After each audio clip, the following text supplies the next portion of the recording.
Hello, everybody, and welcome to episode 47 of the Relic Runners. I am your GM. You may hear me referred to as CA or Christian. Either one is fine. Uh, Before we get into recap and into session, I'll let my players give some highlights from the previous episode, and then we'll get right back into it. Kaze, you have a highlight for us from the previous episode. Yeah, it was Doug calmly standing at the front of a gigantic hole while the biggest of bugs are all pounding on him futilely. And he calmly just turning around, "You doing okay back there?" And Stella's sitting there stung by a bajillion mosquitoes, swelling up looking like the girl from Willy Wonka. God damn it! It's more accurate than it should be because she's got that fucking dark blue gray ass skin. That is such an apt description. Holy shit. Yeah. Sam, highlight from the previous episode. You know what? It was our teamwork in trying to figure out how to get up the muddy cliffside safely and discreetly. And the antics that took place there, and maybe a spell slot being used. Yeah, fair point. Fair point. Let's see. I think that's those are some pretty good highlights from the previous episode. Uh, Brief recap, and I do mean a brief recap of everything that happened. Yes, the group had the episode even before that had accepted two quests from the that were on the quest board for the last sand. They were going to clear out the Death Stinger problem in the mines, and that they were also going to help Mittens check in on an old friend that they hadn't heard from in about 3 weeks, perhaps even longer. Um, they made a deal. They talked with Jadim Alvargis, who set up some arrangements for them to pick up some free mounts, quote unquote free ransom mounts from Talvis Il Cuckoo, so that they could ride out to where the mines are and grab stuff and to go take care of the problem in the mines. Uh, Picking up the Il Cuckoo didn't prove to be much of a problem. It was raining the entire day. Uh, that they were out there out adventuring, which you know came with its own difficulties, creating some environmental hazard for them, which they handled without much problem. It was really when they got inside that they met with any kind of real difficulty. The party took a small bit of a bruising, but otherwise came out fairly okay. Some more so than others. By Akaze's highlight of a certain gnome getting nearly stung to death. I mean, the big bug got her piece out of me eventually, but Oh yeah, poor Zella. Yeah, Damn. less so with the queen got you less so with the stinger and more so just tore into you with her mandibles. But Svella got fucked up by the goddamn just regular workers. As it turns out, it doesn't matter if you're raging or not. If you get stung by like 12 wasps at the same time, or rather 12 death stingers at the same time, it's gonna hurt. Yes, you have recovered your ropes and such. You would not have left those behind. You guys are smarter than that. As a matter of fact, we had left off with you guys leaving out of the mines and heading back to town. And we'll go ahead and just move things forward along and say you guys returned the Il Cuckoo to Talvi, who would take them in. And you guys are currently back in town. Obviously, it's still raining. About half the day has passed, which I mean it's kind of like mid afternoon by this point. And you guys have the rest of your day to kind of figure out what you're going to do. Obviously, it wouldn't be unreasonable for you guys to even just call it a day here and either return back to your base of operations or hang out in the last sand. But we'll just say right now you guys are standing outside Talby's Ilkuku stand with Svella and the Cyclone with you because they came with you. So go ahead and put them. I thought at the end of last session we actually we returned to Ilkuku and we actually went back to the last sand and used the baths. Oh, you are correct. Yes. Yeah, I think that's where we left off was the baths. Because if I'm correct, either that or that's the yeah, case. I think that was what it was. We'll go ahead and move you guys over to the last sands here. Yeah, because Whistler even needed to ask for help because obviously, as of right now, he's incapable of being able to clean out his shadow. He can obviously stand out in the rain and hope it all washes off, but that only works with varying degrees of success. In which case, once again, I will proceed to hand wave bath stuff. Mittens probably after all this had happened wouldn't really have a problem with you guys using the baths for free. No need to charge you guys, seeing as you just did. You're gonna do him a favor, and this is a huge favor for the town in general. So, and obviously he doesn't want you stinking up the last sand if he can help that, because you guys would smell like rotten meat and other awfulness. But so yeah, you guys have just exited out of the bath, fairly clean. You guys are still a little battered and injured. Svella looks a little less swollen in the face, but obviously she's still fairly badly injured, all things considered. Let me go ahead and start this music. As you guys are probably right now in the main dining area of the last sand, as Whistler is the first to chime in. Feels a lot better now that I'm clean. Thank you for your help, Del. Oh, no problem at all. Also, now would probably be a good time for me to point out that in the PC handouts there is a Last Sand menu now available, and this is a list of stuff that you guys can order at the Last Stand. To help out with some of the food dishes, especially ones that may not exactly be intuitive, I've made a small description to help out, because I understand that, you know, not everyone may know what a samosa, a fattoush salad, or vada pav, or other such things might be. So there's a small description next to most things to help out, so that you're not just blindly ordering stuff and just like, yeah, I don't know what the fuck that is. All right, but yeah. As you guys are sitting at this table, the Cyclone kind of raises a hand as he says, "The Cyclone would like to make a request, if you may." As Clara is the one that comes around. Of course, what can I get for you? The Cyclone would like to order a serving of vada pav, if you would. One order of vada pav? Can I get anything else for all the rest of you? Says Clara.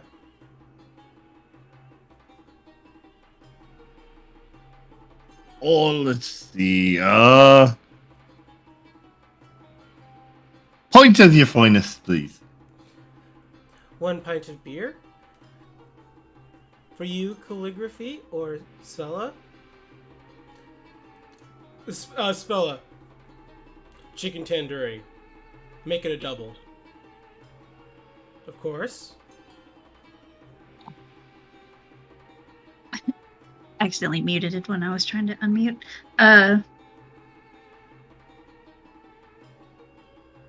I'll take a chicken biryani. Spiciest you can make it. Of course. As well as, actually holds a pen. Also a serving of paneer pakora. You got it. As Clara disappears to the back, as Whistler.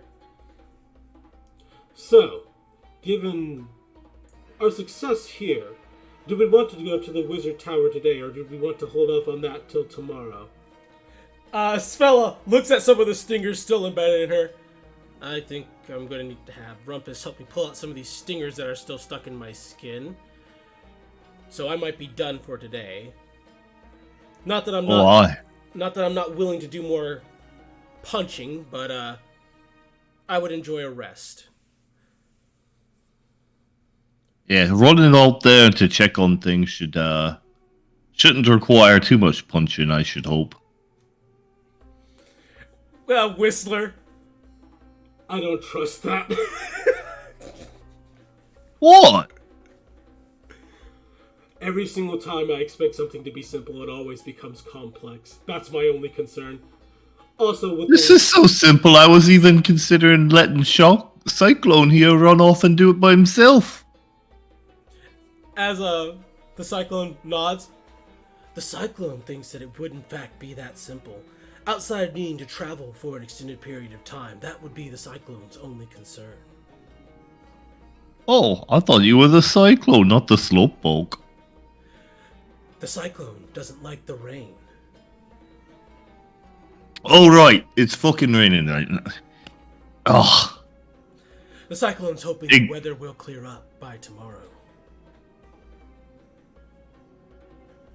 Yeah. Here's to hoping. As the Cyclone realizes he didn't order a drink. Fuck. The Cyclone forgot to order a drink.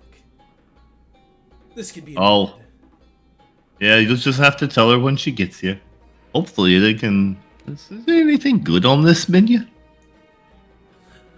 What pleases your palate? Something not full of vegetables? The Cyclone can help with that. As he looks at the menu. Technically, a stuffed samosa might be palatable to you. The Cyclone can assure you that it's filled with more potato and meat than it is with vegetables and onions. Also, among the house dishes, the chicken tikka, the biryani, and the chicken tandoori tend to be the best. Oh, why do you say that? The Cyclone isn't much of a vegetarian himself. The reason why the Cyclone does not like the vada pav is because it's more of a vegetarian dish. And the pho is only available at specific times. Normally Mitten makes an announcement of it.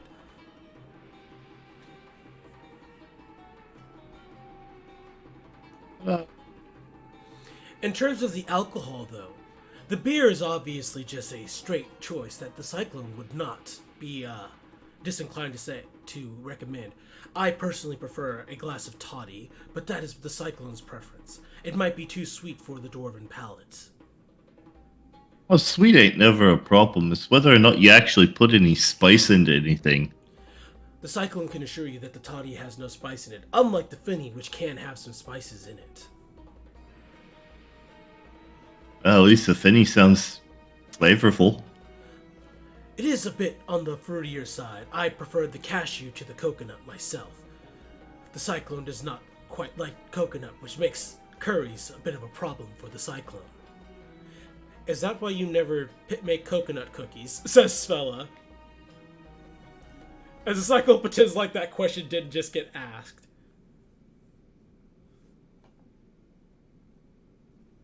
Coconuts are probably the most deadly fruit. As the Cyclone looks confused. How are coconuts deadly?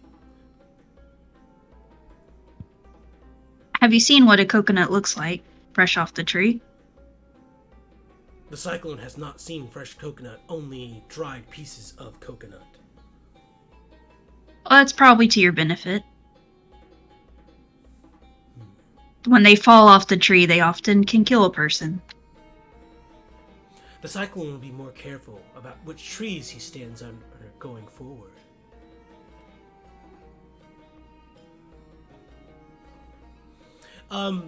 As he says that, the dishes start to come out.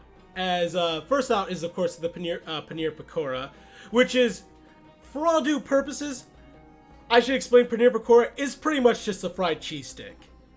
At least it's a little bit different, but what it boils down to is yes, it's just a square piece of fried cheese stick. As Svella slides it to the middle of the table, and she's like, "This is for sharing, by the way." Oh, lovely. So pretty much the fried cheese, it's got a nice little soft breading on the outside with kind of I believe it is like a fried cottage cheese on the inside. It's very salty, and a slight hint of the sour from it being like a goat cottage cheese, but it's very good. Obviously, a bit of spice in the batter on the outside too, because I mean that's just how they cook it. In other words, you actually put some salt in this one. As Fella nods, the paneer pakora has become one of my favorite appetizers to order here.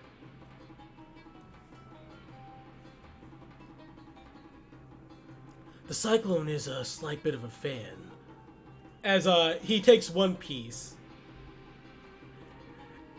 And no more than that. As Svella pushes the plate toward Calligraphy. You're welcome to have some too, Calligraphy. I'll try it. And yeah, she'll take one. Give it a try. Also, when you bite into it, there is a nice stretch of the cheese still. It still has that cheese stretch. And she pulls at it, and then she has to swat Tama away from trying to bite the cheese in the middle. Yep. Tama. Oh, he wants some. Oh, he thinks he wants everything. She'll pinch off, like, the other corner of it and pull it out towards him. Yeah, he goes for it immediately. But she doesn't she'll let him do the what would you say? Like, eat up the cheese, but not, like, get to her hand. Yep. No need for bitten fingers here. Exactly. Let's see. It's not spicy, but it's not bad. As you say that, the Cyclone and Svella kind of look at you, and the Cyclone says, "You have an impressive spice tolerance, Calligraphy. This is, as you say, not incredibly spicy, but it is spiced." Svella, compared to Underdark cooking, this is quite spicy. Then again, the spice of the Underdark is dirt or poison.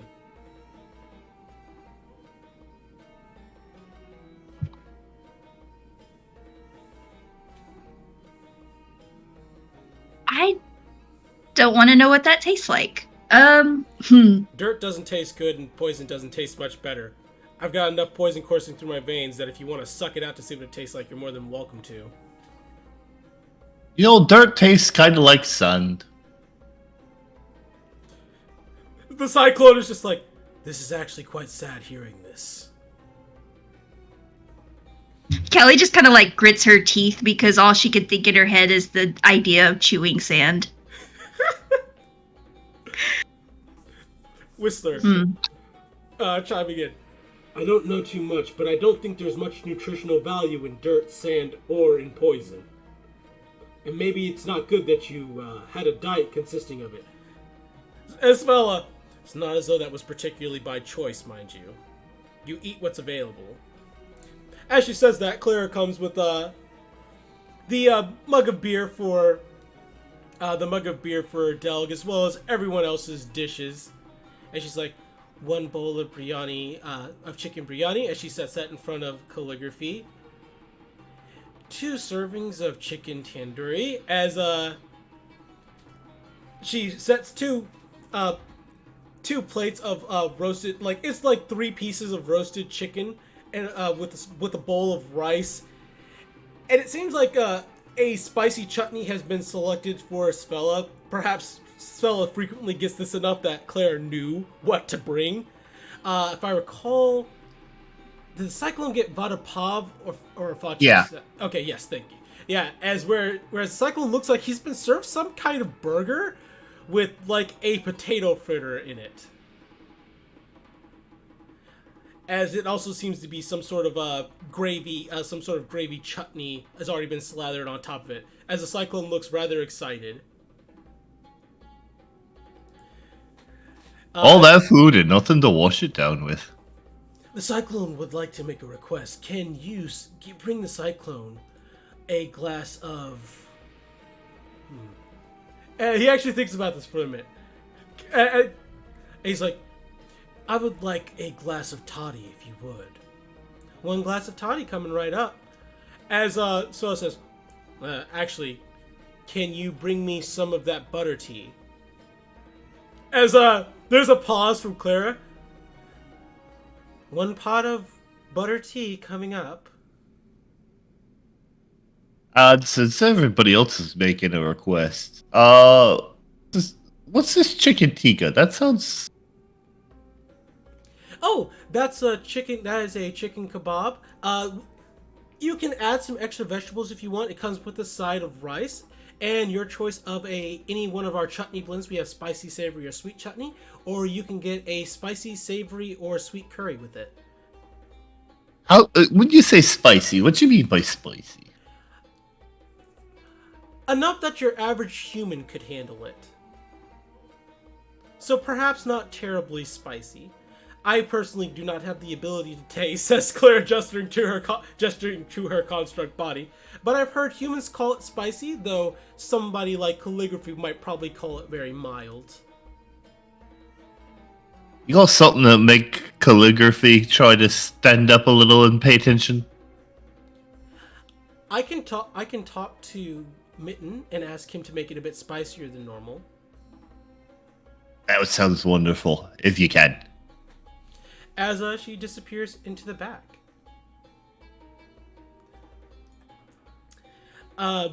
Everyone else is enjoying their meal, and eventually your chicken tikka is brought out, where it is 4 kebabs, kind of stabbed. Also, it comes with naan as well, along with a bright red chutney. As Clara says, "Enjoy. Hopefully, it is to your taste." Hopefully. Oops, I believe I'm still on the opening screen. Let me fix that. Also, I have a question for you. Yes. Is that butter tea a mayor special? Let's just say it is probably something that the mayor likes, but for Svella, it's definitely something she would like as well. As that's probably going to raise some questions when the butter tea is brought out in general. Speaking of which, as Del gets to enjoy his... First off, Del, your chicken tikka, the kebab itself, is cooked perfectly. The chicken is crispy on the outside, but perfectly moist on the inside, and has a nice dry rub on the outside with a nice kind of tomatoey and spice blend to it. Not terribly spicy itself, but when you dip it in the spicy chutney, it gets that little bit of kick. Not quite to the kick of the magma ramen that you guys had in Dragon's Nest, but it's about maybe a quarter of the way to that spice level. Oh. Not quite that ramen. Well, I give it a go. As the Cyclone receives his glass of God damn it, I'm gonna keep on forgetting what it's called. It's a toddy. Toddy. The Cyclone receives. I just keep thinking hot toddy. Oh God. Hot toddy. The Cyclone receives his glass of toddy as a pot of tea is delivered to the table along with several teacups. As Clara makes an awkward gesture, "Enjoy your butter tea." As Svella smiles, rubbing her hands together. "You guys gotta try this stuff. It's great." As the Cyclone will refrain from having the butter tea. He would not wish to take any away from you. As he has like an awkward smile on his face. Oh, you mean I'll have a sip, but I got a beer. As the Cyclone, Callie is suspicious as hell of the. Yeah, as the Cyclone has this look and gives Delg a look. Can you roll me an insight, Delg? Sure. Luckily, this is one of the things I'm good at. Oh no! The Cyclone gives you a look. I trust too much. As you kind of misinterpret the look as go on, challenge yourself to this. So who is trying a cup of the butter tea? Well, of course, Delg is having a bit. Yep. Allie's going to try it because she trusts Mitten. Yep. So because it's on the menu. so Svella pours you and Delg a generous cup of this butter tea. As what pours out is like a creamy yellowish kind of mixture. As Svella immediately drinks the whole cup and pours herself another. As the aroma hits your guys' nose, it has that kind of black tea smell to it, but there's like this salty, buttery and sour scent that also accompanies the black tea smell. And it's not like a milky kind of creamy, it's like a very rich and 100% certain butter kind of cream smell. Oh boy. Which of you would Almost like somebody took a pound of butter and stuck it in a kettle. Yep. So, which of you is taking a sip first? After getting that aroma. None of these sound like they would frighten Delg. Forward! Alright. Yeah. I mean, Callie's just going with it, to be fair. There's a slight bitter hint of the black tea taste to it, but there's this overwhelmingly salty and rich, like popcorn butter taste that's just above that tea taste, and it swirls in your mouth. There is no sweetness. It is just salt and tea. As the Cyclone watching you drink it cringes, how do you handle it? How? Let's see. All the dwarves are hidden spice aficionados because everybody else can't even handle eating rocks. Yep. So how do they handle butter and tea? They would absolutely like the salt, but it's like, do they like that combination? That's the thing to decide, because it's leaf juice, which that's the negative for dwarves. They would never drink leaf juice like that. If anything, it'd be ruined because of the leaf juice. Yeah, I'm thinking Delg is kind of on a little grimace,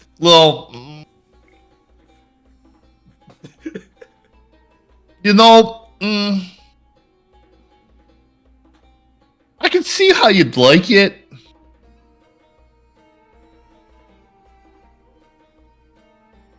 As Svella, if it's not to your taste, you can add some honey to it. As the Cyclone, his face just starts slightly shaking his head.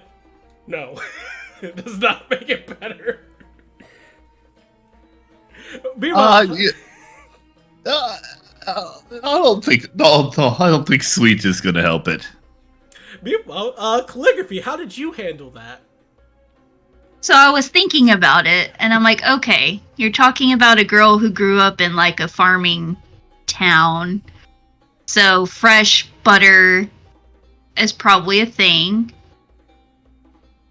She's okay with salt. She's okay with tea. But she's gonna be like, this is more like a condiment. What she does is she scrapes some of her biryani rice to the side and pours some of the tea on it. As Svella watches in amazement, I've never thought to do that. As she immediately takes some of the pot tea, pours it on her rice, eats a bit. Ooh. This is a game changer. As she pours a. This would be great with meat. Actually, where's my meat? Well, let me. Yep. As a matter of fact, yeah, with meat, it does in fact taste quite good. As the Cyclone looks at all of you. The Cyclone cannot understand your guys' complex palates. Well, this might be making it less spicy. Which is not my favorite, but here. And she'll give a spoon of the rice with the, butter tea on it. Like she'll like hold the spoon at him like the Cyclone challengingly. Yeah. I'm gonna have the Cyclone fail his wisdom saving throw against such challenges because the Cyclone will not back down from a challenge. As he immediately takes it, smells it, and takes a mouthful of it. As like you see his face get like that visual disgust as he chews it slowly, attempts to swallow, and fails to do so. He's like, ugh! Oh! It's not to your liking. As Svella shakes her head. That's a wuss move, Cyclone. That's a wuss move. The Cyclone... At least you tried it. The Cyclone tried. The Cyclone tried, he says, as he immediately takes his glass of toddy and just... Toddy. And drinks like half of it immediately and swishing it around in his mouth. Oh. As Svella pours herself just a cup of the butter tea and sips it. Being fair to the Cyclone, Rumpus didn't like it either, though Oppo was apparently a fan of the butter tea himself. As Clara passed by the table just to check on how you guys are doing. It's actually, the butter tea is actually very popular amongst the local goblinoids, as well as the mayor.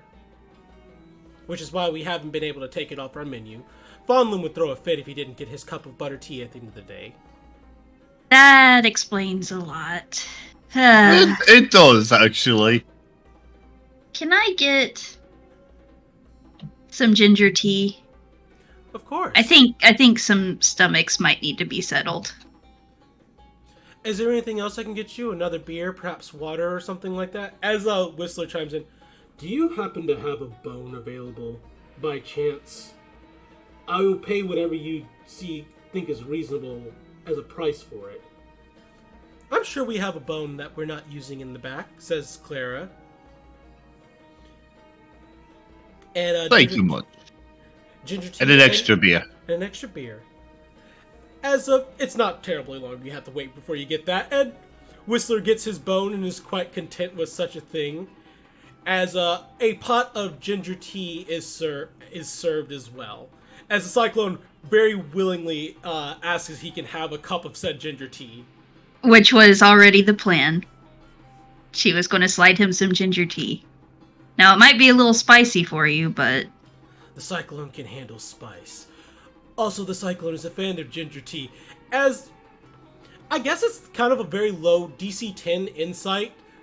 When you see him kind of pour and the way he drinks the tea as opposed to the way he drank the toddy. Del can roll this check with advantage. Okay. Probably seen him do it before or something. Yeah. Calligraphy, perhaps because you don't spend a lot of time around high society, it's a bit escapes you. But Del, the way he pours his tea and the way he drinks his tea is it appears that he can't break the habit of the way he's supposed to pour and drink tea that he gained from his time when the Cyclone was a member of the courts. As it's You'll do it right proper, don't you? As the Cyclone realizing, oh, Don't stop. is a habit that the Cyclone has failed to break. I was often in charge of pouring tea like this when I was serving my mother's guest. That sounds miserable. The Cyclone is happy with the freedom he enjoys now. He says as he very politely sips his tea, but they make a very good ginger tea here. Callie holds up her cup for a clink. Just like I toast to that. The freedom. As Cyclone, of course, clinks his glass against yours, which is an improper thing to do, but in the spirit of the Cyclone.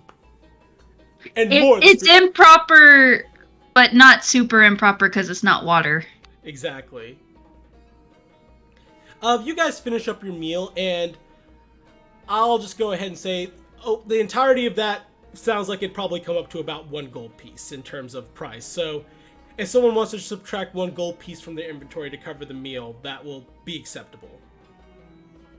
Okie Oh, I was actually removing it as I went, but okay.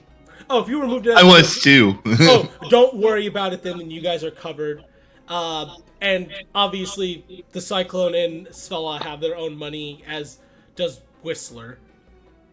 Quote unquote, he does have his own money, but they only charge him 1 copper piece for the bone. So it's not really an issue. Yeah. I'll pay the copper because I literally had 1 copper piece left after what I spent. So it's fine. That just gets rid of my copper pieces. I had just about gotten rid of mine until the offer of the second beer. Yeah. And now I got 9 coppers again. Alright. Svella, kind of patting her stomach. Well, I'm full now. Where do you guys want to head next? We can head back home, or I'm thinking about potentially heading up the Temple of Shemesh so that Rumpus doesn't have to remove these stingers himself and get mad at me. Oh, that sounds like a good idea. They tried to sting me too. Tried. I think they only did it once. The rest of the time they were biting me. Little bastards. As Svella says, you might want to have Rumpus look at your armor. I doubt it's terribly damaged, but if it has any nicks or dents in it, he can buff those out easily. Oh yeah, they was. Look at this crease right here on me. Oh god. As Svella says, that queen tried to chew your arm off something fierce. The way you fought was actually quite admirable. You take a hit a lot better than I do, or rather, she kind of says, rather than taking hits, you're a lot better at not getting hit. Well, covering myself in metal helps. I know it gets in the way of you turning into a giant rage monster, but If it wasn't an issue, says Svella, I probably would cover myself, but you are right. It would definitely inhibit my ability to fully harness my rage. As the Cyclone says, personally, if the Cyclone had the choice between wearing heavy armor or no armor, the Cyclone would also choose to wear heavy armor. However, such things would inhibit my ability to cast properly. Plus, I need a certain degree of freedom of movement. Whistler, I don't really get a choice in that. Yep. You get to be armor. It's kind of nice, ain't it? It is. Speaking of which, I might actually go talk to Rumpus and just have him give my armor, see how he's coming along with those designs, and while I'm at it, also have him fix up my armor. So you guys can stop by the Temple of Shemesh, and I'll just probably head back home. Sounds good. So Whistler is actually going to break off on his own to return back to the base. So who all is going to the Temple of Shemesh? Out of curiosity. At least Svella is. Yeah, and Delk. Yeah, I'm trying to think. I was trying to think if there's really anyone in town that can do anything with the stuff that I harvested. But not really here. Taxidermy or something else? I mean, something better than trophy for it. Because, I mean, we got the stinger, we got the head, we got the venom gland. If there was an alchemist in town, that would be the person to talk to. Otherwise, it's probably talking to Rumpus about it. Yeah, so I'll probably just head back with Whistler in that case. Makes sense. Because I didn't get stung too bad. And the Cyclone probably is going to stick with Svella because he got stung a bit too. He obviously managed to get a bit more healing magic into him than that is to say, the healing magic was probably a bit more effective on him because he didn't get stung nearly as bad as Svella. But he's still got a couple of stingers in him as well. So we'll actually start with visiting the Temple of Shemesh.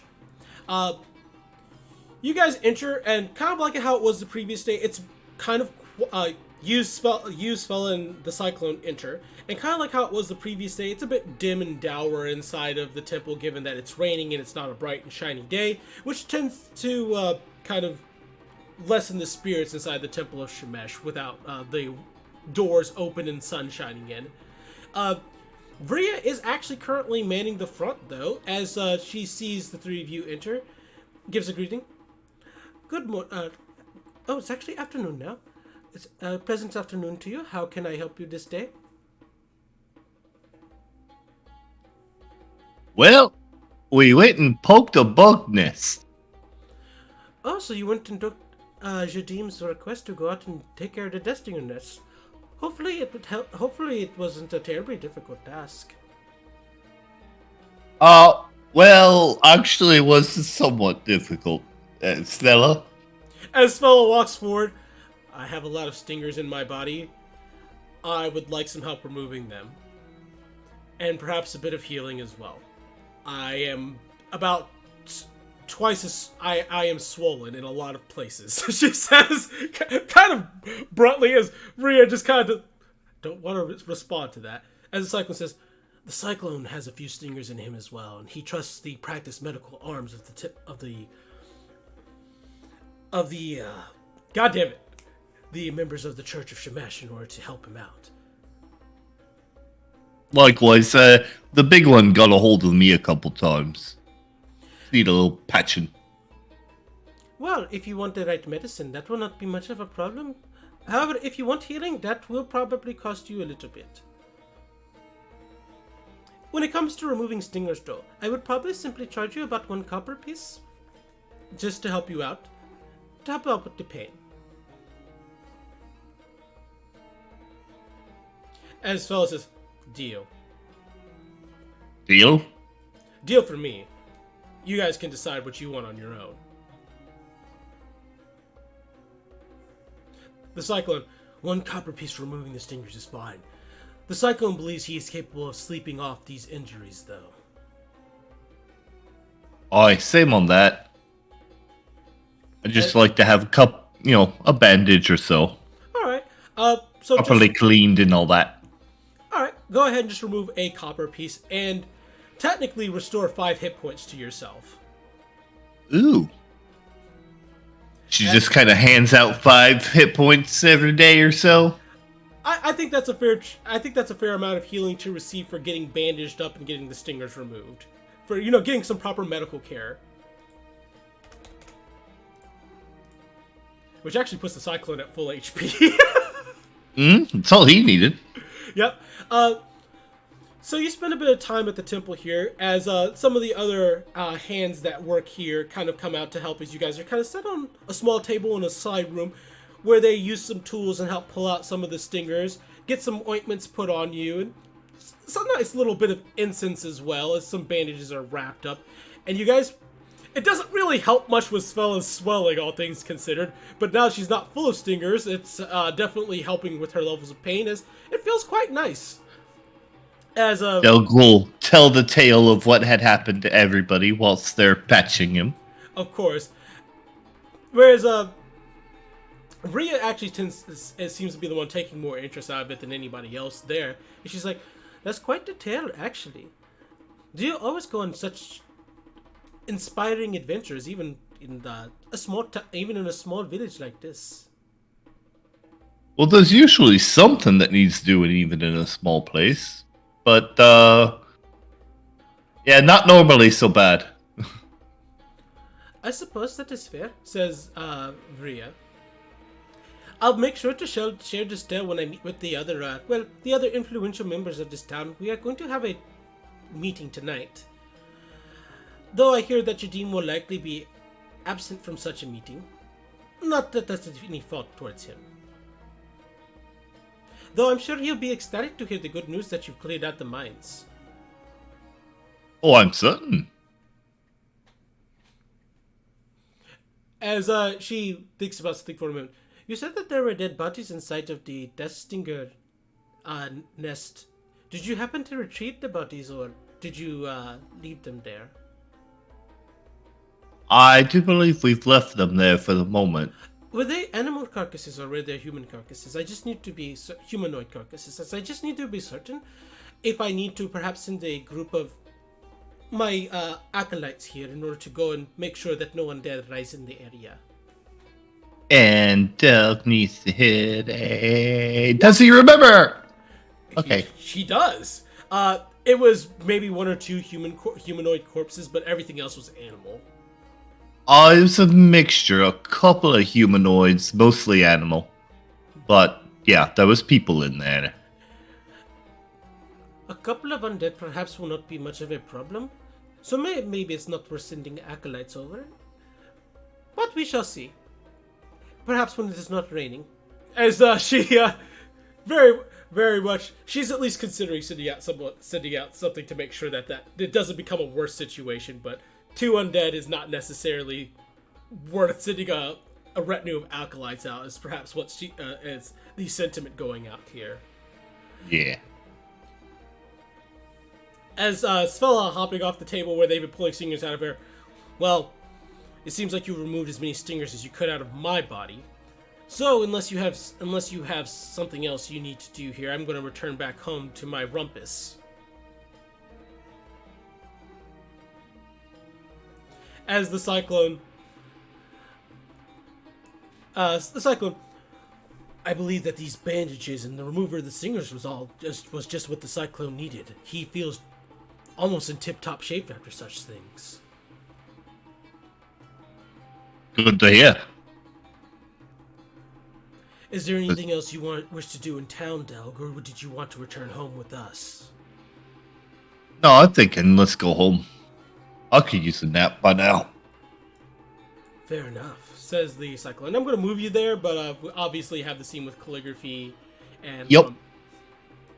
So, calligraphy, you arrive back home with Whistler as Whistler realizes something. Oh, thank goodness you did come with me, otherwise I would have been stuck outside. Oh, right. I mean, you would have figured out how to knock. Or I would have had to break in through the top floor. Or that. Huh. Well, let's see if Oppo can help us in. And she'll knock. You knock, and it's about maybe 2 or 3 minute wait before you hear the sound of sliding wood and the door opens, and you see Oppo there. Oh, hi, calligraphy. I take it things went well? Well, we survived. Well, that's good to hear. So well enough. As he ushers for you to come inside and hands you a couple of towels. As he notices, of course, that Whistler's unable to dry himself off, but it helps Whistler. Appreciate it, Oppo. Well, it's not like you have hands yet, though Rumpus is working on something for you.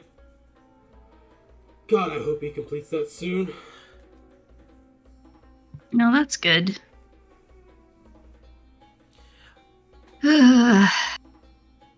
As Oppo says, I noticed that the others aren't with you. They catching a bite at the last sand or something? They're getting some medical care. Oh, triple smash. Fella got a bit stung up. She goes hard, doesn't she? Yeah, she's normally the person I'm having to take care of the most. She's certainly tough enough to take it, but I wish she would be a little bit less reckless. It'd help if Rumpus would lecture her seriously about it. That's if she would really heed a warning like that. That doesn't seem to be her way. But she did survive. They're just getting some medical. Well, she'd listen to Rumpus if Rumpus did it. Asked it, though. Because me and the Cyclone have asked plenty of times, but respects me a little bit more than the Cyclone for, well, reasons.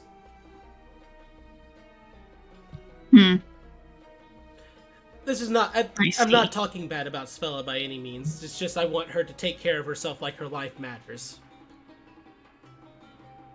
When we were fighting those Moonlight Prowlers, she nearly bled out to death, but then again, so did Rumpus and the Cyclone as well.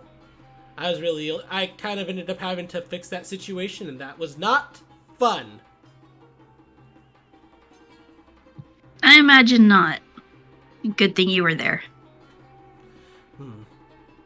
You're a good friend. I try to be. I wish I could do something a little bit about this cowardice of mine, though. Just getting into combat like that, it hits my nerves a bit poorly. Cobalt survival instincts and all that. Callie's familiar with that, isn't she? Roll me a DC. It's a monstrous humanoid. So DC nature, go for DC 5. We'll go 8. It's actually 8. I don't want to say it's easy, but it's definitely not moderately hard. Hey, that's a pass. Yeah, no. Yes. What he says is in fact correct. It's in the kobold nature to flee a dangerous situation. They'll abandon an entire nest as opposed to try and stick around if they sense imminent danger. Well, good on you for still sticking around. That's not necessarily cowardly, right? I suppose that's so. And she's, like, she basically wraps her hair in the towel. Does the towel thing. Yep. As little turban thing. Tabo flies out and is on your shoulder, kind of like in a little puddle thing. As Oppo says, well, if you need me for anything, I'll be inside the, we didn't call it the dining space. It's like the living space with the piano. I have a book that I'm actually currently in the middle of reading, and I'd like to finish it. Rumpus is obviously in the laboratory, hard at work with Whistler's project, but if you have anything you need, I'm sure he won't mind if you bother him. Well, I may have gotten some souvenirs that would not interest you, but might interest him. Oh, if you're gonna go see Rumpus, as he disappears for a moment, then comes back with a plate, with a couple of like roughly toasted sandwiches on them with some sort of fish paste on it. Just bring this to him. He hasn't eaten all day, and this fella wasn't here to nag him to eat. Got it. And yeah, I guess she'll. All right. You obviously head over to Rumpus's lab. The door is unlocked as you see he's currently at a work table wearing a pair of welder's goggles with a roughly drawn blueprint. I say roughly drawn blueprint. It's like several different sketches of something. As he's got some hunks of metal in front of him. When he hears you walk in, he looks away from the table. Oh, calligraphy. Welcome back. As he sees Whistler. Good to see you. I was just going to run some design choices by you, see which one you approved of.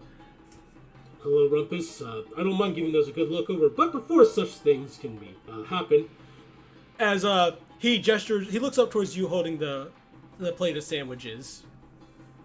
Yeah, I was going to say one of the first things she does is make sure there's no toxic fumes before she walks in.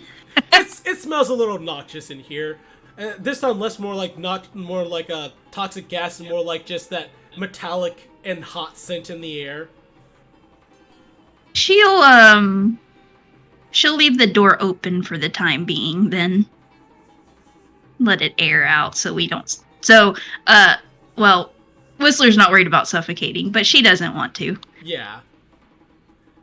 But yeah, she will hold the sandwich, the plate out to him. As when you hold that up, his stomach growls. Oh right, I didn't eat breakfast, and I didn't eat lunch either. I should probably eat. As he comes over and grabs the sandwiches. So, how'd your mission go?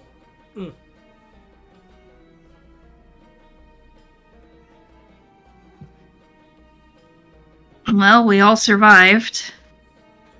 The others are going to get stingers removed, medical care at the temple. Is that so? Cyclone get fucked up?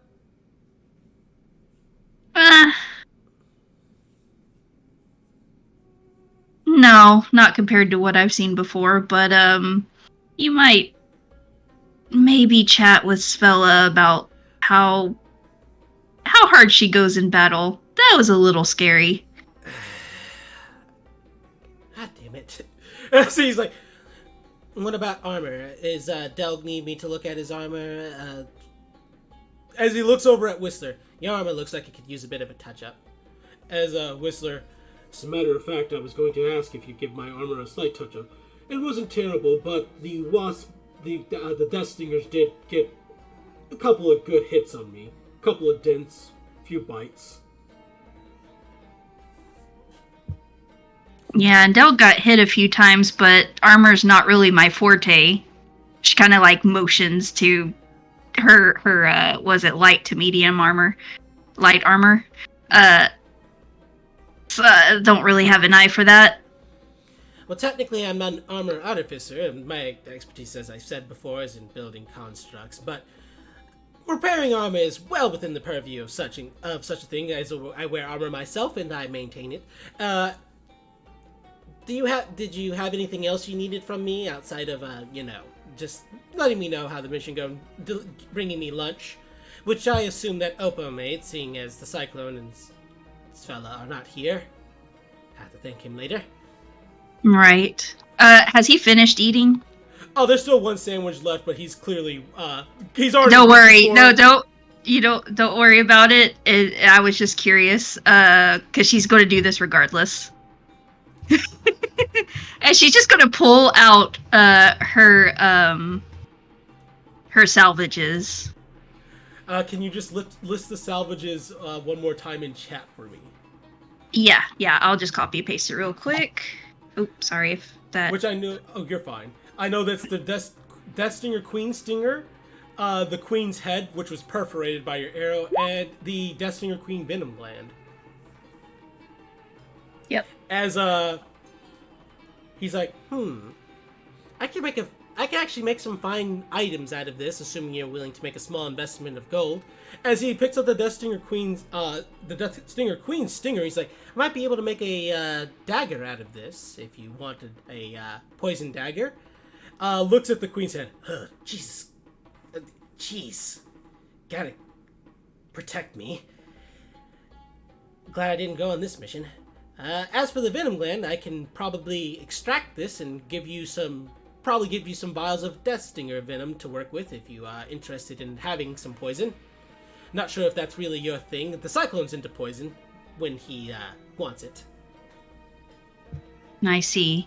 Yeah, it's not really my thing, but I mean, it's better than getting nothing. I thought it was interesting enough.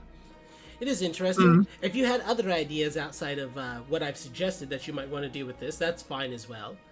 As I said, I don't know anything I can do with the Queen's head, mind you. You might want to take that to... If Fondlin's open today, then bring it to him. He probably can make another nice mount for you to put inside of our living space. Yeah, next to the other Death Stinger head. Oh, that's right. Well, this one's much bigger than that one.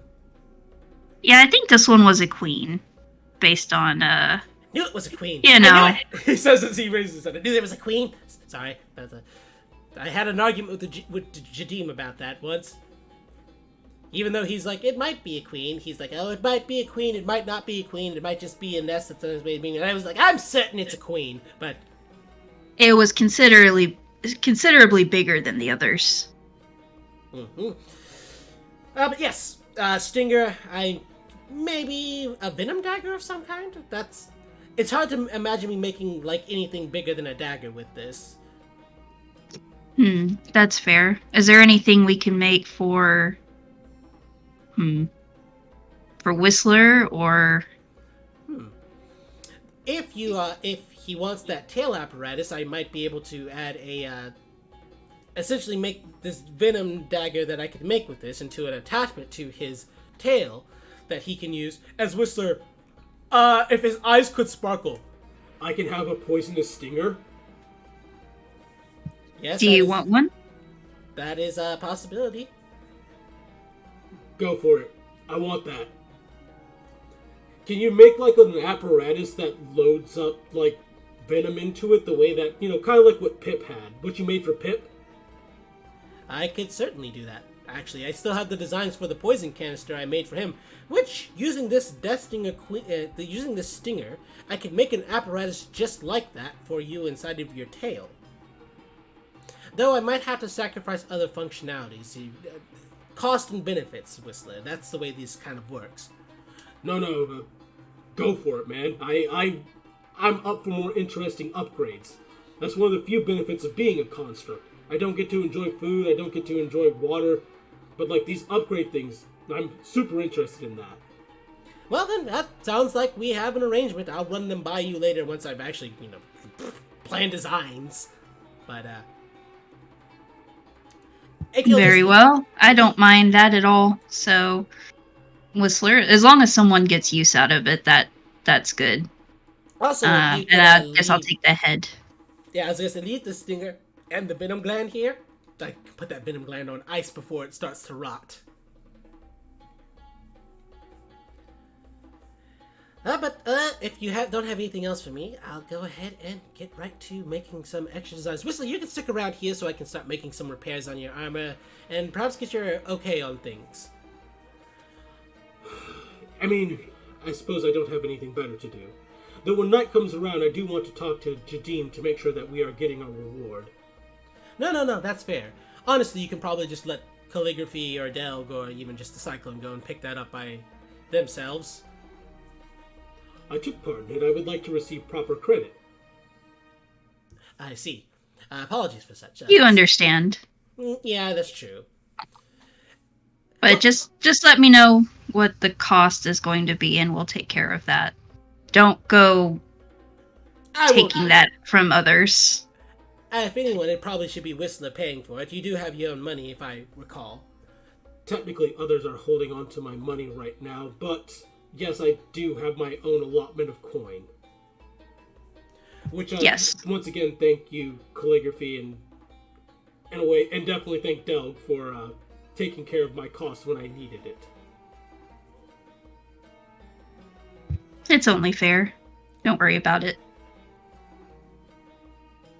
But when everyone's here and we assume the miners are back, I'll make sure that you join us in case you haven't already come back to join everyone. Excellent. Speaking of people coming back, this is around the time you hear the door kind of opening.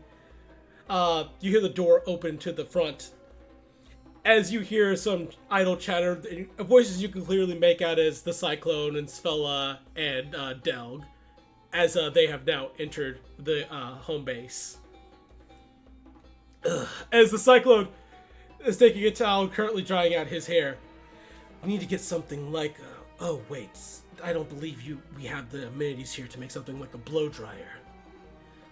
At least not magically. A what now? Back at my, back at the Cyclone's estate, we made use of wind crystals and fire aspected crystals in order to make a gust of hot wind that we could use to get our hair and bodies dry. Why don't you just stick your face over the top of a forge for a moment? The Cyclone smiles at that. I suppose I could go make some baked goods. That is about the equivalent. Do that while you're at it, too. Actually, I think that's how half the bakeries in the deeps work. You just stick them on top of a forge. As Svella nods, I can confirm that is how many of our bakeries work down there. Though most of what we made were fungus breads in the first place. Pulpy. She says it, she kind of just like...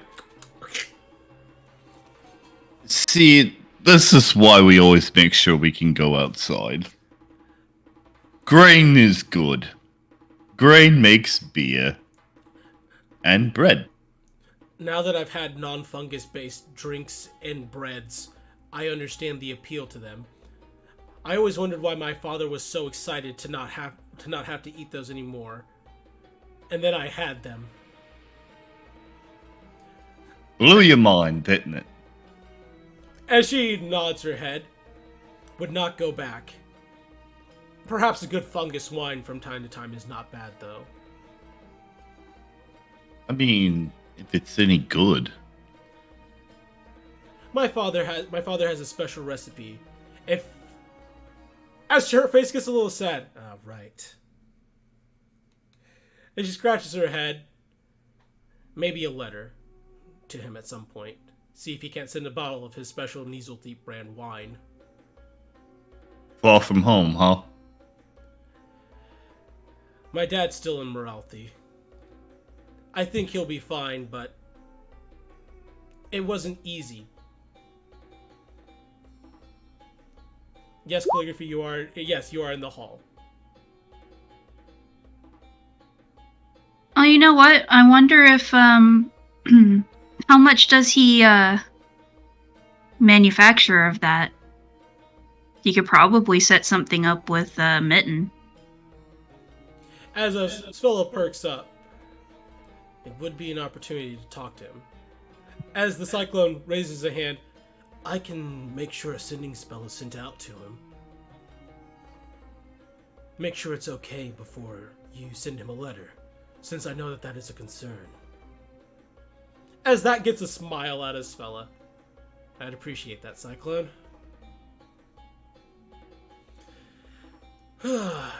Anyway, I want to go check on my rumpus, she says as she walks starts heading towards the lab. Yeah. I need to let him look at this crease. Yep, as the Cyclone himself, I'm gonna go bake a batch of cookies. Ooh.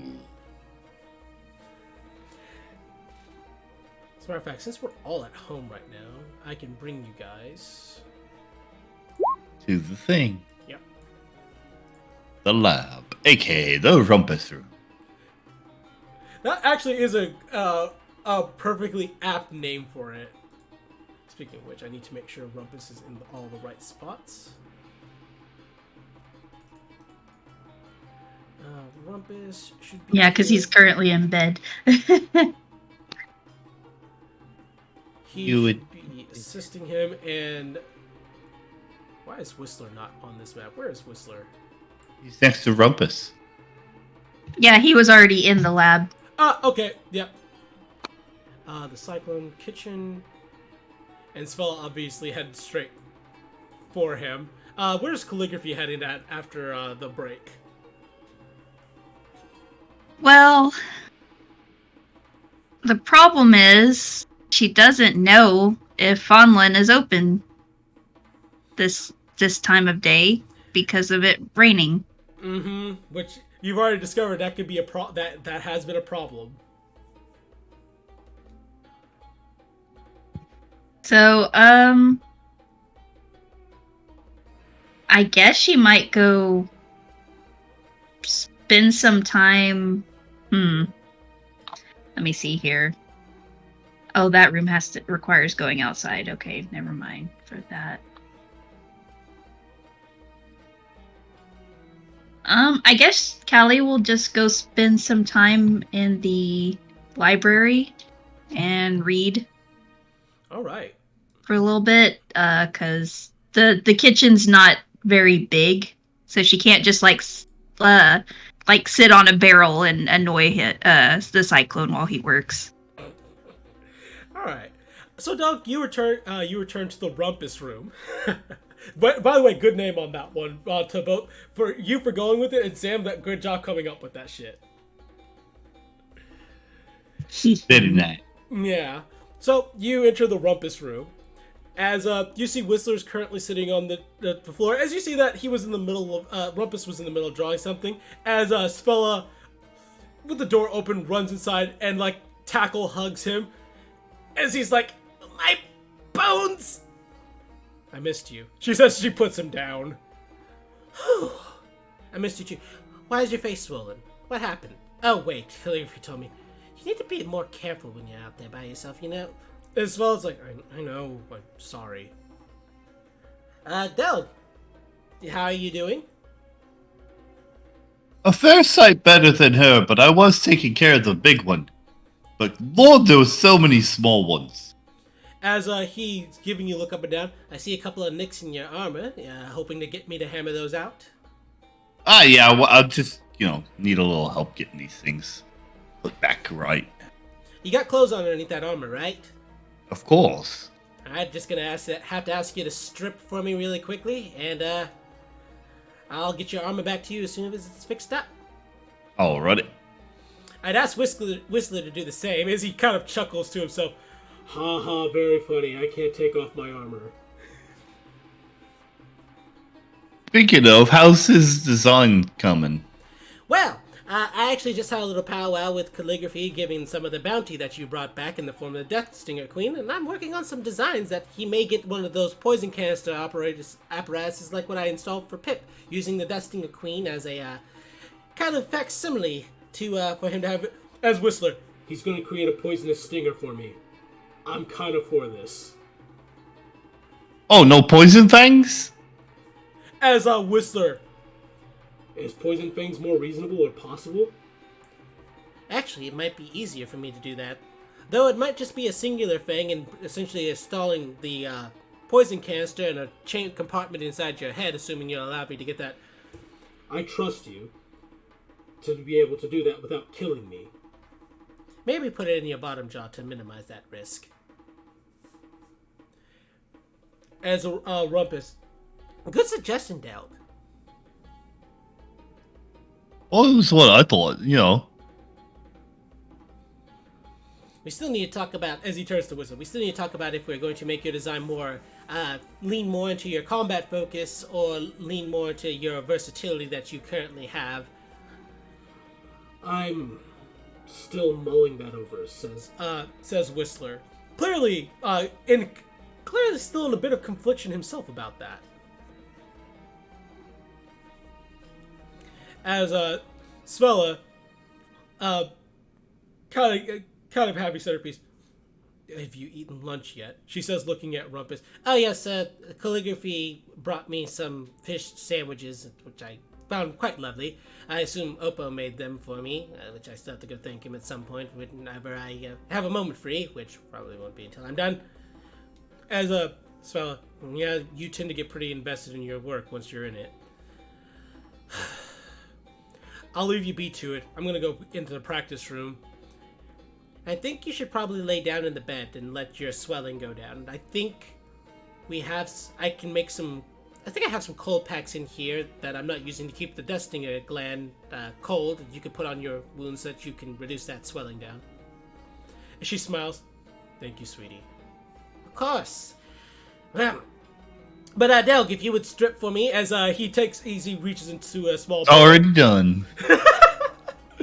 And I'll have this butt back to you as soon as it's fixed up. No problem. Yeah, come on, Stella. No need to work out today. We already did the ass whooping. Now it's time for recovery. As she sighs, I prefer to train, but you make a fair point. I shouldn't push myself. As she heads back up to her room, carrying the couple of cold packs that Rumpus sent her off with, putting them already on her face and on one of the more bad of the sting wounds, and she's like, "Oh, that actually feels very nice."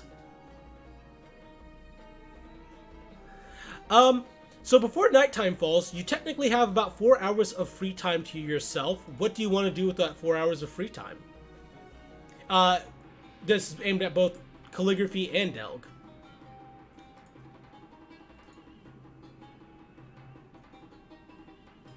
Oh, she's got a book to read. Which book are you? Delg. Which book is Calligraphy reading, and which book is Delg reading? His Tome of Leadership. All right. Let me just go ahead and I'm just opening your sheet for just a bit. Yep, you can add 4 more hours onto your Tome of Leadership. So I believe that brings it up to 15, and for Calligraphy, you should also get an extra 4 hours that you can subtract potentially to learn your new skill. Thank you. I think that one for today. Oh, did you have so another? You said 4. Yep. Well, I have the those other the books. History of Grimgram. Yeah, to read. the quote-unquote History of Gwyngram.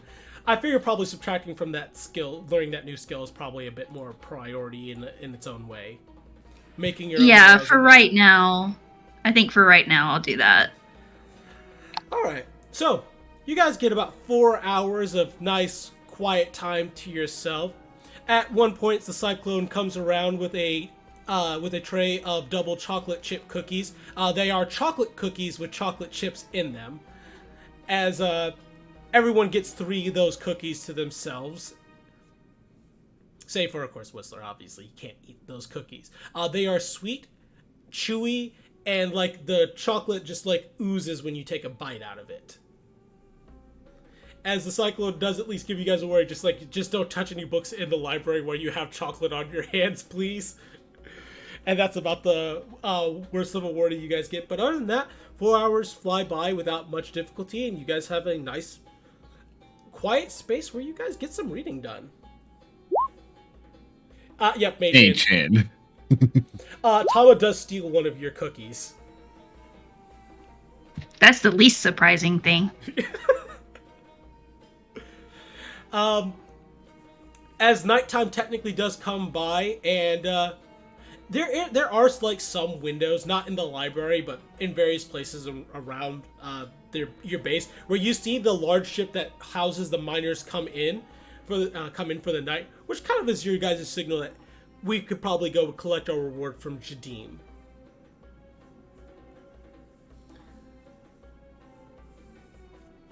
As which one?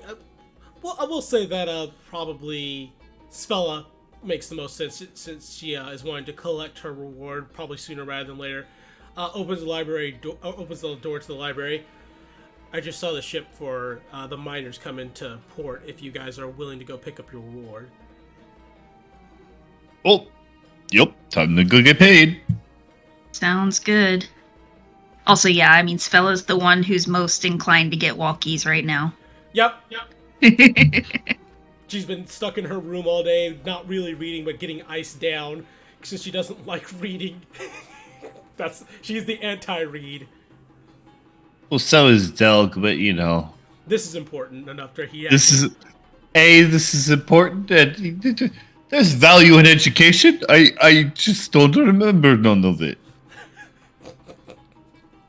All right.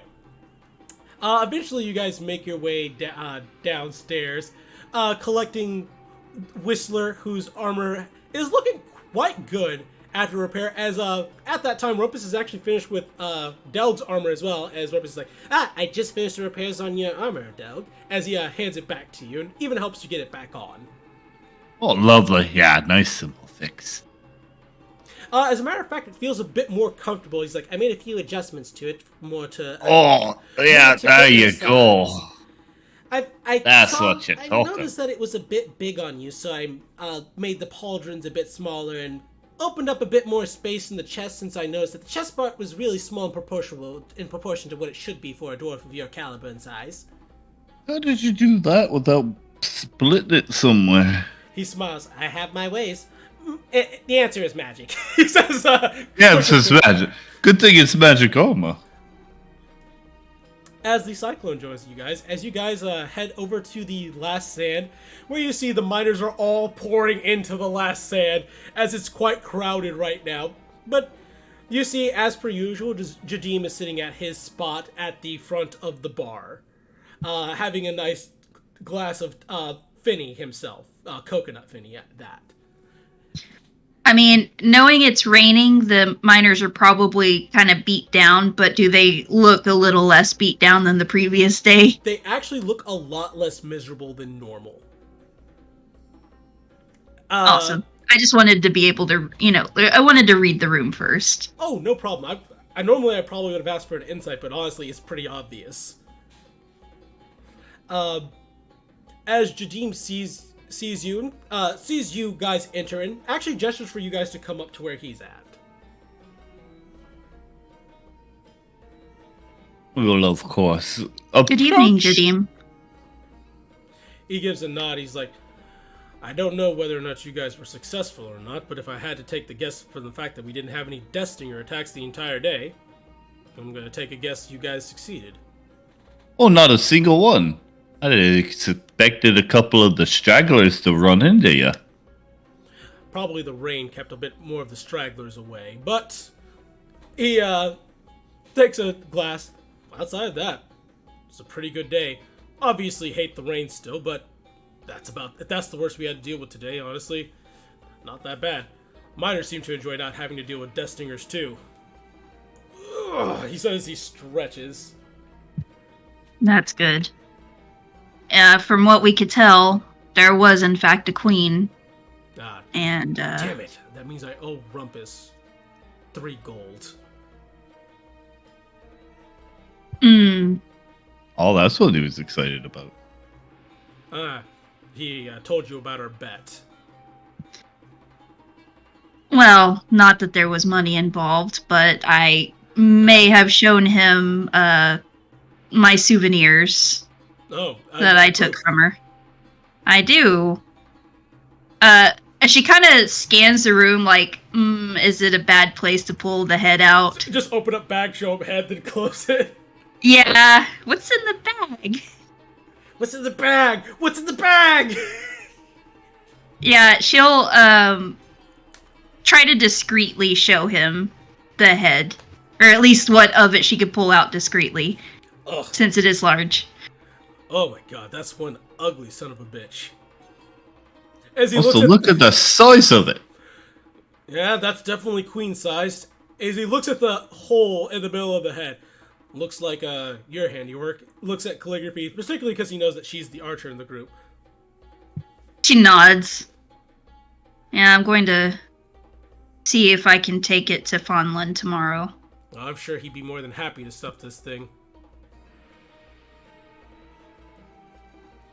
I had a smaller one mounted recently. It's kind of pointless now.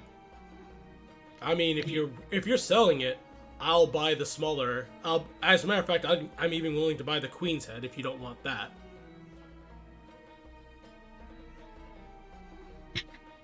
Can I insight that? Sure. What do you want it for? Sure. That kind of.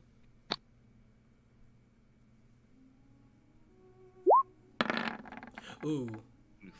Well, that's fine. Okay, then she'll just. just be blunt about it.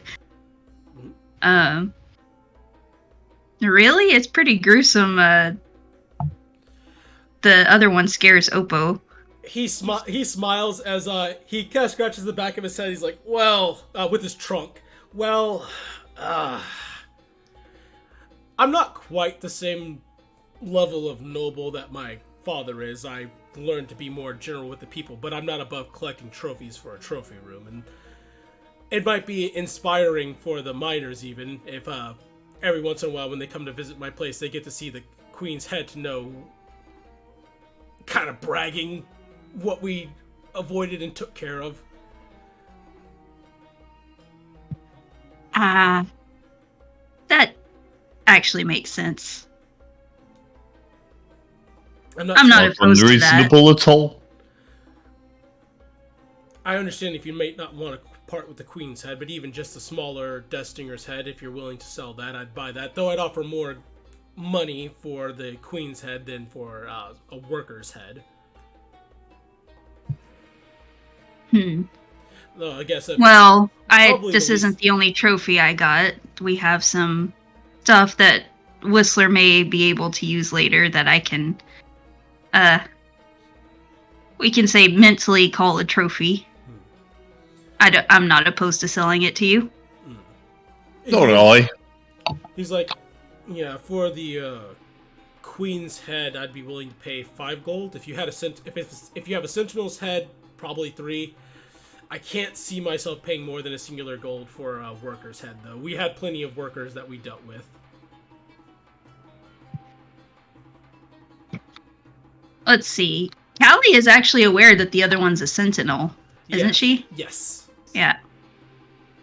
Well, the other one is actually a sentinel. It is not a worker. It is still pretty big. Just not this big. Yeah, those things were pretty damned annoying too. Indeed. Indeed. And the sentinels were responsible for killing a couple of my workers. We still never recovered their bodies, which is sad for their families, but he shrugs his shoulders. Not much you can do when they get dragged off screaming. Well, come to think of it, there was a couple of humanoid bodies in the nest. I might send an expedition. I might send a group out to go and retrieve those bodies, give the family peace of mind. Might as well. Everything else was like animals, as far as I can remember. Yeah, Tolvia definitely lost a few ill cuckoo to that, which I'm still going to have to repay him back for. He says as he kind of grumbles. Callie cringes. Well, I can tell you that we did bring the Okuku back safely today. Well, that's appreciated. But yeah, no, I'll take that deal. For both of them, actually. The, Sentinel head spooks Oppo, and I'm not that attached to it. You sure Nor am I. You sure you wouldn't be just as frightened by a queen's head, though? Oh, no, she said both. Oh, both? Unless he didn't want both. You know what? Mounting one of those heads on the ship would be a great inspiration for the workers. And then I can keep one for my trophy room, too. Queen for my trophy room. And the Sentinel for the ship. Yeah, that's fine. Does 8 gold sound appropriate? Ooh, I. Yeah, I don't even... Me going, I don't even know how to value that. We could probably how much did I actually pay talk to get him it up. mounted? Say what?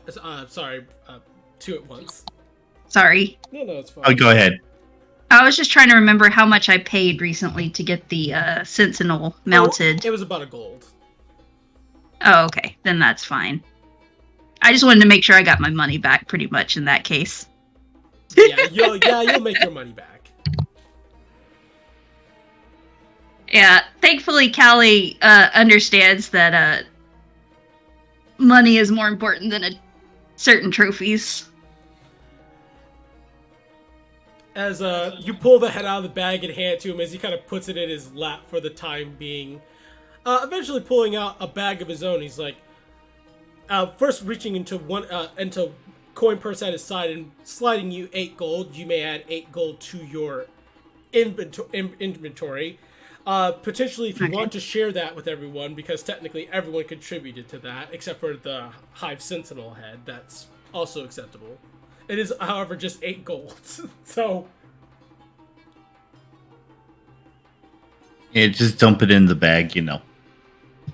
Loot pony. I was gonna say, that's mine. I'm the one who harvested both of those. Fair. I've already shared with Whistler. Yep. But yeah, I guess in that case, I mean, we can just say that at some point Callie goes and retrieves the other one for him. Yeah, and that's perfectly fine with me as well. As he's like, now, for the matter of the completed job, though, as he pulls out a larger sack, which you guys recognize, he does in fact have a bag of holding. He's like, well, let's see. I would offer... So he's enjoying holding the queen's head. Oh yeah, no, because I mean, for one, this thing has been a bastard thorn in his side when you think about it. That's true. It has in fact cost him more than 8 gold. Or the 5. He reaches into the bag of holding. As you see, he pulls out a chest for a moment. As he's like, technically this is from my own personal saving, which is why I always keep it on my person. But, as I guess roll a perception? When you see the lock on it.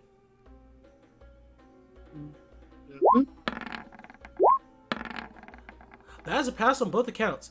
There's definitely some manner of magic on the lock. Probably some sort of arcane lock, which is indicative of the fact that, despite his appearances, Jajima's probably some kind of a spellcaster on top of everything else. As he's like, let's see. Doesn't even seem to fit. Yeah. As he opens up the chest, which is filled with quite a bit of gold, as he counts it out for me. He's like, that's 700 gold pieces for doing the job. As he counts the payment out and puts it on the countertop for you guys, as that definitely catches a few eyes. And he's like, don't let their eyes get too much on that, otherwise you might get mugged. I doubt the chances of that happening are incredibly high given your own strength, but we're having a problem with some of the new people moving into town. They're a little desperate. But I don't mind knocking heads that need to be knocked. As he gives a nod, he's like, and then there's the matter of the magical item I also promised. I have a choice for you guys, as he pulls out a staff and a pair of boots. As he's like, the staff here. Let's see if I have a description of the staff. I hope that the DMG has a description of what the staff looks like, because that's not always the case.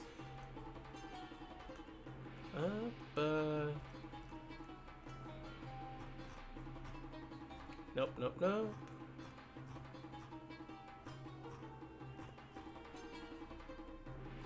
Is it not in the base book? There it is.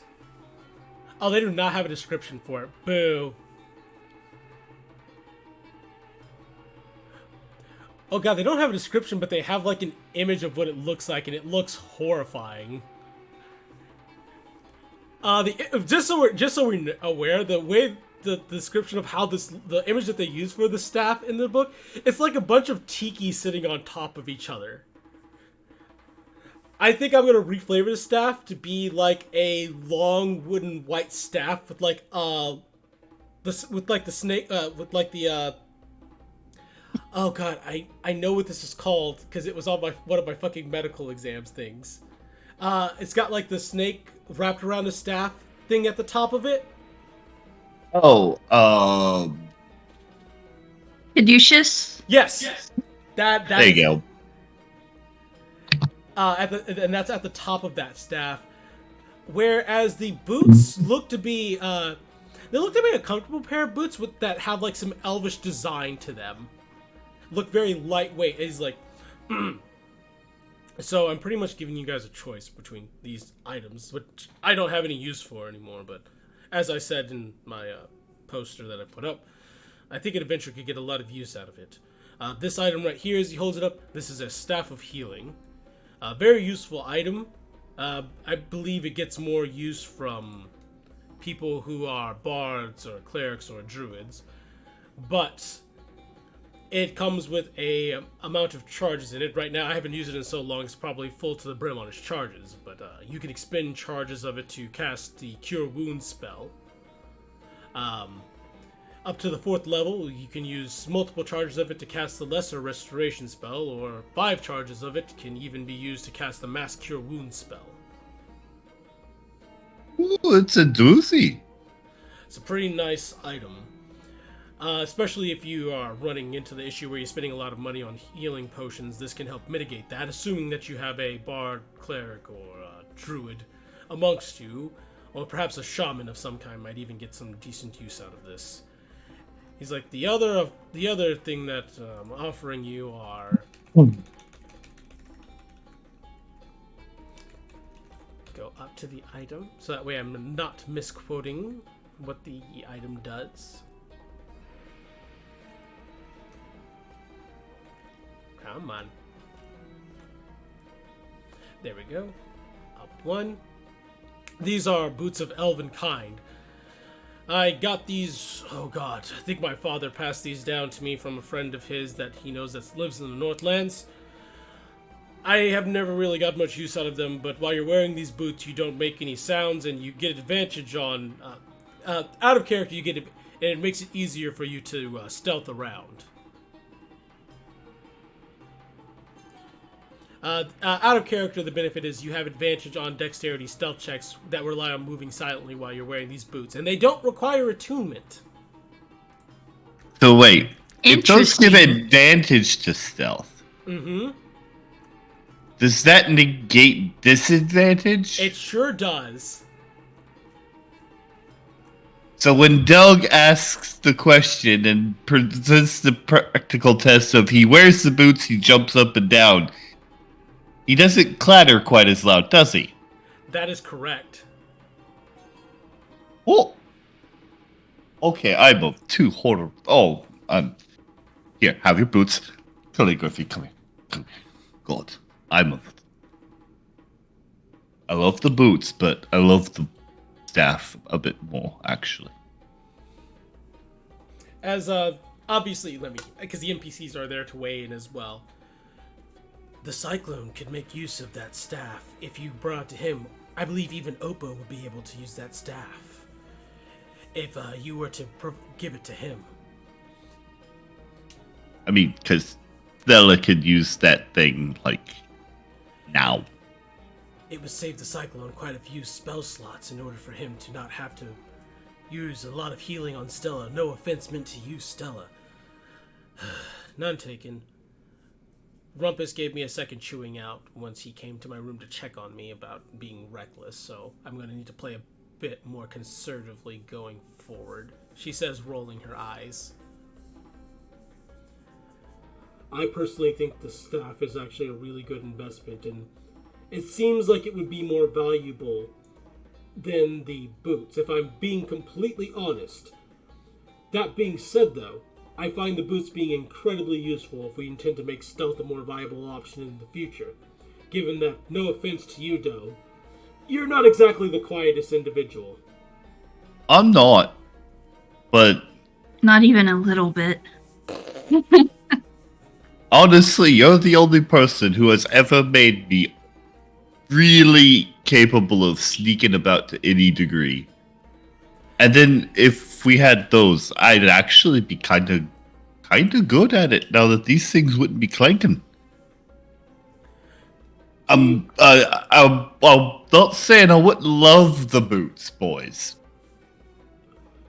Maybe, we just got that gold reward. Do you think Jadim might be willing to sell us the boots if we really want them so badly? Now that's a question. I can't be doing that to y'all. Y'all deserve fair pay too. I consider it a fair investment for all of our safety, if that's... Yeah, there's a difference. If we don't have to fight fights, then we're not spending money on healing.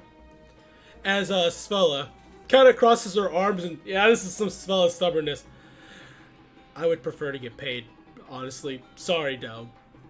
Don't hate you, but I just met you yesterday. Oh, no offense taken. I want you to get paid. If we honestly do this, I'm gonna calculate a share for you and give it to you out of me pocket. The Cyclone has no strong feelings about using the gold we just earned to purchase this. As a Whistler, considering how much you spent on me already, I wouldn't be opposed to making this investment for your sake. Plus, it's less gold we have to carry.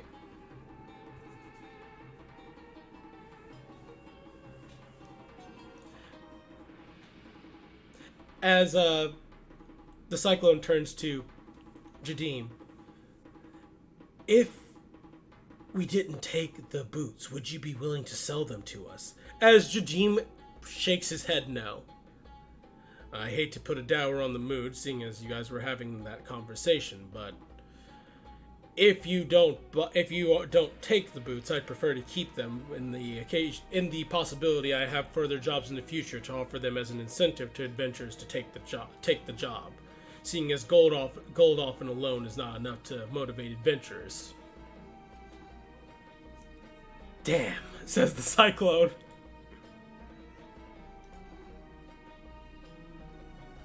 Well, I think it just means that in the future we need to keep an eye out for his requests, huh? As she winks. There we go. That's exactly what he's saying. That gets a smirk out of Jadim as you guys kind of nailed it on the head that, yeah, that was kind of what he was insinuating. As Svella, if you're asking my vote personally, I vote for the staff because it keeps all of us alive more. Not just me. It keeps you alive, pointing at Delg. It keeps you alive, pointing at Ghelfi. It keeps you alive, and it keeps you alive, pointing at pointing at Whistler than the Cyclone. The boots would make you have to do less fights, but it benefits one person as opposed to being able to potentially benefit all of us should the situation arise. As the Cyclone turns to Svella, that is surprisingly smart of you. Smarter than usual, says the Cyclone, as Svella crosses her arms harder. I think about not... Believe it or not, I actually tried not actively to not die. You could have fooled the Cyclone.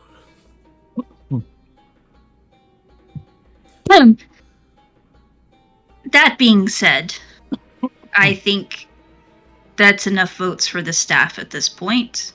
That will prioritize it. All right, the staff of healing it is, and I'm gonna add the staff of healing to Loot Pony actually. Okay. Because in the future, that doesn't this necessarily means that this is technically owned by the entire group. And should other potential party members in the future want a staff of healing, hey, that's an option for them. Exactly. And again, we can either try to keep out for future missions to try and negotiate these boots again, or we can try to find another means of getting them. So since they're now in our purview, we've now seen that they exist and what they do. Mm-hmm. Also, the fact they don't require attunement is fucking great. I agree with that. I was just expecting Delg to immediately say no because they're elven. Practical. Oh no, the private thing is, where the hell is Miracle when I need it? So that I can tell them, what the hell does it say? And it better not be nothing about me beard. With your guys' gold reward and your staff of healing acquired, Jadine locks his chest back up and then puts it back into the bag of holding, and after having held the Destinger Queen head in his lap for quite a bit, stuffs it inside the bag of holding as well. As he smiles, well, this was a rather pleasant experience, and I look forward to potentially working with you in the future again, should other jobs pop up. I was glad to finally help take care of that problem. Aye, it was a pleasure. It was a pleasure having that job finally done. Now my miners can work in safety, and we can probably hire a bit more workers without them feeling hesitant that they're going to get stung to death. Or dragged screaming into the mines. I cannot emphasize enough that was a very traumatizing experience for quite a few miners. Yeah, no more I of that. have a question. Because he said this twice, and Callie did not hear the conversation at the temple. But she does have the history she has with undead. Mm-hmm. Would that give her concerns? To hear someone had a traumatic death in particular. Roll me a religion DC 15. It's a bit high. I'm probably going to fail that, but it's still worth trying. For flavor's sake. Well, I'll be damned. Wow. Hey. Yeah, 15 on the dot. Pretty much those bodies not being properly buried, and probably potentially even being dying with some regrets, has the potential to let them rise as undead. That DC's 17 is good enough, and I had set the DC moderately high enough that I can even say it's more likely that they would rise as either skeletons or zombies, but there is the small possibility that they could potentially become like ghosts or vengeful spirits if it's not taken care of. Okay. So basically when he says that, Callie's just going to have this growing concerned look on her face. You might, when you go to find their remnants, you might want to have a priest with you to cleanse them in that case. things like that can cause them to come back in a bad way, and that would not be great to have another problem on your hands. There's currently a meeting going on between most of the affluent members of town right now, so I don't really have much business here. Not like I can sit here and talk to Mitten anyway, so I'll probably head out there, see if Ria's hanging out with them, and ask her if she's willing to send some acolytes to come with me when we pick up those bodies. Better safe than sorry. Always. Undead are not something to be trifled with. Seems like there's some history there. As Whistler, we fought quite a bit of undead in our last excursion out of town. Yeah, it would be nice not to have to do that again. Indeed. The consuming sands were problem enough. You don't want to add to it. No. Fair enough. As he stands up for a bit before he pauses, if you don't mind, if you can stomach a bit of embarrassment, I'm going to make an announcement to the miners about your success. Callie just steps back, like, here, the rest of you can just step forward on this. As Whistler steps forward, obviously. He likes the acknowledgement. As shall Doug. Cyclone actually takes a step back with calligraphy as Svella steps forward because she likes to hear praise as well. As Jajim makes an announcement to all the miners here that you guys are all the ones personally responsible for why the Death Stinger infestation is now going to be under control. And that if they can spare a couple of coins, perhaps it's worth buying your guys' drinks tonight. As he gives you guys, he gives probably Delg, since Delg didn't step back, a firm pat on the shoulder. He's like, the miners are some friendly people. Enjoy your free drinks tonight. As he heads out. Aye, we shall. So for those who are willing to partake, the miners actually will cover any drinks that you guys order for tonight, as they're more than grateful for what you guys have done. Does it come with 3D hooks? Yep. Sorry, I had to share that because it's the first face that came to mind.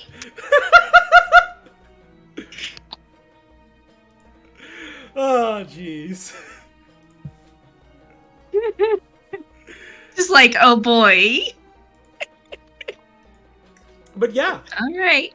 If you guys choose to partake, all your drinks will be taken care of, and even a couple of snacks are bought. No actual meals are bought for you guys, but if you want wine, if you want beer, hell, they'll even cover you for water. And obviously, any appetizers / snacks on Mitten's menu, they buy for you without question. As this gives you an opportunity to potentially get in better. Obviously, your disposition is going to automatically improve with the miners of this town, but I would just ask that you guys roll me a persuasion check with advantage. Probably have Delg do it, since I assume he has better persuasion than calligraphy. And DC is 10. Should be pretty easy since I got a 5 all natural. And you said with advantage? Yep. So, 23. The miners spend some time getting to know you guys, and essentially, you guys are friendly with the miners. In the future, if you ever need a favor from the miners, and someone should probably probably worth noting in player notes even, if you guys require a favor from the miners, they are more likely to do it going forward. Nice. But I guess for Delg's part, he'll just generally stick to drinking beer and giving everybody past tales of his of the shit he's done, Oh, amongst the Dwarven miners, that goes over really well, by the way. They love the stories. Oh, but of course. Them in particular, he flavors it up a bit for him. All right. So after a good night of merriment and getting to know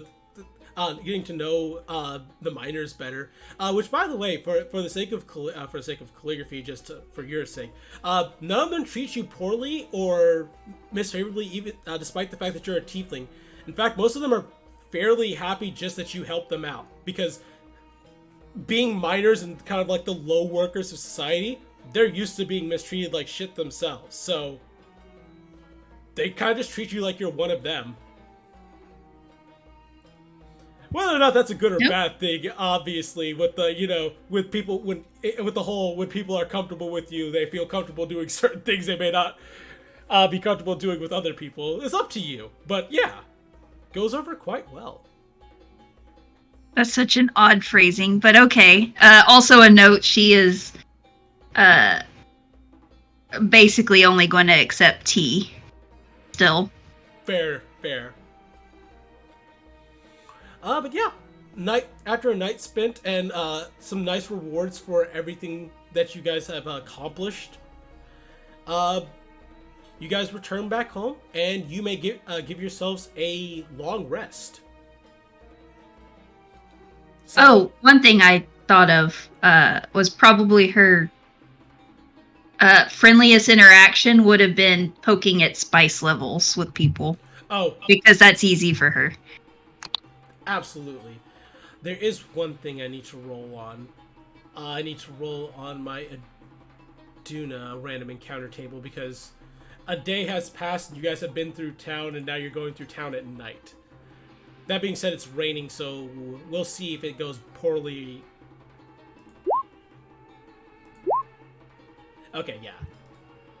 We take the better of the two.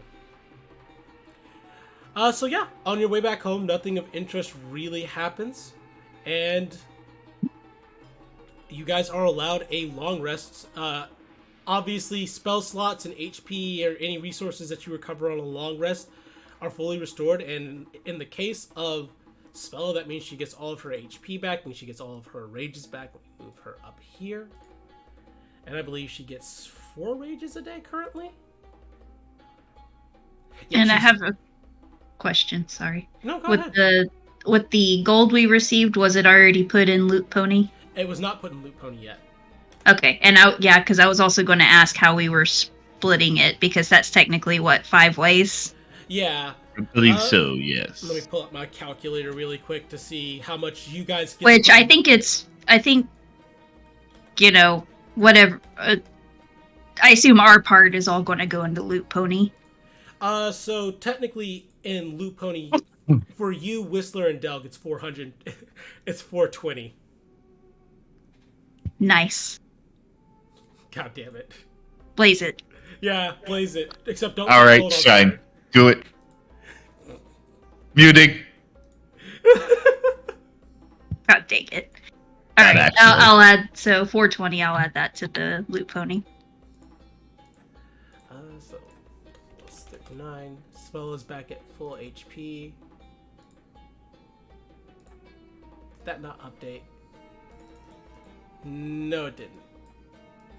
I hate when it does that. It updated on one and not the other. Yeah, I'm having trouble getting Delg's bar to actually go. The number, when you click on him, is correct. There's a UI issue on on here that's been fecked up for ages now. Yeah. It just will not visually update. It will for other people. Oh wait, am I full health to some others? Yeah. You're full health on my screen, but I understand on yours because that's the same issue I'm having with Svella. Yeah, she's full to me, if that helps. Which is funny because when I look on my because I have a player screen logged in and a GM screen logged in. On the GM screen she's wrong, but on the player screen she's correct, and that's fucking funny to me. That I'm like, I have 2 separate instances with 2 separate values. Hashtag make it make sense Roll20. But yeah, Cyclone is already back at full health, and we can get all of his Bardic Inspiration back. believe he has. Yep, he gets 4 for short rest, so I'll give him 4 of those. And he should be getting all of his spell slots back too, so 2 first levels and his 2 second levels. Anything else on his character sheet that... Nope. Cyclone is fully short rested. Sphella is fully short rested. Rumpus may become relevant. We'll find out. Sammy, you got calligraphy up to date? Yeah, you said short rest? Oh, long rest. Long. Long. Okay, I was like, I swear you said long rest earlier and I already clicked the buttons. I was like, Correcting shoot. myself. It's a long Is rest. there a button for Whistler to long rest? I don't see one on his sheet. No, there is not. But I go ahead, Darn I went it. ahead and just fix his HP value because he doesn't have anything that comes back on a short/long rest yet. Anyway, but that will happen in the future. I'll see what I have to do to fix his character sheet for that. Well, his hit dice says that they're at 8 out of 10, or am I just misunderstanding what I'm reading? That is correct. But he should get those back, so he should be at 10 out of 10 now. Because that is one thing he does get back on a short rest, on a long rest. Damn it! You'll get there. Eventually. All right. This is just a sign that I need that the break I'm about to call for is absolutely necessary. Because I'm about to say we're gonna take a break before we get into the next bit of shit. So yeah, go ahead and move yourself to your respective rooms upstairs, or if you're not, just crashing on the couch or something. Oh, also, did we want to roleplay the moment that Callie takes the sentinel from the lounge where Oppo is? It's okay if not. I'm gonna hand wave it. Okay. Let's just say Oppo is relieved once it's gone. Yeah, I figured as much. That's why I was asking. But yeah, go ahead and move yourselves to your respective rooms that you want to call your own. The Cyclone would not sit adjacent to their room. This is his room, because he knows better. This is the one we'll call mine tonight. Crash. Alrighty. So yeah, I think this is as good a spot as any for us to take a quick, and I'm probably going to say a 10-minute break, because we've been playing for about a couple of hours now. So let's go ahead and take a quick 10-minute break, because I'm going to go grab a quick snack myself. I also, give time for other stuff. But slideshow up and break music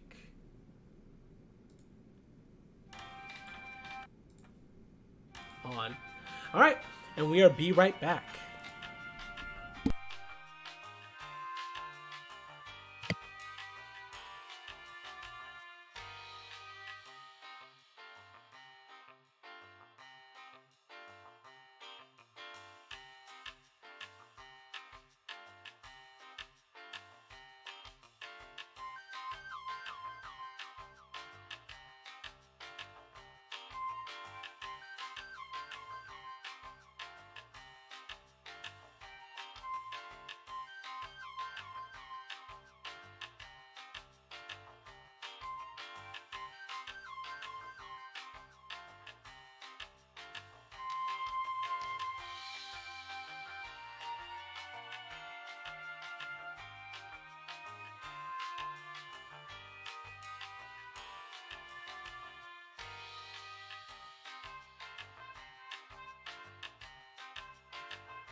Okay, I return.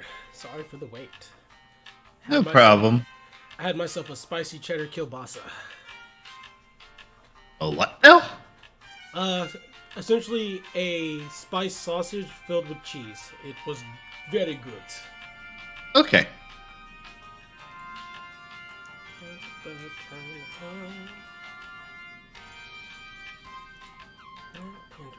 Break music. Which is this one. Alright. Sam, you back at yours station? Yep, I'm here. Alrighty then. Alright. So first things first, let's roll for let's see if the weather has finally changed. It is the wet season. Ha! That makes sense. So, you guys wait. As a matter of fact, as per usual, we'll roll initiative to see who wakes up first. So, between Delg and Calligraphy, I have a feeling I know who's gonna wake up first. Only because I have Oh. a certain item. Mm-hmm. 16 is really good though. Oh my god, he did it! Wow, I got a nat 1. Holy guacamole! Holy guacar fucking moly! Damn.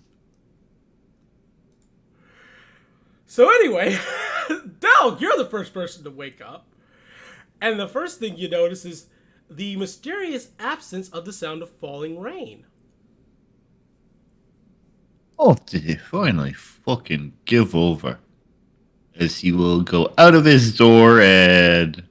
Peeking out the I window. believe this one right here. Mm-hmm. Open up the door and see...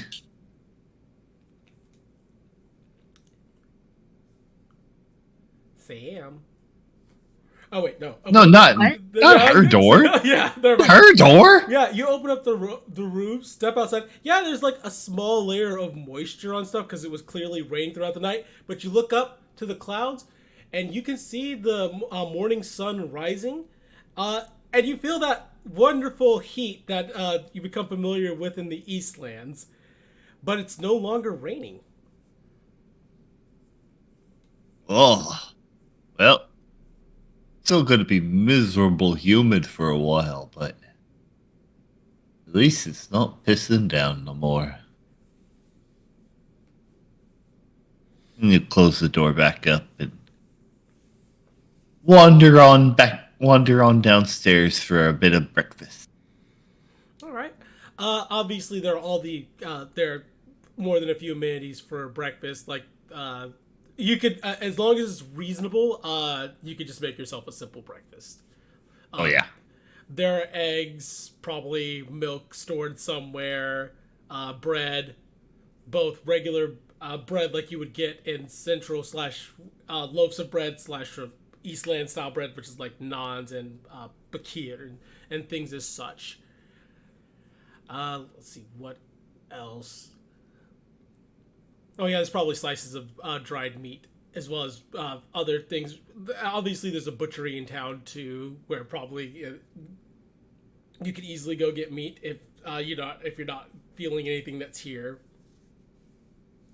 Oh, well, he'll just make himself whatever.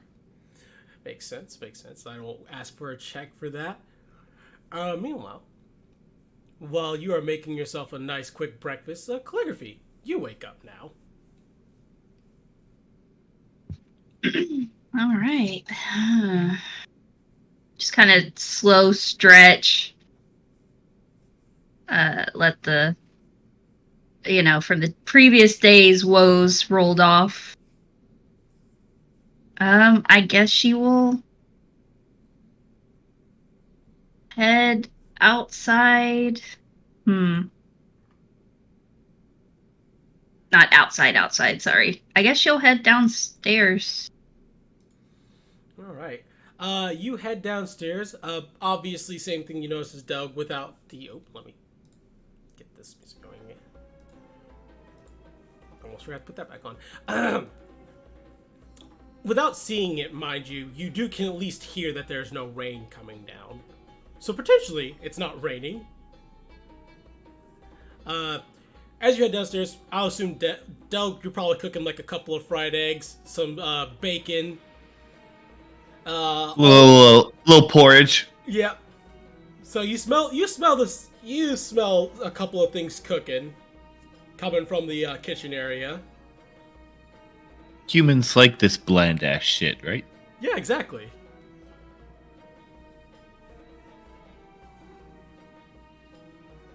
Humans. I know better not to lump you in. I want to. There's a private plan for him to get you to go home with him, and then he takes you to the cooks and says, "Don't dumb it down for her. Let her have it."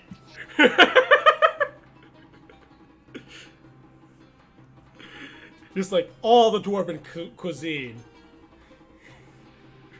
and it just gets served a dwarven feast. Just like, wow, this is a feast. No, this is just lunch. But yeah, there's some cooking coming from the kitchen. When you open up the kitchen, if you open up the kitchen door, you see that Doug's cooking clearly some breakfast for himself. Uh-oh, lost connection.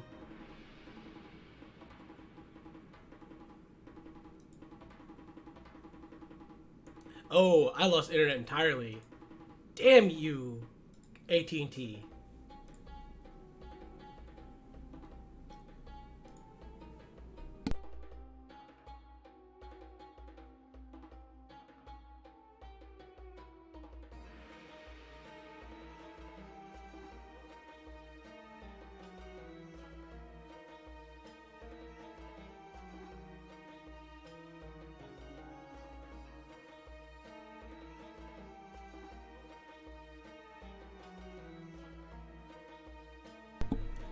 Take a brief intermission, folks. Getting a bit of some internet hiccup here. We'll see if we can fix it.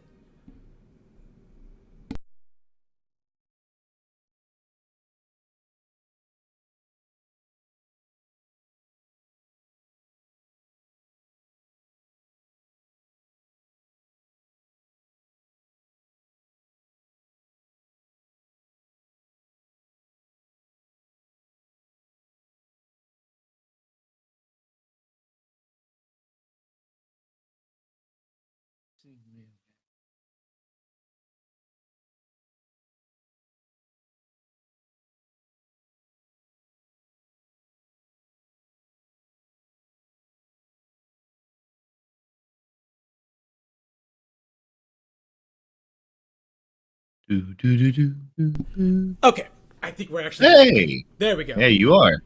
Yeah, just a brief internet hiccup.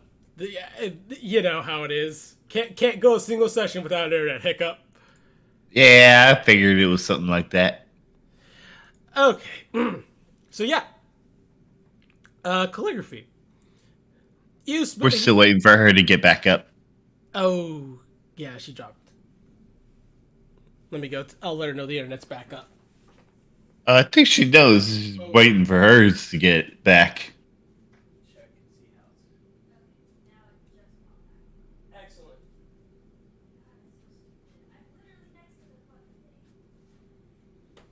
I'm literally next to the modem. Like directly next to it, with it like the laptop's a foot away. And he got the connection back first. PC Master Race confirmed. Good lord. I mean, true. All right, so calligraphy. You come downstairs and you can smell. You can obviously smell that something is cooking down here. If you would go into the kitchen, you'd see that Doug is currently cooking, but that's not something I decide for you. You can decide where it is you're going. Hell, you can go to the pantry or wherever the hell you want. Your choice. She'll probably pop her head in to see who's cooking. Because if it's Rumpus or Svella, she probably is going to make good berries. For safety's sake. Yeah, that's fair. So yeah, no, you pop your head into the kitchen, see that it's Delg who's cooking, not Svella or Rumpus. Oh, morning, Callie. Good morning, Delg. You're up early. I am a bit.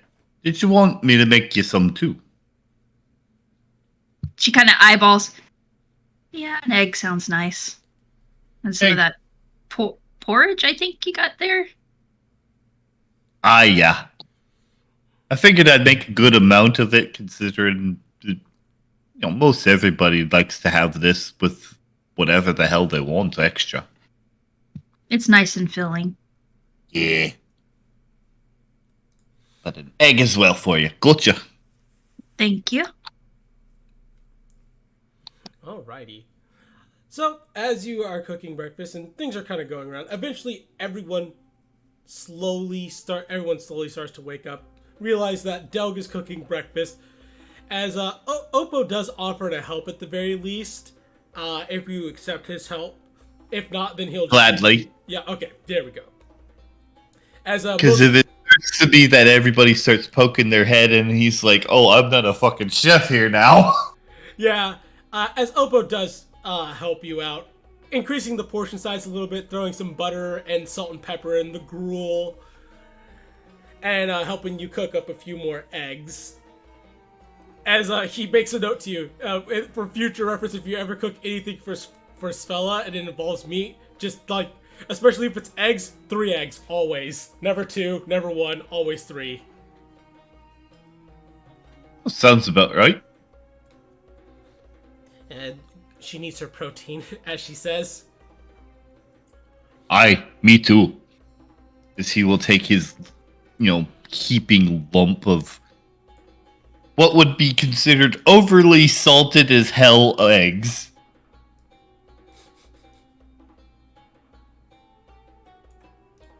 That feel when you spin the character token instead of fucking moving it? I didn't know these were like computer chairs. Whee! Oh god. Alright. So, you guys all take a seat here as Rumpus giving you on. Oh, Whistler needs to be down here as well.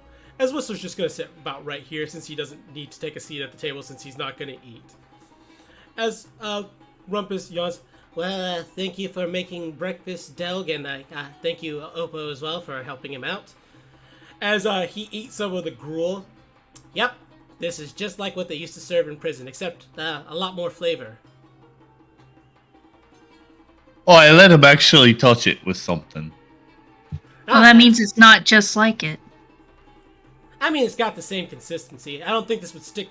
I doubt I could make an explosive out of this like I could with the gruel that we were served there. But then again, that's a gnomish problem, not a cooking problem. I think you can make mortar out of this. That one Eventually. Hey, let it dry long enough. Oh, goodness. He yawns. I stayed up a little late working on the schematics. Good news for you, Whistler. I've got some design choices for you to make. Ready to go. It'll take me a week to finish up the exact schematics for that poison fang apparatus. As he makes a gesture towards Delg's suggestion, by the way. Ugh. So, what's the plan for today, boys? He says he leans back in his chair. As, Oppo.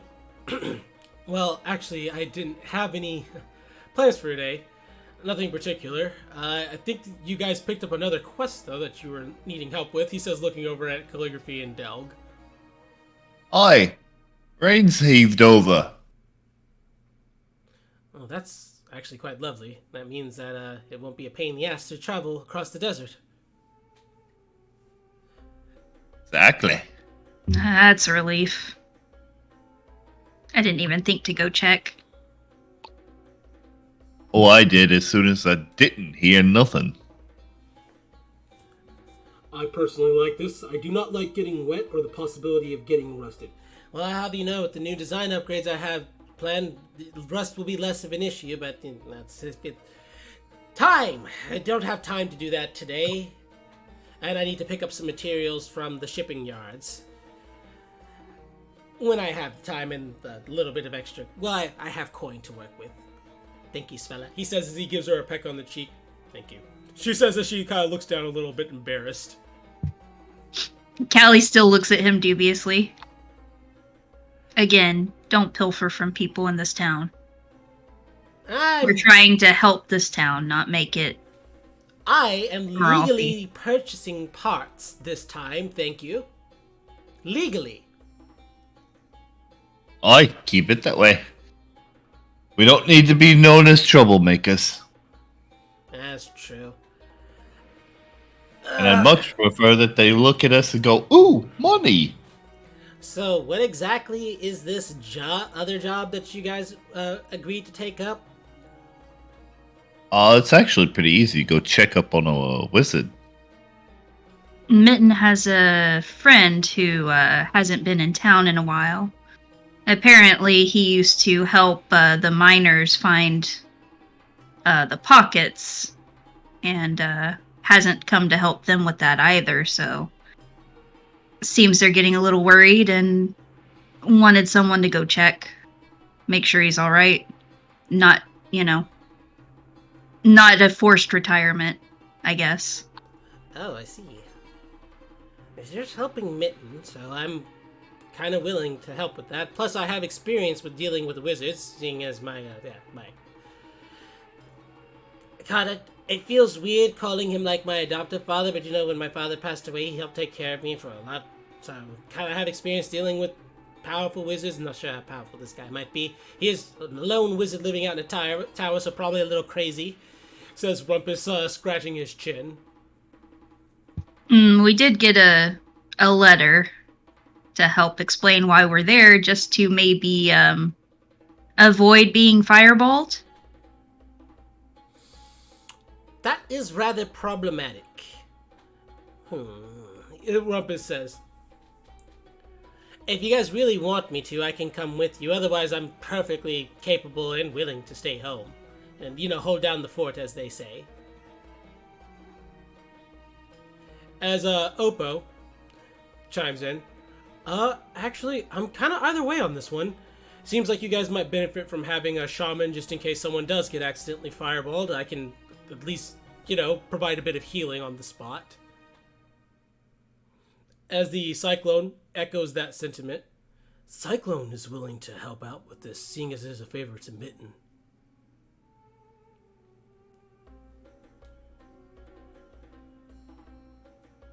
Let's not forget the other things that need doing around town as well. As Cyclone gives a nod.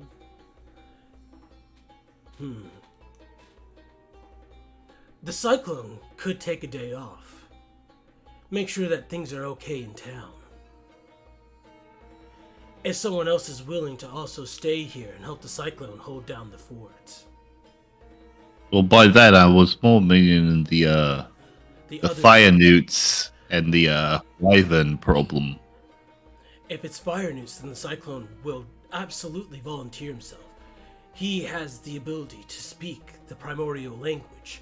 While I can't guarantee how negotiations might go with fire newts, at least can it breach the language barrier. Oh, well, that's no problem. I can manage that as well. Although it seems like the guard captain might be able to appreciate that, since that is the problem that's going on there. I do think we will especially need healing. We're not sure if he's injured or not, after all. As Oppo, that sounds like I'm coming no matter what then, he says with a smile.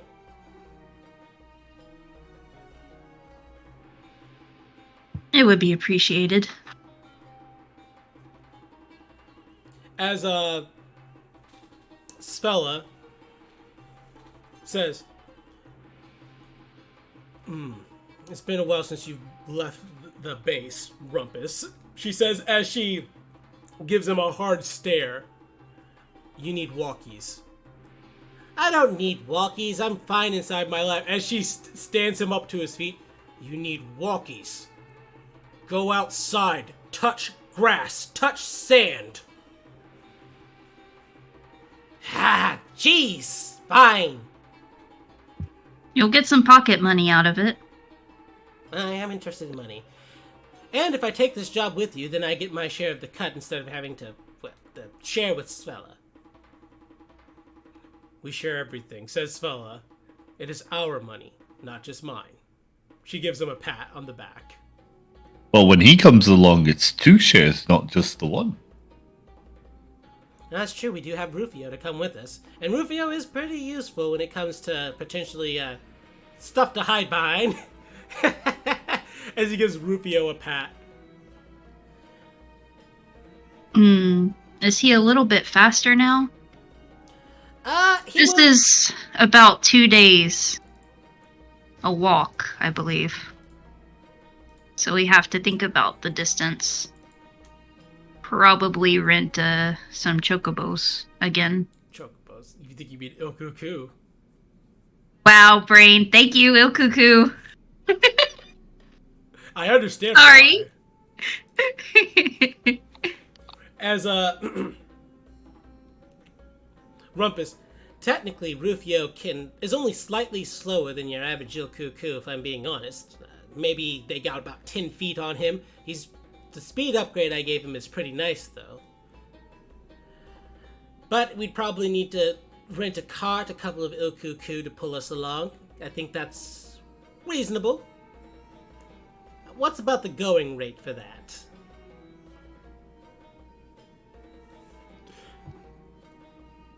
That's a good question. You realize that you guys don't know the answer to that because Jadim coordinated it for us. That is correct. Well, I guess we need to go find out. When we did that before, Jadim helped us out with it as part of taking care of his request. Of course he did. Damn it.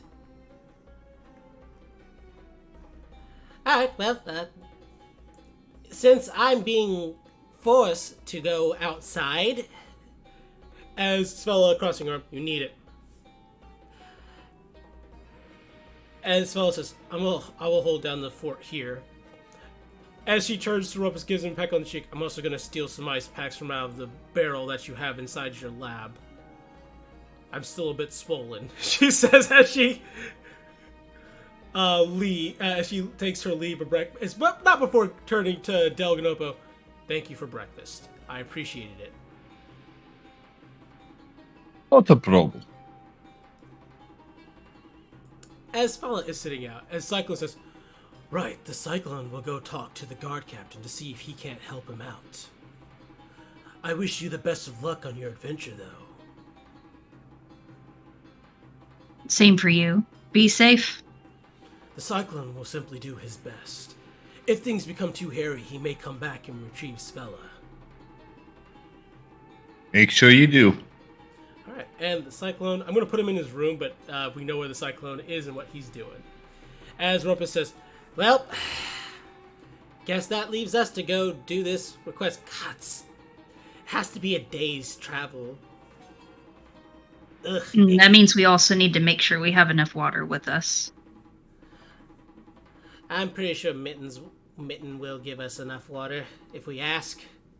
This is a request from him, isn't it? Indeed. Fair enough. Let's see what he can offer us to make sure we have provisions. Alrighty. Sounds good. So first place you guys are gonna head is probably to Talby's Il Cuckoo to make sure that's not a super expensive endeavor. Yeah, because in that case we might need to request. Or either change our plan or request some help with that. Alright. So you guys head over to Talby's Il Cuckoo. Which, it being an early morning, obviously there's not a lot of people on the street, though of course, as one would be expected of a stable hand, he is already awake and actively working, getting his Il Cuckoo fed. And he's like, oh, good morning to you. How's it going? Good morning, Talvy. Morning, Talby. Anything I can help you with this fine day? Glad the rain's finally let up. You almost got me to do it, fuck! Get the Okuku out to stretch their damn legs. Well, we might be able to help with that for a little bit. Looking to see how much it would cost us to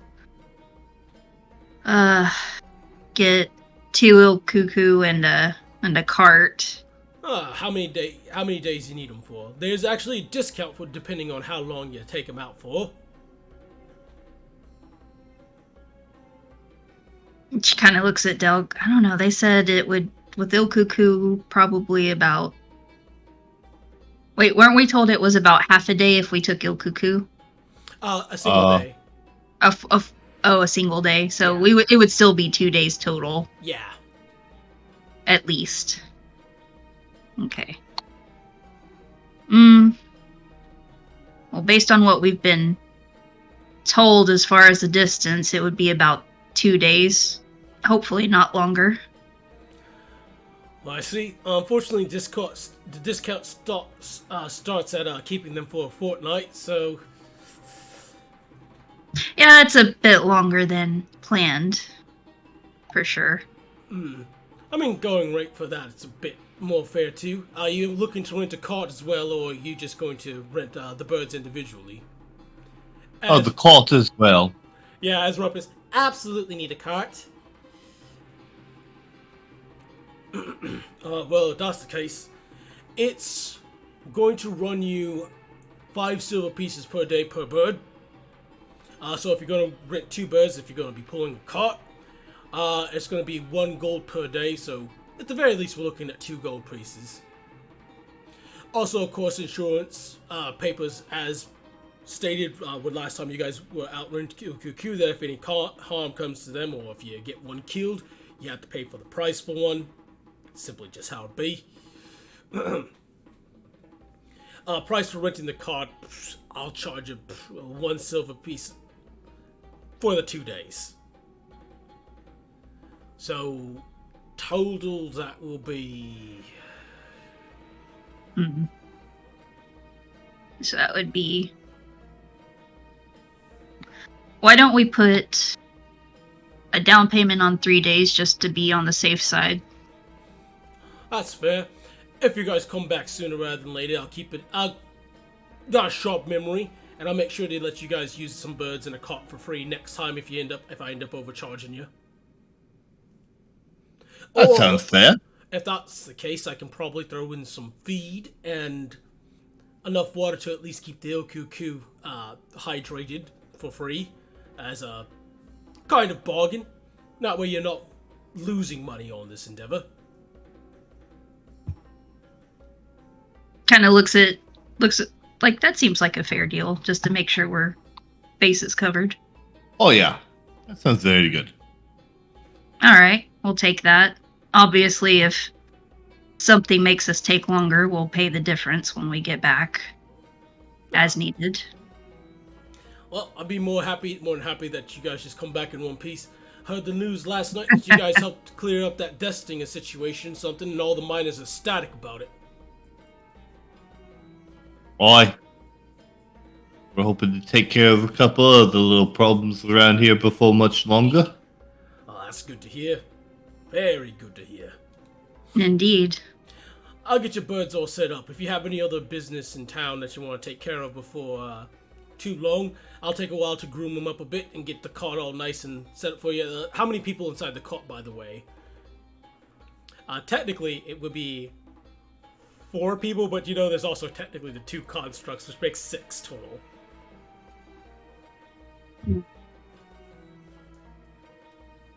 So it'll either be 6, if that's possible. If not, then we would have 5 and just move a little slower.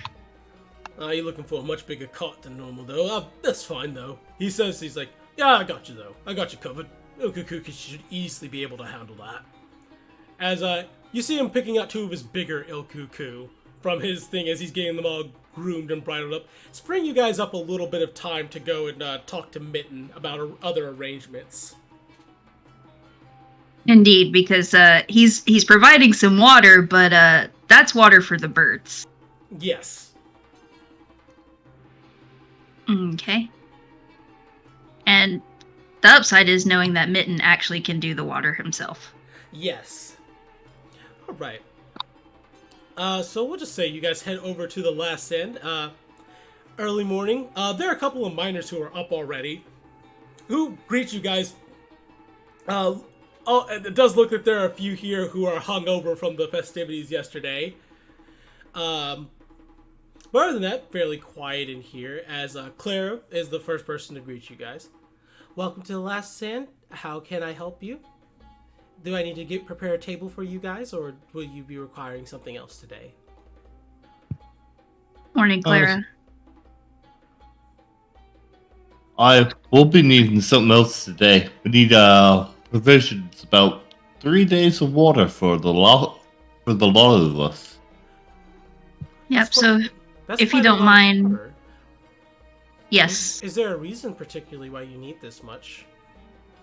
Yes, we're taking care of Mitten's request to go visit his friend. So Oh, I see. if you don't mind bringing it up to Mitten, we don't mind speaking to him directly if that is more comfortable for you. I'll go retrieve Mitten right now. He'll probably have some sort of special arrangement he can make for you, given that you're doing the job for him. She says as she disappears for a short while before reappearing with Mitten. She breaks off to go take care of other customers. As Mitten, I heard that you guys needed me for something. Yes. Good morning, Mitten. Morning to you. We're in the process of securing Il Cuckoo to head out on check on your friend, and we were wondering if you would help us as far as maybe providing some water for us to take along for the journey. How long is? Let's see. Did you guys get Il Cuckoo for yourself? Yes. Why? We do indeed. You need water for the Il Cuckoo as well, because that one I might not slide as easily. Well, based on our Luckily, conversation with Talvi, that is not going to be a problem. Also, that is a fair assumption, right? Mm-hmm. Okay. Yep, that's what we were told. Do some quick math here. Let's see. Yeah, Talvi is going to take care of the feed and water for the birds. However, that does leave us. And I'll tell you what, he says as he kind of scratches his chin. I can get you guys 40 gallons of water in a barrel, which should be enough to help you guys survive. I can't give it to you for free, but I can give it to you half price. 8 gold pieces sound okay. Sounds good to me. Yeah, that's still cheaper than than the tip of Shemesh offers it, correct? Yes, because that normally would be 16 gold pieces for that much water. Yeah. I think that would be a great help, Mitten. All right. I appreciate you allowing that. Also, as he reaches into his pocket, I had this written up yesterday. This is a letter for my friend. His name is Tender, by the way. That's Tindr. He's a Firbolg. In case if you guys know what that is, I wouldn't be surprised if you don't. They're very rare sights, even if you were outside of the Eastlands. What should I roll for Callie to know that? Or is it just inherent she would? History. And this would also be the case for Delg as well. Delg can roll this with advantage, though. Oh, you do? Okay. Well, they are related, aren't they? Mm-hmm. And that's not a surprise. Both of you at least have a rough idea of what a Firbolg is. I wouldn't say Firbolg are related to dwarves, though, but they are related to something that dwarves are familiar with, as Ghelfi is going to be aware of as well. Firbolg are almost like a subcategory of giant. The tiny giant. Yes, they are the tiniest of tiny giants, which still means they are quite tall. They're bigger than ogres? They're actually smaller I than think? ogres. Only smaller than ogres by a hair, though. Okay, whatever. Yeah, older editions, they used to be taller than ogres. In 5e, they changed it around. I not particularly... Hell, they tried to move them away from being related to giants, but I don't care for that flavor myself, so I keep the giant flavoring to it. Oh, okay. Yeah. That explains why I didn't know that, because I was like, I don't remember reading that about Firbolgs when I looked at them once. Firbolgs are... Firbolgs are a type of giantkin. However, with the history check past, what you guys are aware of is that they do not like other giantkin. They do not get along with them because they have a different ideology. Unlike other giants who believe they own everything, Firbolgs are quite content to share with everybody. And on top of that, they are typically very reclusive and shy, typically sticking to one area and doing their best not to be observed, which probably aligns with why he comes to town so rarely. And why he's a wizard. Mm-hmm. Okay. Well, I do know a little bit about Firbolg. I've never met one, but I guess that will be changing. I wouldn't be surprised if you hadn't met one. I think the circumstances in which I met him were incredibly rare and would probably never happen again.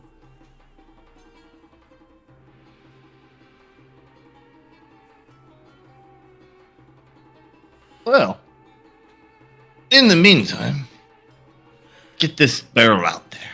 Yep. He actually gets an empty barrel 40 gallon bells as you see him cast a spell and fill it with water himself. As he gives it a firm pat on the lid. Alright, there's your water. This is heavy, so just probably looks more towards Delg. Maybe you want to carry that? Oh, yeah. Or did Rufio come with us? Rufio? Oh, Rufio can carry it too if you desire. As Minton says, good luck on your journey. I would be the one to probably tell you I've never personally been out there myself, but just be safe. Well, I hear you at least. Uh-oh. Huh? There you are. There's Sam. What Hey, happened? he's back. Oh. Or is he not? That was really Uh-oh. robotic. You're just you're just saying and then it I guess goes down. Why is it like this? Alright, I gave it a little bit of a pause. Am I okay now? You are sounding okay. Okay, that's good.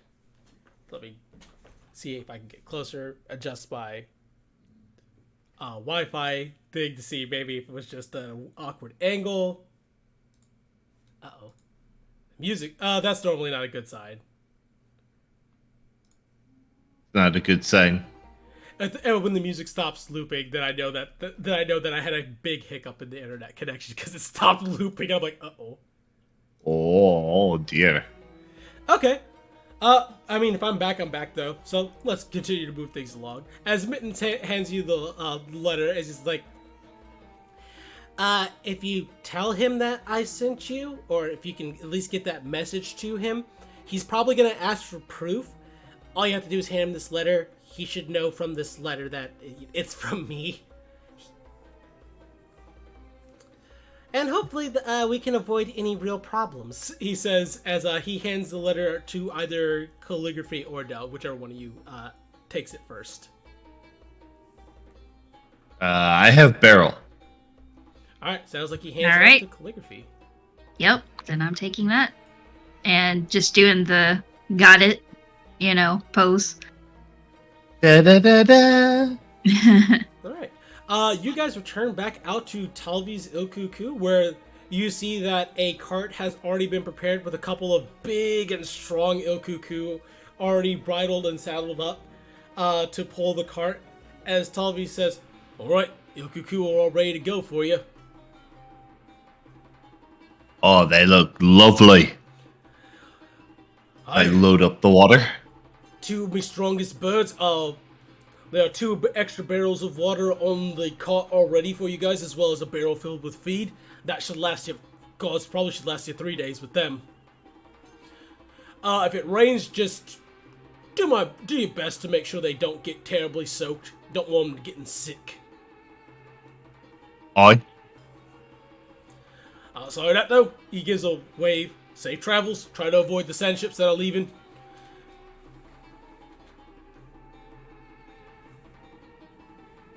Alrighty. All right, and with Let's see. that, So that's 8 gold for the water and 2. Did we just say go ahead and put down 3 gold yeah, for the thing? So that's 11. yep. I'll just take 11 out of Loot Pony. Yes. Alrighty. Makes perfect sense. All right, and you guys are off.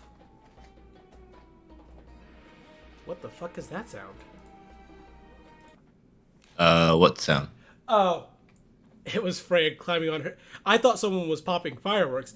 It was Freya climbing onto her paper. And it made like that perfect crackling sound that made me think I was hearing fireworks. Alrighty. That aside, though, let's scroll down. Let's go ahead. You guys start on your journey. And now I get to roll on the encounter table. Yeah. Alright. So you guys head out on your journey, and let's see what happens throughout the day. Random encounter table.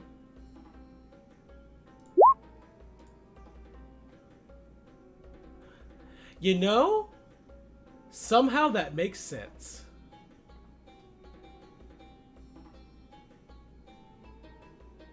Oh shit. And then he pops out with a poison dagger. Bali Caparoni. Bye, pepperoni. Alright. So you guys have been traveling for about half a day. And of course the sun begins to rise overhead, and the regular heat begins to be... This isn't like an extremely hot day, but just like a regular desert hot day, all things considered. Can I get one of you to roll me 1d10?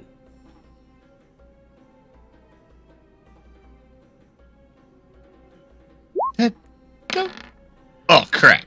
That is a 1. That is a 1. You know, in Maybe second 1 edition, is good. in second edition, if I rolled a 1 on a random DM wants a D10 roll, this would be horrible dread, because that just means that I got surprised. Yeah! Luckily, you're fine. Alright, so, as you guys have been traveling for half a day, desert sun kind of high overhead, you guys occasionally take a quick stop every now and then to keep yourself hydrated, grab a quick snack, and assuming calligraphy doesn't just pop a good berry spell to help you guys get by. As you guys are kind of traveling by, you're at least half a... relatively wise, if you had been walking by foot, this would be a day's travel by foot from where Duna is. But obviously by Okaku, it's half a day. In the distance, you guys spot a series of empty tents. Would you guys like to get closer, or do you want to choose to ignore it?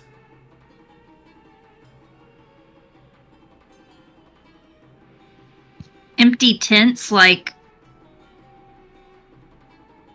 Are they cloth obviously tents, or blowing off their pegs or something? Go ahead and roll me perception. DC would be from from the distance you guys are right now, because it's safe. DC 15. Oh Fuck! damn! Double ones. It just means I got him out of Callie's way. Exactly. Delg fell so that Callie could run. From this distance away, you can see that You don't see any people surrounding these tents, and the tents are in a slight bit of disrepair, with some of the fabric on them is torn open, and even as the wind blows ever so slightly, as Kevin had described for us, you can see there's nobody inside the tents. So, once again, do you want to investigate further, or do you want to just leave this be? Looks like an abandoned camp over there. Oh, it's unfortunate. Do we want to go check it out? Maybe they left something behind, says Rumpus, thinking of the opportunistic value of this. I just see tents. I don't see no boxes or cargo or nothing. We are on a time limit here. I mean, at most this takes, 15 minutes? Says Rumpus.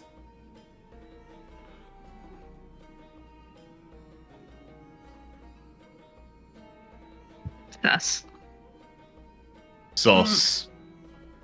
Looks at Delg and Whistler.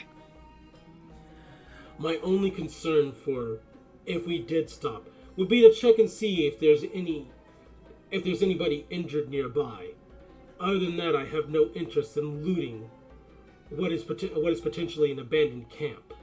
I think I'm a bit above that, says Whistler, giving a discouraging glance at Rumpus. Oh, la-dee-da, you're too good to loot. Is Oppo just taking a nap? Oppo is just kind of being silent as when you kind of address him. Oh, well, I'm kind of either or for it. If we want to stop and check it out, that's fine. If we don't, then I'd be no more trouble to just keep moving along. So really, it's up to you and you, Calligraphy, and you, Telg, if we want to stop. As Rumpus turns to Oppo, I thought you were on my side when it came to looting. Isn't that what kobolds like to do? That's racist. That's racist, Rumpus. Why don't we check it on our way back? Assuming we can find it on our way back, or someone else doesn't loot it first, says Rumpus. In that case, someone may have already looted it now. That's fair. Certainly looks like it's been looted. Aye. More of a curiosity. We'll have a look when we're coming back. Maybe we'll see. As you guys continue along your way after having slowed down, just a short while to address that issue. Keep moving along. As Oppo, not exactly a good sign though. Maybe it is bandits that ended up getting Mitten's friend. There's ever the possibility. That certainly is a concern. She kind of thinks really hard about that.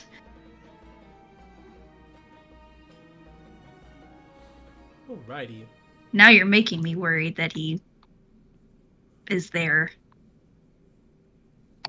Sorry, that wasn't my intention, says Oppo.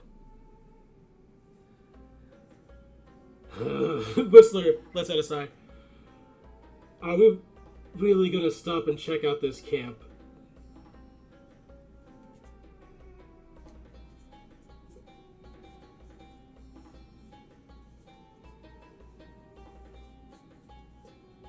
Deafening silence. Oh shit, did my connection drop?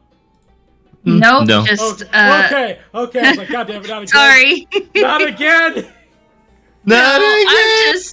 I'm just so indecisive. And that really did just make me go, oh no. 'Cause that's awful. We probably should check in that case.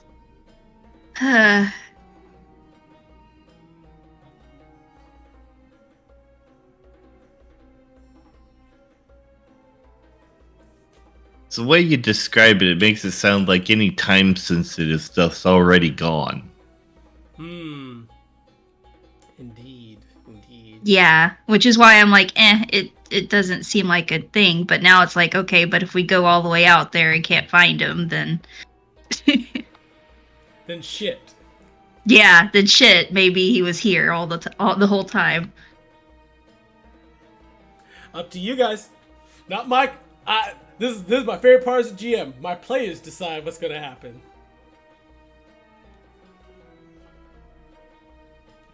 Fuck it. Let's go look real quick. Yeah. Whistler We're not going to spend time digging in the sand. We're just going to make sure. You underestimate how fast I can loot something. Rumpus says with a smile on his face. Impress me.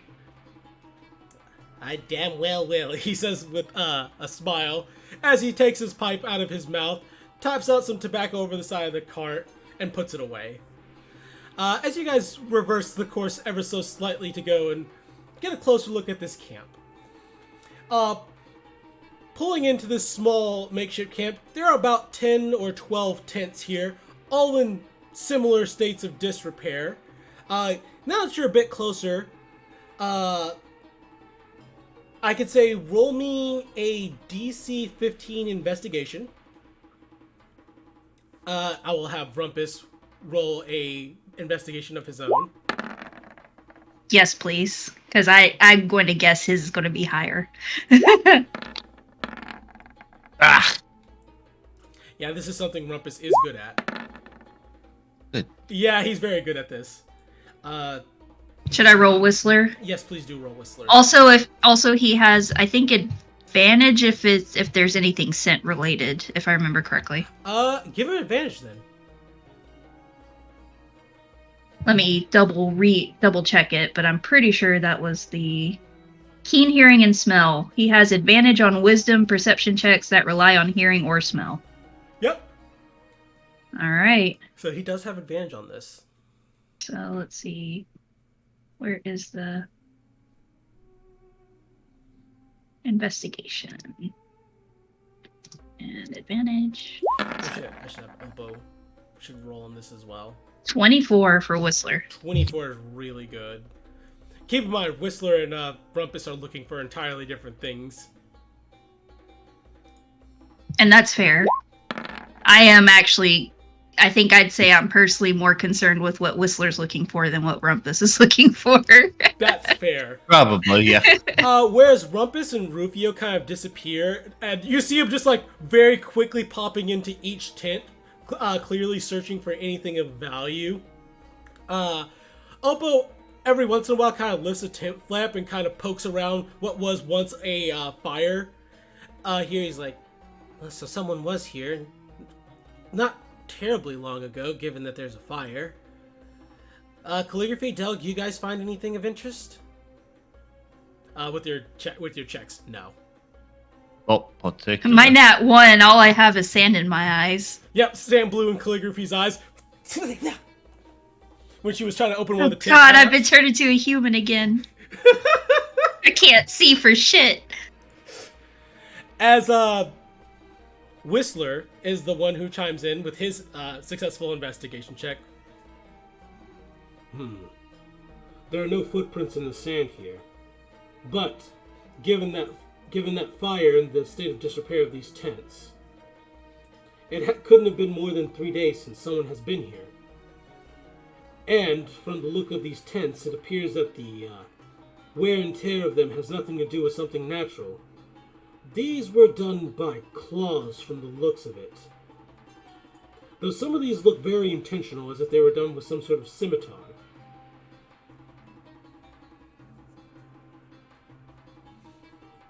So definitely a fight took place. A fight took place, but I don't smell any blood. I don't see any signs of an inherent struggle, though in 3 days passing, obviously the sand could cover that up. Aye, especially since it's been raining. Very much so.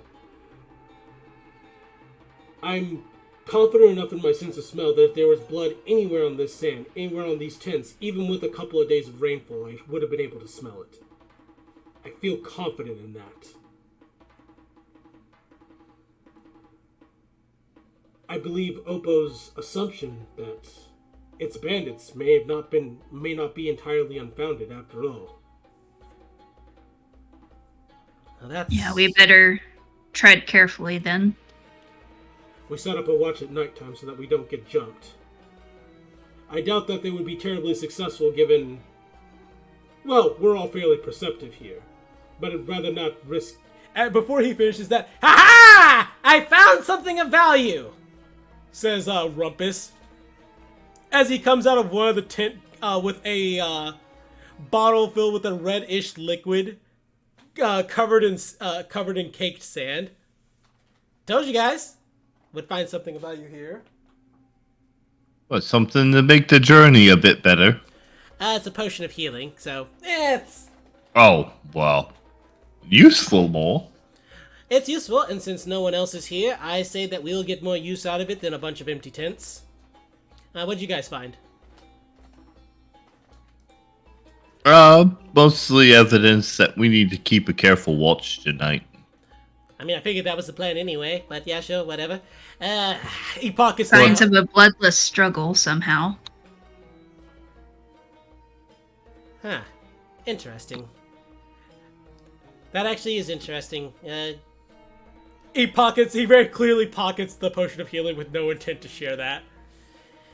Not surprised. With nothing else of value here to really speak of, I think we're clear to just keep going. Yep. See, it tells I you think that's best. nothing more than a 15-minute detour. Yeah, at the least. Alright. This does remind me, if anyone has food on you, we need to put it in the bag of holding immediately. Why would you need to do that? Says Rumpus. Sand sharks. Oh shit, no! Alright, yeah, here, hold on to me rations, please. Yeah, no, I'll just take my rations, and I think this counts as food too, and this as well. As Oppo just generously, just like, anything I have that might be considered food, you can have it. Just, I'll get it back when it's over. Absolutely. I don't plan to keep it. I don't need extra stuff in here, but I certainly don't want to attract any attention of sand sharks more than we already are just by being here. In my travels, I've actually seen a sand shark before, says Oppo.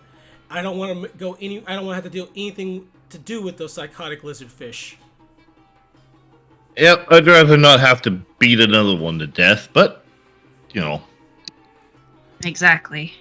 Oh, wow. I've seen enough of them for the entirety of my life. All right. So, I guess everybody can keep that. Is it fair to just say everybody keeps their rations on their inventory so it doesn't Yeah. get muddled putting it in Loot Pony, but we could just say rations are moved to Loot Pony? I agree with that. Okay. All right. Because I don't want to deal with, I don't remember whose is what's is whatever. Never again. I don't know that the weight is significant. Not significant enough for me to care. Also, I realize I need to move you guys to... Outdoors. You said claws on the tent, and I immediately thought of sand sharks and was like, Yep. wait a second. I understand. Also, Miracle. As soon as you said claws and scimitars, I'm like, not only sand sharks, sharks of the west, the little fucks. Yep. What's left of them anyway. There are about to be a few less once they poke their heads up again. And Rufio. All right. That is everybody. And I'm going to zoom in on the player map. Excellent. So, with that brief detour out of the way, and knowing to keep yourself a bit more on edge, you guys continue along your journey at a brisk pace, before eventually... and that is... nope. This layer. Night falls. As Rumpus is the first to point out, it's starting to get a bit dark, and I don't know about you, but I'm not one for traveling in the middle of the night where it's less likely that we can see something coming. Well, not that I can't see at nighttime. As Oppo, actually I can see pretty well in the dark. Hi, Kobold, we're used to seeing in dark caves. As Whistler, Actually, I have dark vision as well. I mean, the tower is just kind of over there, ain't it? From this distance, you would actually be pretty close to seeing it, actually. Yeah, no. Even if it's nighttime, you guys would be able to see the tower. And see, that's maybe about 4 hours travel away. You could push on and get there by nighttime. However, that probably does look suspicious to someone who may be experiencing things. I don't know, but if someone's experiencing issues right now, Think best to wait till I'm morning. being my own worst enemy right now. I think it's best that we wait till morning, says Rumpus. That way he can see us as well as we can see him. Less chance we get fireballed. Less chance we get fireballed. I'm all for that. I'm for that. However, Yeah, this time I'm going to try to build us a special kind of fire that doesn't attract anything. And Callie's going to attempt to make one of those ground fires. DC 10 survival. All right.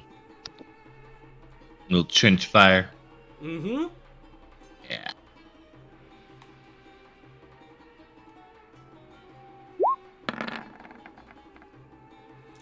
That's On the pass. nose. Whew. Pass So she on. struggles a little bit with the sand. That's because the sand was wet. Obviously. The farther you went down, the wetter it was. But yeah, you managed to get a nice trench fire going as you get a nice smokeless and, and also one that's clearly not going to illuminate the entire horizon. Yeah, fire. it shouldn't be visible from a distance is my goal there. Because after what happened last time with our visible fire, I want to avoid that. As Oppo himself is actually going to roll a survival. Well, he's not proficient in that, but he does have base. Yep. As he gets a small little campsite around with tents and stuff, and begins to also help take care of the Okuku to make sure that they're fed, have a little bit of water. Though the Okuku themselves are kind of digging into the sand and dipping their beaks in it, and you see chunks of sand leaving their mouths, but clearly they're getting some moisture from just kind of filtering the sand out. Looks like we need to water the birds. Indeed. Mm-hmm. Now that technique is quite useful. Very, or at least very interesting. Yeah, if I was them, I'd get water however the hell I could around here too. Alrighty. So go ahead and everyone just subtract a ration, unless Calligraphy is going to burn a good berry. That's up to her.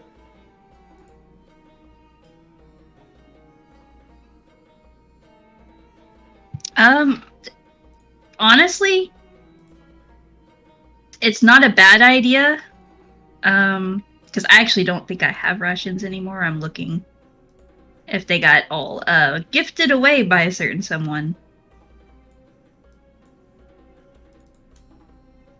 Yeah, I don't actually have any rations that I can see in my list, so I will in fact cast Goodberry. Okay. And anyone who wants it, including the birds. I actually need to make an edit to Oppo's token because it's doing something weird really quickly. So apologies. Okay.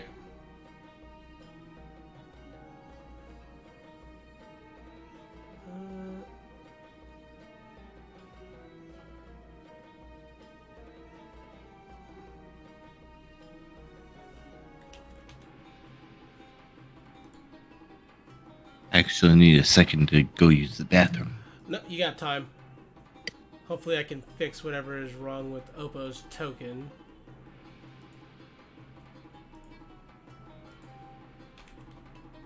There it is.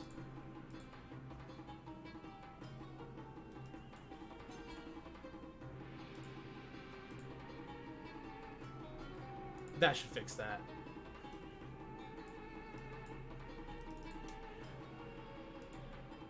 Oh, that explains so much.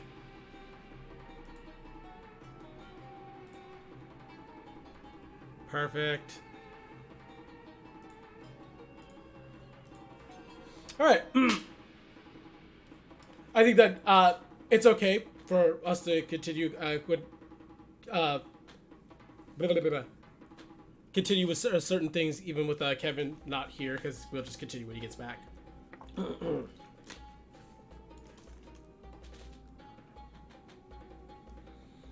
As you guys get your camp successfully set up and a crude watch is set up, I know that Kevin specifically always has Delg take first watch.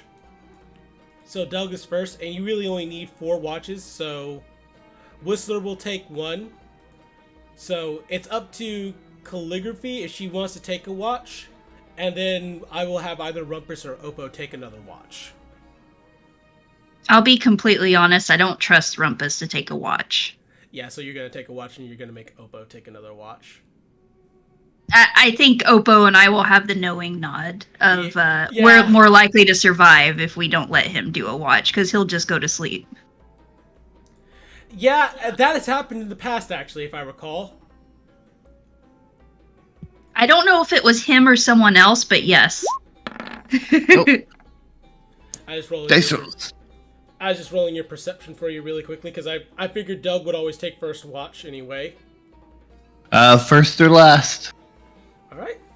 So, Doug, you take first watch. Nothing of interest happens. You look out in the direction of the Wizard's Tower, and you swear that you see some, like, greenery surrounding the tower now that you're kind of looking out. This is obviously it's hard to make it out in the dark, and you'll need to confirm so in the morning, but it's like, does that tower have trees and bushes surrounding it? It's a little fuzzy. But yeah, your shift passes without any sort of problems or any issues. Whistler, of course, was volunteered himself next in the watch, so I'll have Whistler make a perception, which is something he is decent at. 16. Nothing happens during Whistler's watch as well. Whistler then wakes up Calligraphy. If you could just roll me a perception for your watch. 19. Nothing happens during Calligraphy's watch either. And then you wake up Oppo. And where is... just a straight wisdom for him. 14. And nothing bad happens during Oppo's watch either. So it's actually a very uneventful night. And as the morning sun begins to rise, you guys can get a much clearer look at this wizard tower now. As Mitten had said, it is a tall sandstone spire just kind of out in the middle of nowhere with nothing nearby it, save for the fact that there is a garden surrounding this wizard's tower, with a well and a bunch of colorful flowers. As Oppo, kind of agape a bit, and I just need to fix something on the map layer. Oh. Alright, to represent this daytime. As Oppo is the one who kind of... I think that's the first time I've seen, like, something that isn't just cacti in the middle of the desert. What the heck? It is a wonderment. That's really unusual. Yeah, that's some really fucking strange shit, says Rumpus as he rubs his chin. Do you think he did that, or do you think somebody else did that? I thought that was more of a druid thing. I mean, we can always ask him. Oh, that is a fair point. All right. And we'll potentially be riding with him for a day if he's going back with us. All right, and I'm just going to set up the calligraphy. Or half a day. These two will probably be in the back. And there's a new map for you guys. I just need to get to... Oh, I'm in the wrong... That's why.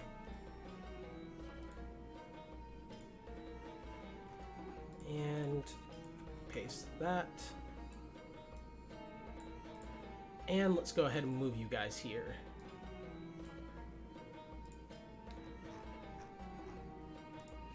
All right. As you guys approach closer, it becomes relevant, like how tall this wizard tower actually is. It's about a good 120 feet tall, easily. As Rumpus is the first to make a comment about such things, he's like, "Yep, that's a wizard's tower, all right. Gotta always have a tall fucking tower." As you guys stop in front of like where the garden begins, as you decide to, of course, leave the Ilkuku behind, walking forward on what is a very nice and clean stone trail made for that leads to this door right here. Of course, noting some of the shrubbery around here. There are a few cacti and desert trees that kind of grow along the edge of where this garden is. But where the actual garden is, there's very clearly like grass and trees that shouldn't be able to grow here, and even flowers and stuff. And Calligraphy, of course, can recognize that these are cherry blossom trees, as they are not an unusual sight in your hometown. But very weird to see anywhere else. Mm-hmm. Huh. I didn't think I'd ever see cherry blossoms again. Is that what those pink trees are? Yes. It is We have weird. those where I'm from. Why are they pink? You can't just ask a tree why it's pink, Whistler.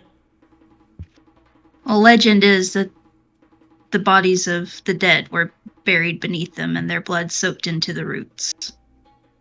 Oh, that is grim. I don't know, I think it's a little bit kind of beautiful in a poetic kind of way. I like it. Oppo, I hope that's not actually true. Fun fact, that's real lore. Oh, I know. That's why I didn't correct you at all. I love that lore. We keep that. Mm-hmm. As you guys approach forward, I'm assuming, I should probably ask, did you guys want to make stealth checks or anything? Because that's obviously an option if you want to approach it stealthily. Or if you want to even announce yourself. No, because you see, part of the reason that mages have big tall towers is so they can see people coming. And prepare all their tricksy tricks. As a Whistler, I guess then we just announce ourselves. Dogs, I think you have the loudest shouting voice from my personal experience. Well, do you just want me to yell at the door real quick and see if he opens up? I mean, there are worse things we could do, right? Oh yeah, there are very much worse things we could do. But we can also just knock. That is definitely the case. I think knocking might be preferable, given that we don't want to surprise him. And if we knock, it makes it seem like we're being polite at the very least. Assuming he's not crazy. You keep saying that, says Oppo, and it's concerning me more and more. Well, I don't think Mitten or Jadim would have been actively working with someone who was crazy. Or send us to check on someone who was. Not for... I trust... you know what, I trust that. Yeah, I'll trust that, says Rumpus. Kind of nodding. Right. So, knock knock. Alright. And he proceeds to do so. Alright. You knock on the door. As... there's a brief moment of pause before, like, a stone face appears on the door. It's somewhat feminine looking. As it's like, "Oh, hi there. How can I help you?" It's Betty's friend. Who's Barry? Another talking door I met. Oh, that's lovely. You met another talking door. That's so sweet of you. Anyway, what's your business here? How can I help you? Let's see. Mr. Mitten sent us over to check on his friends. Seems he hasn't made contact in a while, and people getting worried. Oh, yeah, he is here to see Mr. Tinder. Oh, that's so sweet of you to come and check up on him. Well, unfortunately, I can't let you inside unless you know the password to get inside. Oh, password. Is there anything on that letter? If opening up the letter and reading it, you realize it's just the message. It doesn't have any special instructions for how to get the door open. Well, because from our understanding, Mitten doesn't really come out here. Correct. Right. It comes to him. Well, do you mind telling us how long it's been since you've seen him? Oh, goodness gracious, I haven't had him come down here. It's gotta been a month now. Oh, so he's went up, but he hasn't come back down yet. Oh, that's certainly correct, yeah. Oh, well, at least he's home. That's good to know. Yeah, there was a bit of a noise that I heard. Oh god, it was definitely 4 weeks ago. Unfortunately, I'm kind of just stuck here. How's it? You know how it is, but yeah, that's just really about the worst of it. So you heard a noise, and you haven't seen him in a month. Well, it's not like I can go and check on him or something. What kind of noise was it? It sounded like stuff getting knocked over.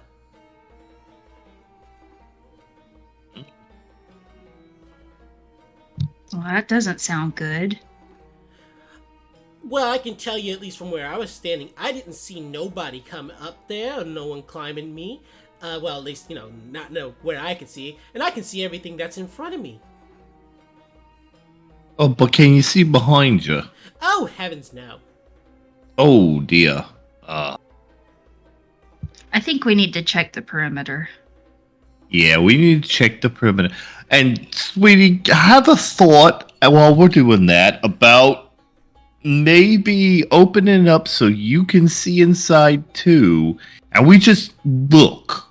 We don't go in. We just look and check on things Well, in I there. have strict orders from Mr. Tinder not to open up the door for nobody, despite what they say. But, give this place... Just have a thought of it. We're gonna go check the outside, okay? Alrighty, see you soon, handsome. Oh, no problem. And if you see him, tell him that we have a letter from Mitten and we're just coming to check on him. I mean, if so he doesn't get worried when he sees us maybe looking around. If I see Mr. Tinder coming down from my side, I'll be sure to let you know. Thank you. I'll make sure to warn you guys. And I'm only saying this because you got that handsome dwarf with his strong hands with you. Don't try to force me open. I may or may not be booby-trapped. I'm not supposed to tell people that, but it'd be a shame to kill such a handsome dwarf. Oh, you just saying that because you know I'd have to be the one to try. Oh, I'm certain you could try to force me open. Oh, I'd give it a go. Callie just walks faster. She's done. She's done. She's over here. Oh, that's great. Thank you for that, Kaze. That was wonderful.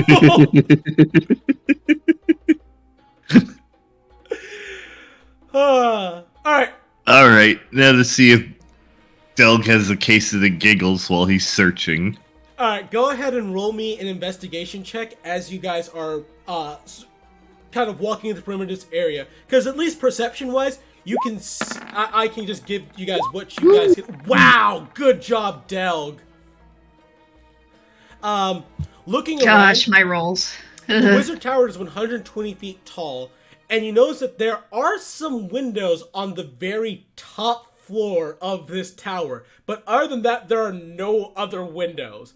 So it would take someone who is capable of scaling a 120-foot tall building in order to get to that window. Gosh, I wonder who could do that. I wonder who has a climbing speed and maybe mage hand to unlock something. It is completely If possible. only we knew someone. If only. I guess Callie's gonna just go for a climb. Or she's gonna, if Delg is nearby, she's gonna point up at it. And say, I guess I can give that a try. How many ropes we got on us again? I have Well, but access- if I open it from the inside... Oh yeah, but Are you you sure know. you want to face down a crazy wizard by yourself? You keep calling him crazy. You haven't even met him, Rumpus. I'm just assuming. You have to be some kind of mentally deranged to live out in the middle of nowhere with a strangely attractive door? Oh, that's so sweet of you to say. Why is the door like that? Why would you... Because she's a sweetheart. Ah, She's charmed. oh, honey, I could tell you how I was made, but I'd need Tinder's permission first. Oh, you're a naughty thing, aren't you? Oh, I sure am. I'm gonna have to come back over here with a bucket. Woo! Oh my god, yeah, Callie's climbing. This is just making her go, okay, I'm just gonna do it, because I can't with this. Alright, She's climbing.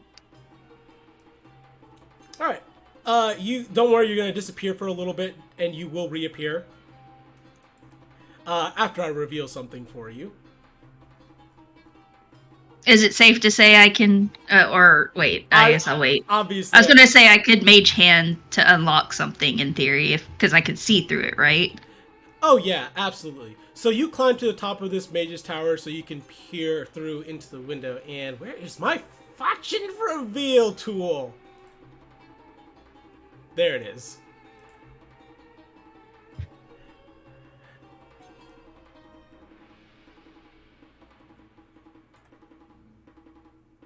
And boop. Aziz, light! Aziz! Right! Ah, The Fifth Element, such a great movie. Ah, thank you, Aziz. That's so much better.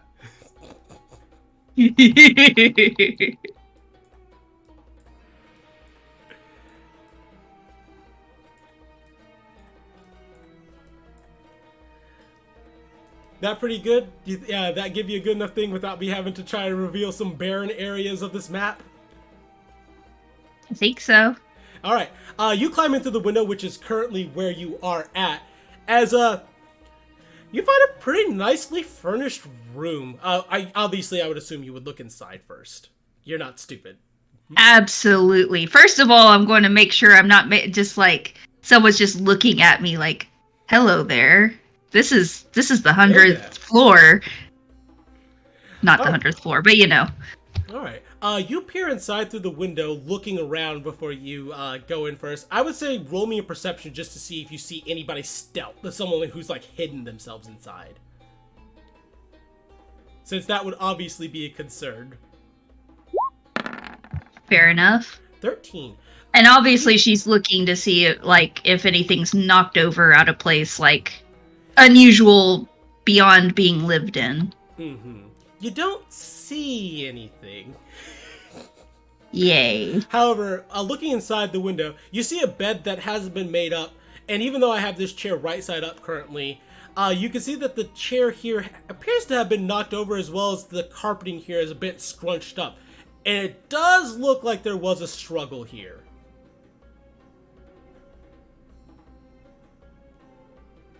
Okay. This stairway does lead downwards, by the way. Okay. Let me see here.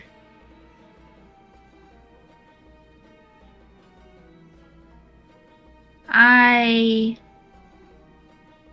think that this is a fair reason to cast Pass Without Trace. This is a wisdom. Because if you said that it looked clearly like there was a scuffle, it just seems fair that I need to stealth. Alright, go ahead and roll me a stealth check with the plus 10 bonus.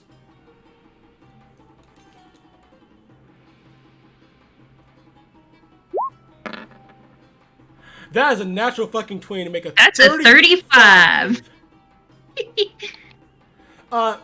You, like, Solid Snake, roll into here and are quiet as a mouse. As looking around, this pot here also appears to have been knocked over, as there's a bit of a stinky smell coming from it. There might have been stew in it at one point, but that stew has now clearly gone rancid and kind of caked itself to the floor. Among other notable things inside this room, you see that there's a nice armchair here, a fire that looks like it died out a long time ago, as well as a very familiar elemental array like the one that you saw in the Cult of Nagul's base. Though this one is clearly set up to not as some sort of mechanism to open something, but as an actual means of studying the movements of the elemental planes.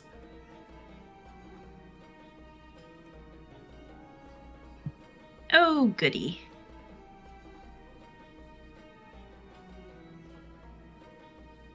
Okay. The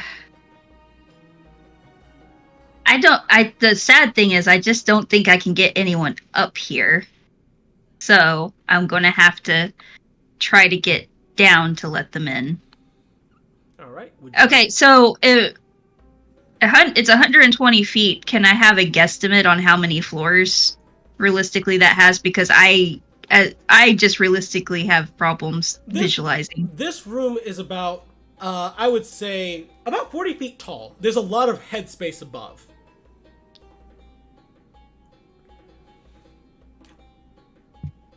So it could be 4, could be 5, kind of thing. Could be. In theory.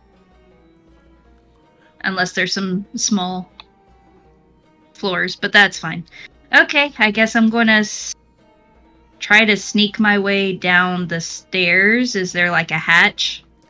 There is a stairwell just right here. Just open stairwell. Okay, Yeah. I'm going to try and stealth my way down. All right. Go ahead. Because there's not really anything I can, like, motion to anybody at the moment. Unfortunately, it's not like you have the sending spell or something to, like, do that. Or Exactly. Or like a sending stone. Yeah, I mean, they can see I got inside. Yeah. As they're just kind of waiting patiently at the bottom. Delg, are you doing anything while Calligraphy is doing all of this stuff outside? Other than freaking tapping me toes, not much. Alright. Here's what I would say. While Calligraphy is doing this investigation upstairs, the door has given it a thought. By the way. Oh, has she now? Yeah. It's just like, alright, well, I can't just let you in, sweetie. I can't do that. However, there are contingencies where I might be able to open. Roll me a persuasion. Come on, no whammies. Damn it. I don't know. I might get in trouble with my boss, and, you know, it's hard for us magical doors to get work nowadays. Everyone just wants, like, some magical portal. Oh, I understand it completely. We had to relocate Barry. Once again, who's this Barry fella? Can I meet him sometime? Well, I don't know. Do you have a... I'll hate to say this. Do you have a back door? As Whistler, I don't understand what's going on here!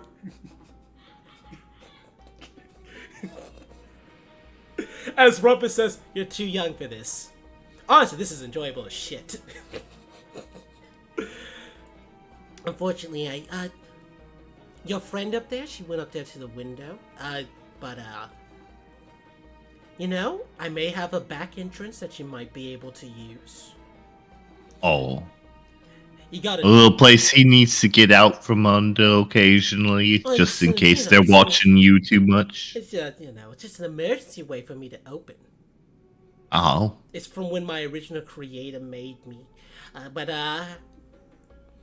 Tinder never got rid of that, so I still have that, and that could open me without me having to, you having to know the password.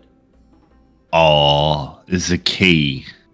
Oh no, it's not a key. It's Also, you just gotta do something for me, is all. Just a little Oh. something. I could do just about anything for you, sweetie. You just gotta let me know what you need. A pattern appears on the door, and she's like, all you gotta do is just do these dance moves and make it nice and slow for me, and I'll open right up for you. Oh, let me see. I think I know half these moves already. Just like this, kind of like this one. Yep. I know that one. Right? Roll me a performance check. DC. Okay, come on. DC is 13. Roll your best side. As you do your best to do the dance moves as they appear on the door, and she's like, "Oh, I'm so sorry, sweetie. That was just a bit too stiff. Take a while, roll your shoulders, loosen up, and then you can try again in a little bit." Okay? Yeah, you know what? This armor is really heavy. I probably should try that without the armor. Oh, if you're gonna take the armor off, do it nice and slow for me. As Whistler, I need an adult.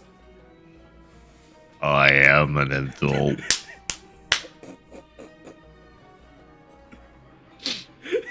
I'm sure you can hear her dying. No, actually, but I'm glad that she is. All right. Meanwhile, upstairs, calligraphy, you have stealthily made your way down the stairs to this floor here. That you had to climb down a very long, winding stairway before you got to this level right here, where you see that there is a lever, like right here, but mostly what you see is a bunch of crates with clearly meant to hold supplies of some kind.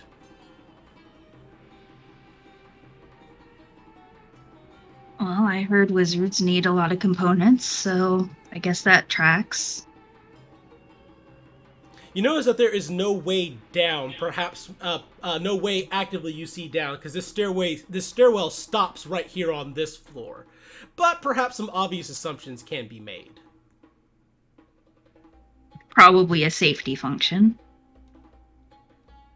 So if I look at the assumed components crates, do they look like they've been ransacked? Surprisingly, they look untouched. And with that, I would say you could roll an insight to kind of figure out, to kind of put something together there from the fact that these crates have been left untouched. Yeah, no, that's a pass. If they came to steal something, there were definitely things of value. Not just in these crates, but even upstairs. So, whatever. So it sounds like he had some sort of accident. Maybe. Sorry, go ahead. Oh no, that's fine. But yeah, no. You feel very confident that you can rule out that bandits were the culprits behind this. That it had to be something else that happened. They're not here to steal stuff if there is another person. I will So say, you said there was a lever? yeah, there's a lever. And there's a little platform right here that's currently raised up, but you can see that there are chains and stuff that are attached to the platform. So it probably lowers down. Like a dumb waiter, maybe? Yeah, exactly. Okay. Does it look like there's a way to stop it from the platform?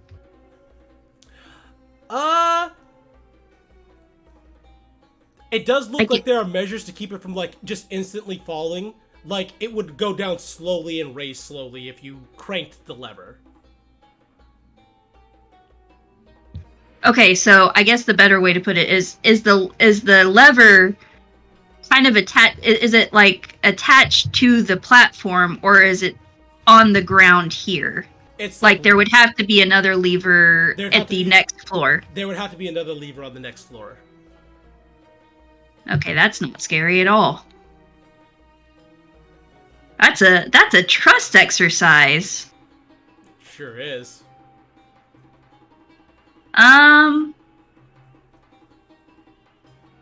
Okay. It doesn't. So, sorry. I would say that you can easily. It'd be easy enough to assume that if you pull this lever, it will lower you down. Yes, no, that's not the worry I have now. It was more like, yeah, the concern of just not being. I can't be stealthy with it. Correct. I'm going to find. God dang it! I don't know how I feel about this. I'm going to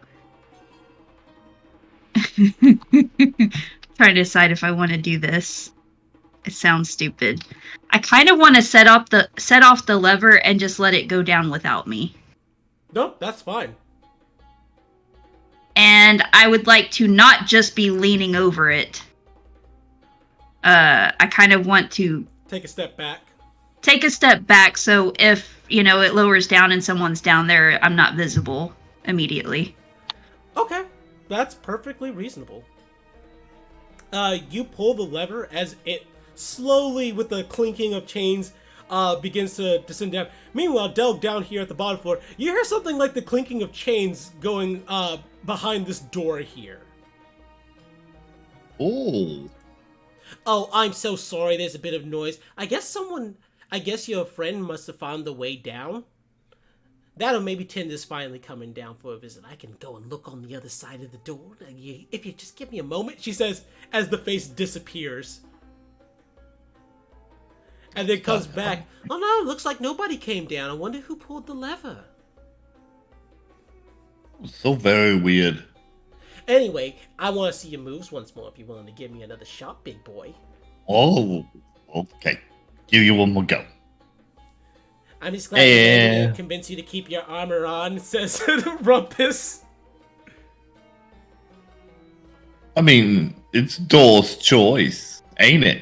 It sure is my choice. Personally, I like a guy with a little more skin, but he makes that armor look something fierce. Also, try it with the armor on one more time. Oh yeah. Okay, one more time. Performance! Yes! Thank you. Oh my!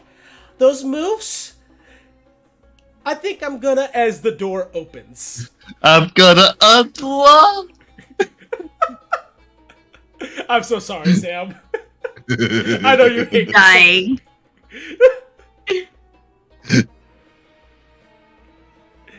Alright, as the door opens, and I'm just gonna go ahead and reveal the entire bottom floor.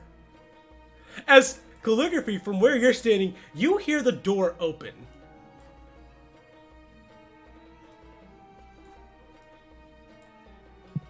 The fuck? And so she just kind of looks. Thank you, sweetie. I guess she peeks her head down now. Yeah. You peek your head down as you muffle from the door. Oh, I hope it was as good for you as it was for me. Oh, I dearly hope so. It was very nice for me. As Rumpus... Now, what's going on in here? You hear Rumpus quiet, but I miss Spella suddenly. So Callie can hear them. Yes, you can hear them. Well, fuck. There's no one here then. I'm so confused.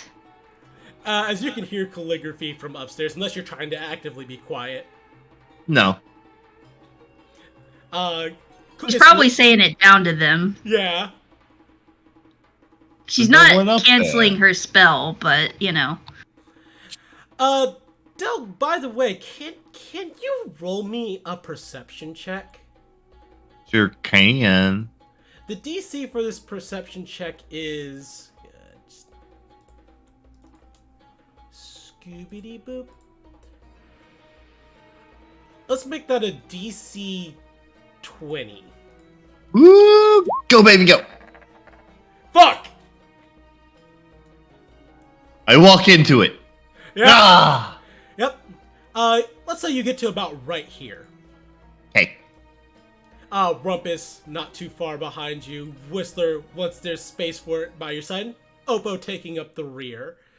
You guys get to around here. You see that there's a level right here that you can crank up. That you can kind of crank to bring you up to where calligraphy is at. However, as you step into the room, I need my music. There's my music. Get to my playlist, delete that.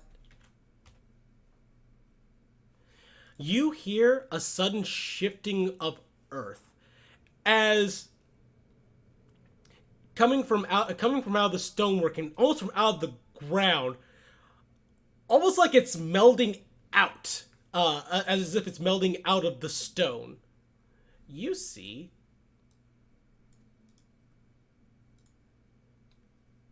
these things.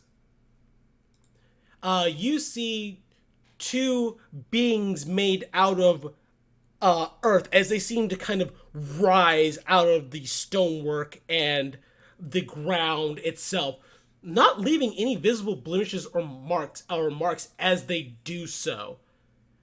Delg, you do not have to roll a check to recognize what these things are as a dwarf. These are earth elementals.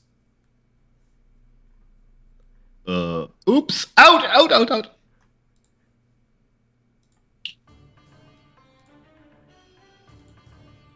Time to roll for initiative, guys. Alright, I would say these tokens are not the best representations, personally. As they kind of take a form that almost like they're glowering at you, as their stone fists clench, and they slam them together. They look like they're here to fuck you guys up. Yeah, that's what they do. Alrighty. Which one of you, who wants to roll for whose initiative? I just picked up Whistler because I had him open. Thank you. I'm going to roll for these two earth elementals.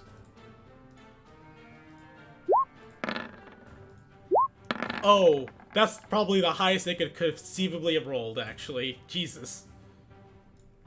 I will roll for Rumpus, then. Don't worry about rolling for Rufio. Rufio always goes after Rumpus. Okay, rolling Oppo. Oh, I didn't click him first, damn it. I remembered with Whistler and then didn't do it for him.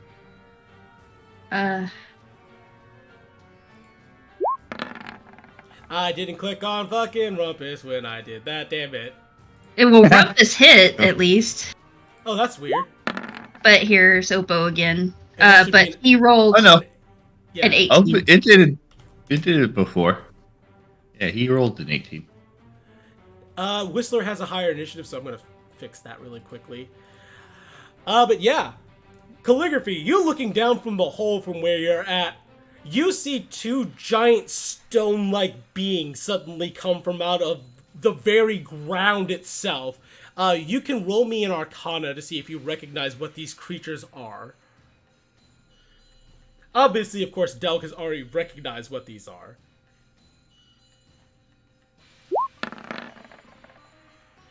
That is a 12. Unfortunately, you have no idea what the hell these things are.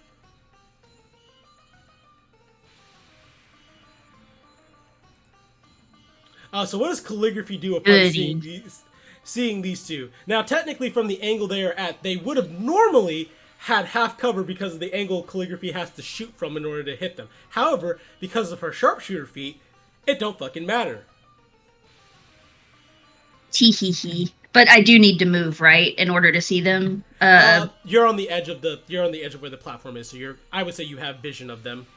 No matter which side I'm on. You have at least vision of this one. You do not have vision of this one. Okay. Well, that's good enough to start with, I guess. So I guess she's just like, the fuck is that? Yeah, as Doug, you hear calligraphy shout that from like 40 feet above you. But then she Alright. realizes she's also supposed to be under stealth. Oops. Oops. Oh. So, I'm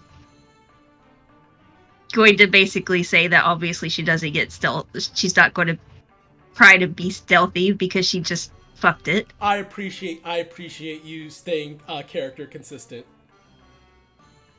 But she is still concentrating on it. She hasn't dropped it yet. Oh, that's good. If need happens. Yeah, I mean, I have to shoot, so let's see here. It is, it's going to be a straight shot on that guy. This one right here. Because it's already very clear they aggressive. They are hostile. Hostile. A 24 is a hit. Okay, let's add... Why is this so... Let me pull this closer to me, because holy crap. My eyes are saying no to looking at the screen. Add Gathered Swarm to that.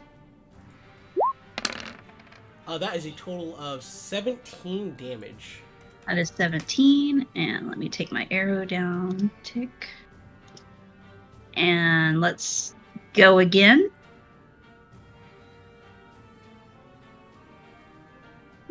Straight shot. Okay. 21 is a hit Okay. for 12 piercing damage.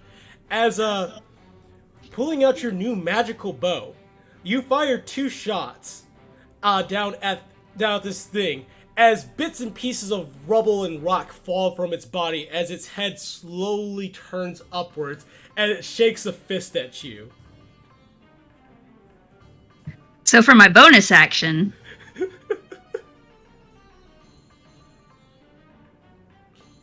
can I step? Well, I say back one and hide Yep, that's allowed. That's allowed. because I'm out of eye shot. Yeah, no, that's reasonable. Okay, I did. That's why I was going to ask if I needed to roll, but yeah. Yeah, do roll. Yeah, you do need to roll play style. Sorry.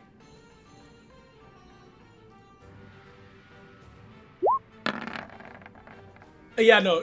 You 26. It immediately loses sight of you as it shakes its fist harder, as though the earth elemental in front of you is just gravel, rock. I don't think they actually can speak. I know they understand, but I don't think they're actually able to speak. I have to double. No, they can speak. So yeah, in primordial, son of a bitch.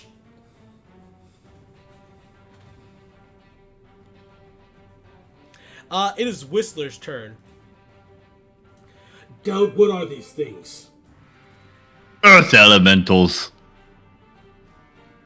Why are they So, Hearts of Bloody Rock, because they literally are one. Well, I've bitten through steel before. How much harder could rocks be? As he turns to the one next to him. Yeah, because if he tries to move, he's gonna provoke an attack of opportunity, and that might not end up well for our good old boy.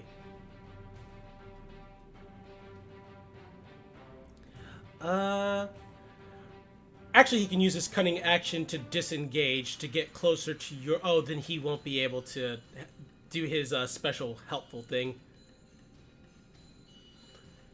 He has options. He'll probably give it to Rumpus then. As he looks at the one in front of him. Rumpus, I'm gonna try to get a glancing blow on this thing. Get a good strike on it when I make it vulnerable. Alright, well, let's see how you do first. So he's used the help action to give Rumpus advantage. And he's going to use his coordinated bite on this one.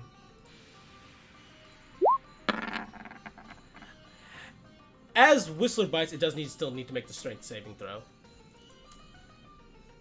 Oh wait, no it doesn't because he didn't hit.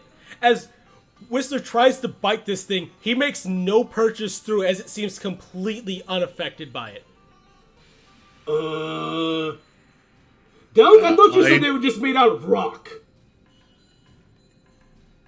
They are made out of rock. My metal teeth literally didn't make any puncture wound. I told you to get out! Alright, it is Oppo's turn.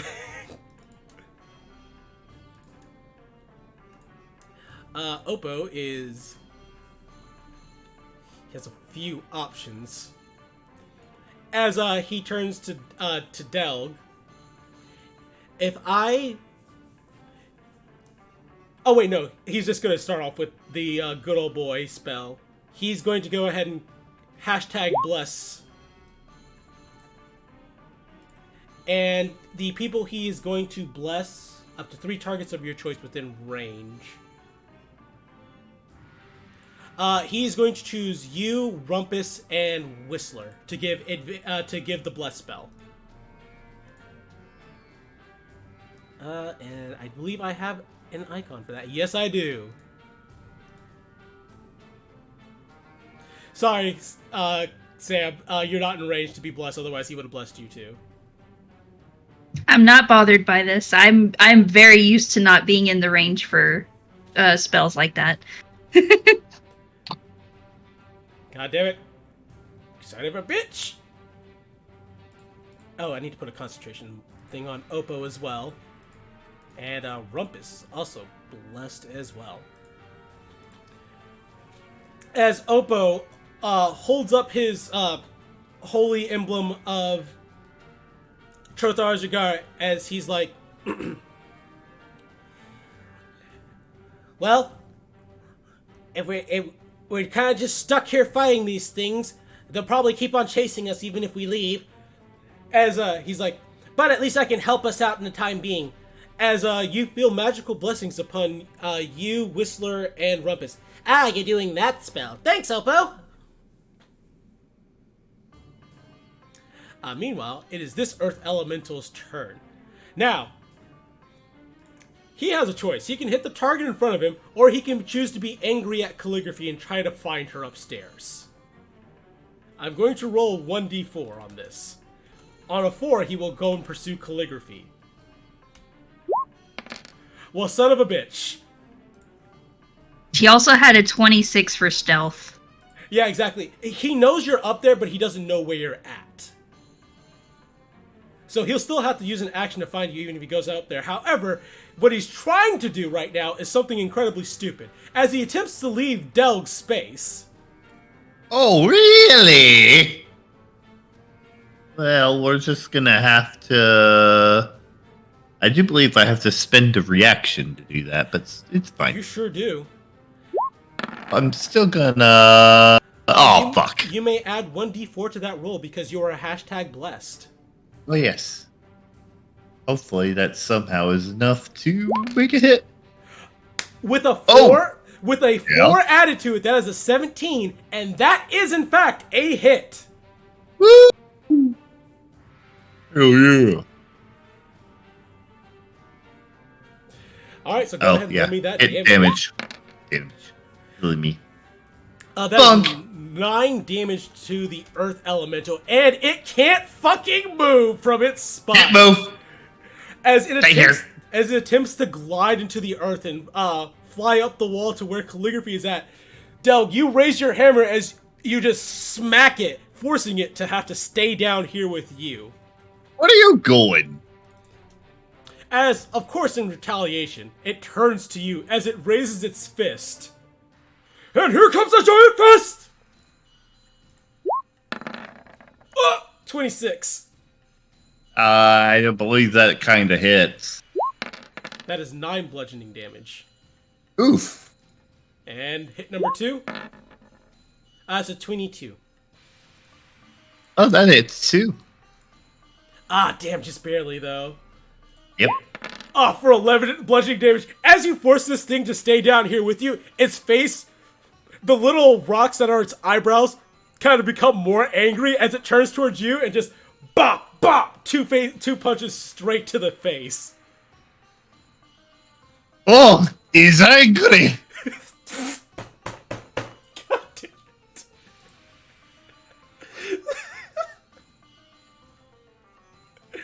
Alright.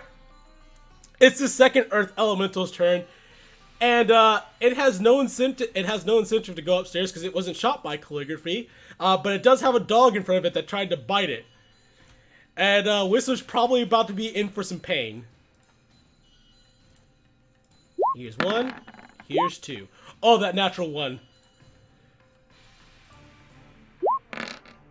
For 11 bludgeoning damage to Whistler. Oof. As the first swing goes wide as Whistler jumps backward. God damn it!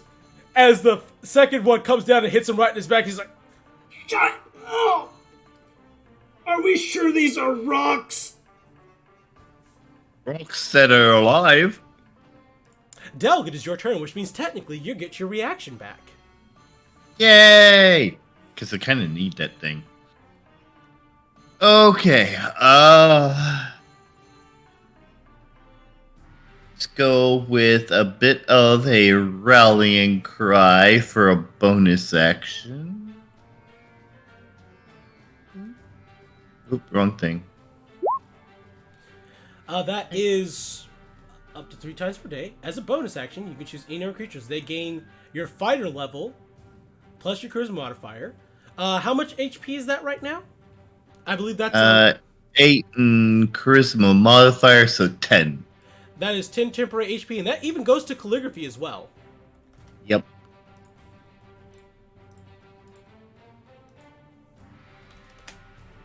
So we're gonna do that. And let's see. That includes Rufio. 1, 2, 3, 4, 5, 6, because I believe it's up to 6 people. Up to 3 times per day. Any number of allies, so yeah, Rufio is included. Mm-hmm. And then technically, everybody can use their reaction to move. With Rumpus, that actually directly benefits him, so he's going to take that offer to move up to half his speed. To be right here.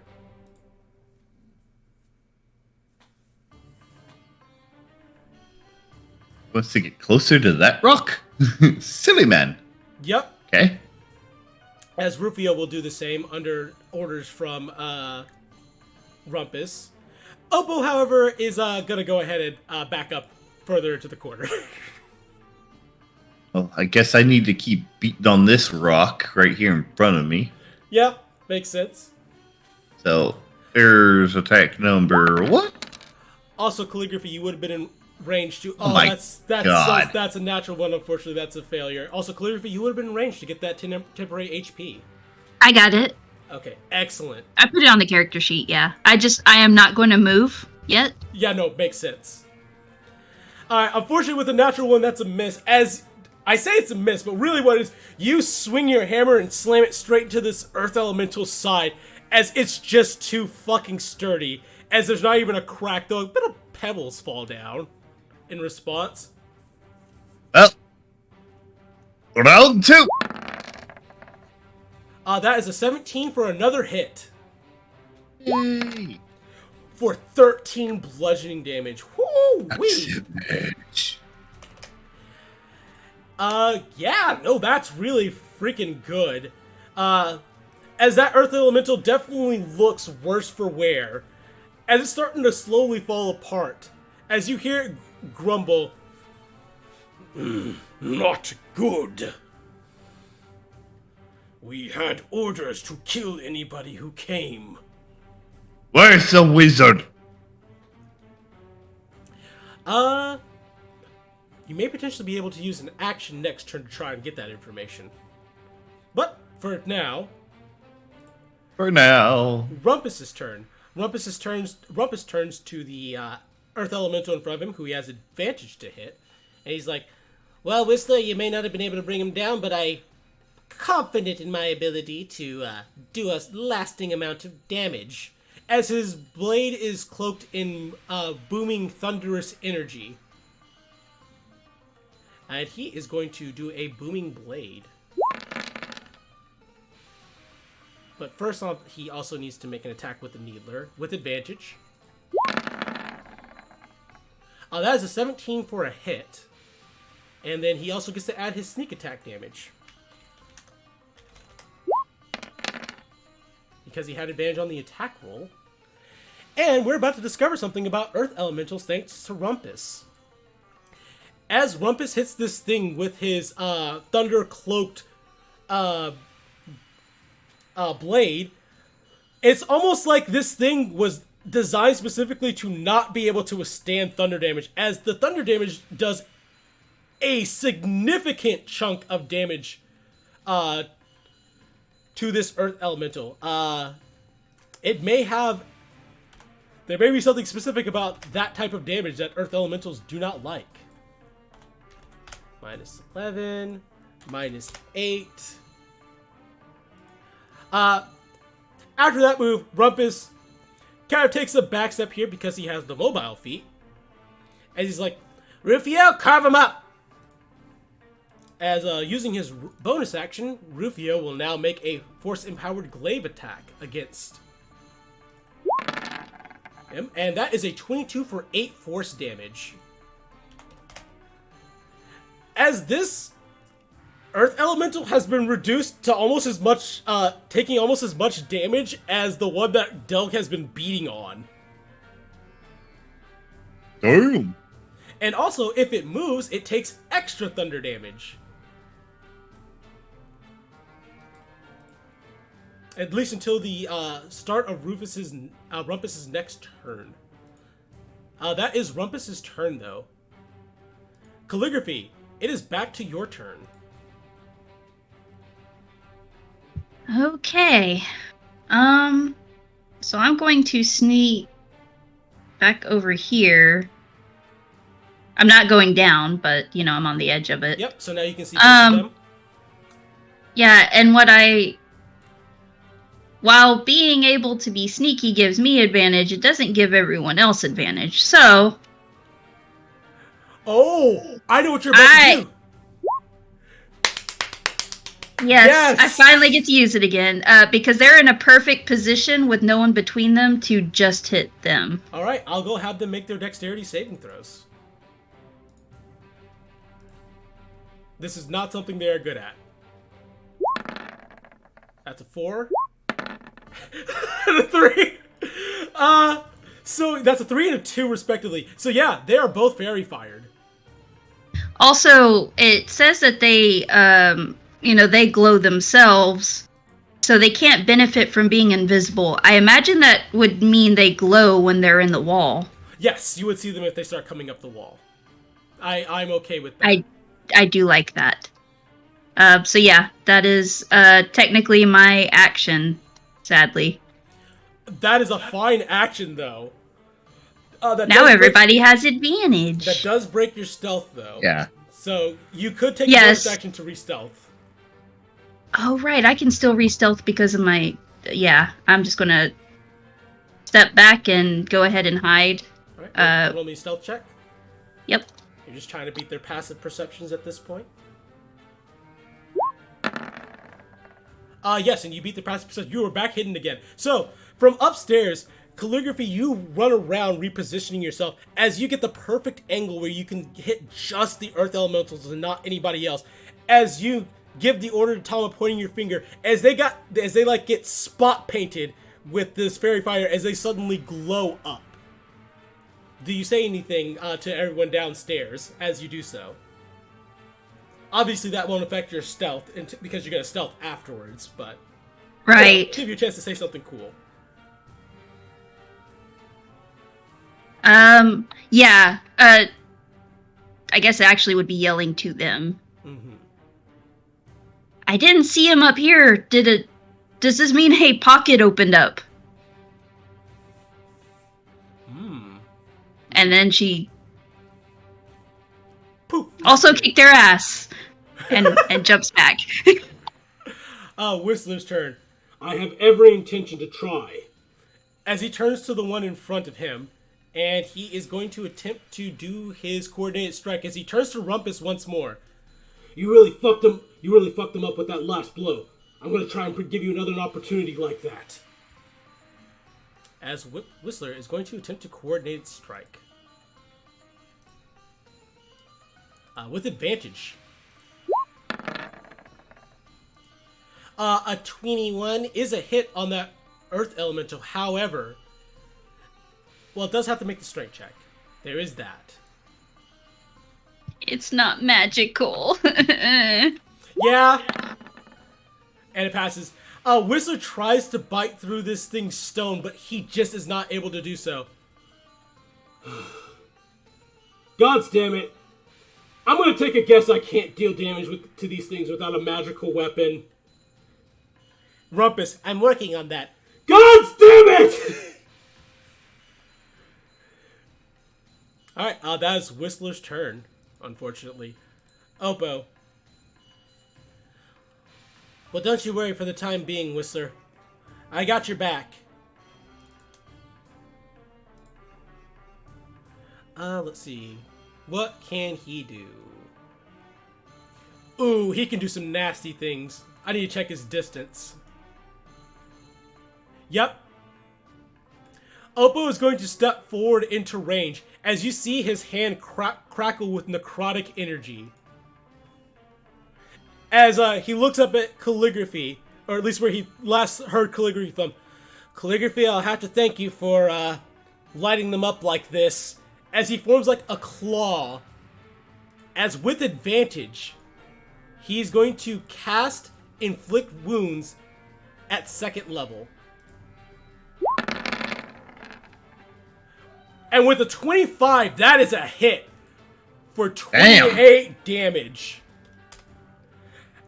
As he jams his claw into this thing, as Delg, you speak Primordial, you hear, "Oh the fuck!"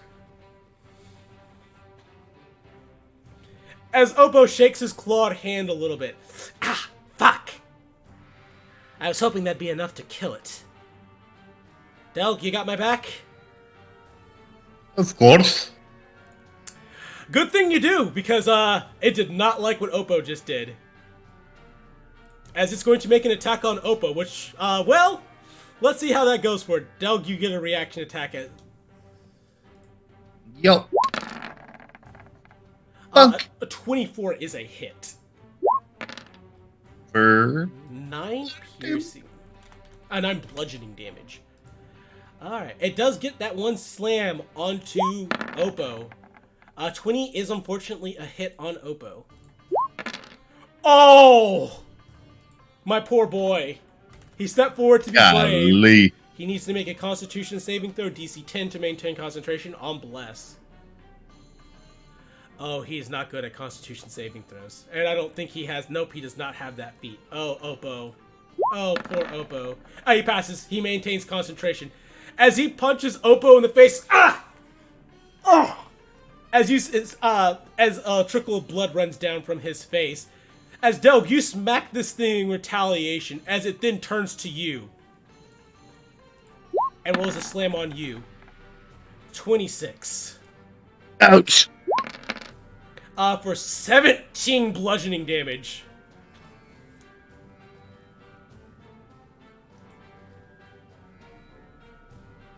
Ow. Also, I need to add 10 to Oppo because, in fact, he only took 8 bludgeoning damage thanks to the temporary HP. Thanks, Delg. Alrighty.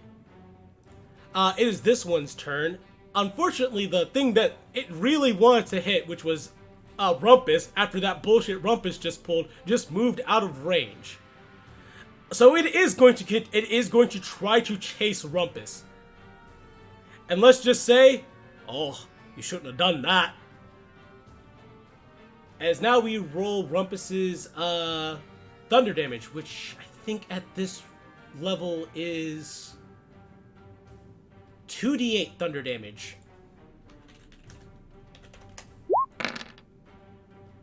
Which is 20 thunder damage as it tries to chase Rumpus. Jesus. So Del, from where you're standing, you see this thing like have a miniature explosion on it as it tries to move forward to where Rumpus is to try and beat him down. Goodness.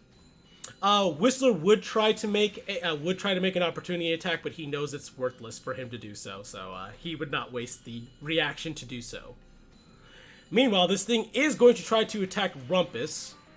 He can still knock it prone if he hits it, though. Oh, good point. Yeah, that's the case, he will try to at least do that. Thank you for reminding me that that is a possibility. With advantage on the bite. As a natural fucking 20. Unfortunately, he cannot deal damage. But this thing does have to make a DC 12 strength saving throw to not be knocked prone. Survey says it is knock prone, so yes, it does get onto Rumpus. As Whistler swears, It was still worth a try. so this thing will make an attack at Rumpus. However, Rufio will use its reaction to impose disadvantage on the attack roll, to hopefully lessen the chance that Rumpus gets his face punched in. So this first slam attack is with disadvantage. A 20 would be a hit on Rumpus if Rumpus didn't cast the shield spell in response. Rumpus is down another spell slot. As Rumpus throws up his shield, he's like, not on your life, fuckboy. As it's going to make another attack at Rumpus. This time it will not be at disadvantage. A 27 is a hit even with the shield, as it punches through the shield and still manages to give Rumpus a good punch in the face. Minus 10, minus 8. As it knocks the pipe out of Rumpus's mouth. Oh, now I'm actually pissed, you motherfucker. That is its turn. Delg, it is your turn. Alright, let's try to finish this damn thing off. One attack! A 24 is a hit. Well, 26 damn you. for 6 bludgeoning. It's still standing. Fine, I'll hit it again. Oh, don't forget you have advantage. Oh, right. Well, Oh, go ahead and give me 2 more rolls at advantage, just because they will say that that represents the advantage roll from the previous one. Because we are essentially crit fishing here. so make one with advantage? Make me another attack with advantage this time. No natural 20, but that is a hit. Okay, so no black. Another 6 bludgeoning damage. It's standing on its last legs as it's like, I have orders to obey. Worst that you can do is send me back to the Earth Elemental Plane. I just want to know where that damn wizard is. He's already far away from here.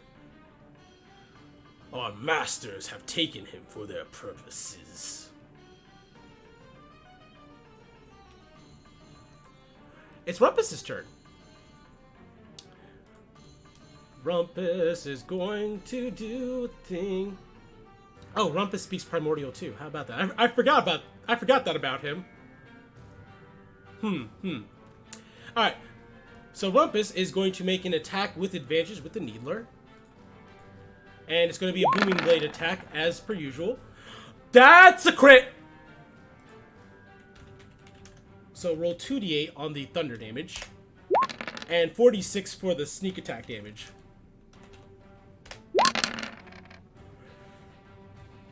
I need to do some math here. Hold up. Hold up for just a second. That's 17 from the Needler. 14 from the thunder damage. 15 from the sneak attack damage. I mean, it's not dead, but it sure as fuck probably wishes it was. As Rumpus says... close. Yeah, as Rumpus takes the Needler and shoves it into this thing, as it like he blows a crater-sized hole in its chest cavity. And once again marks it with a thunderous energy.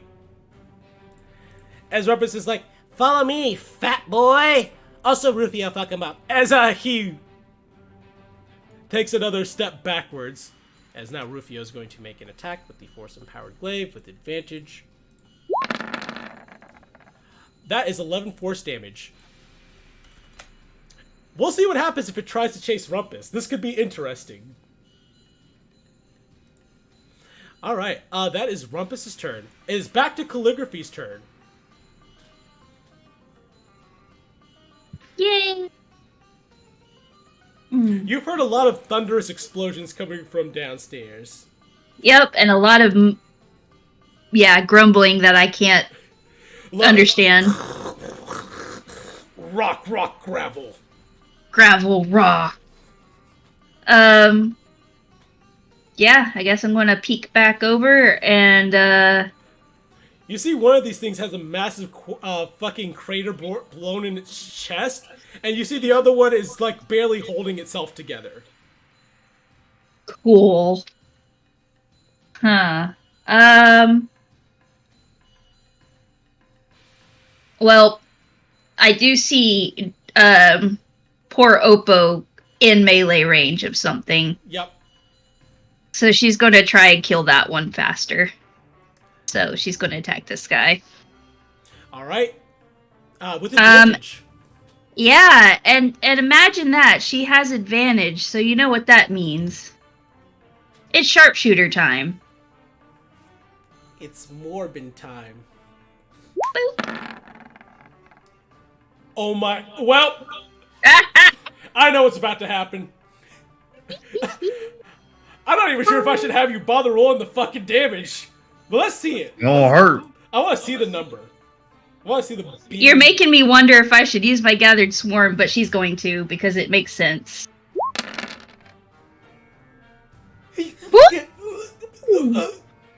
So how do you finish it? Well, you said it was already, like, falling in half, so she just shoots it in a way that it just splits. Yep, you shoot into one of the cracks. As Delg/Oppo, you see Tama and the other Inklings just kind of come out from the arrow that she shot, as they just rip this thing in half, as it just falls into pieces. Oh my. Shotar, bless me. What the fuck, Calligraphy? Just doing my job. And so she's going to turn to the other one.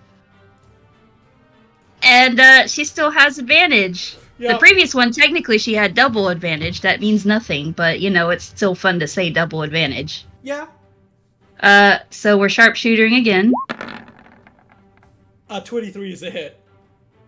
And I did uncheck that. Yes, I did. Boop. It's That's not- still yeah. good amount of damage. So yeah, once again, you aim for a fissure in the crater's crack in this thing as it just falls apart.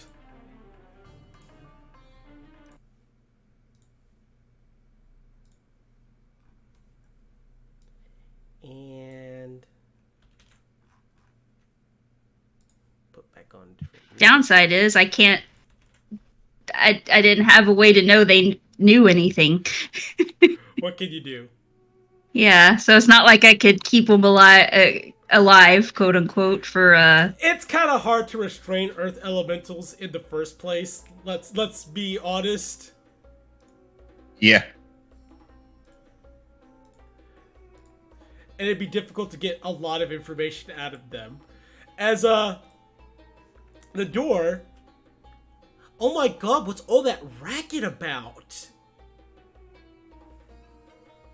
Did you know you had such big brutes hiding in here?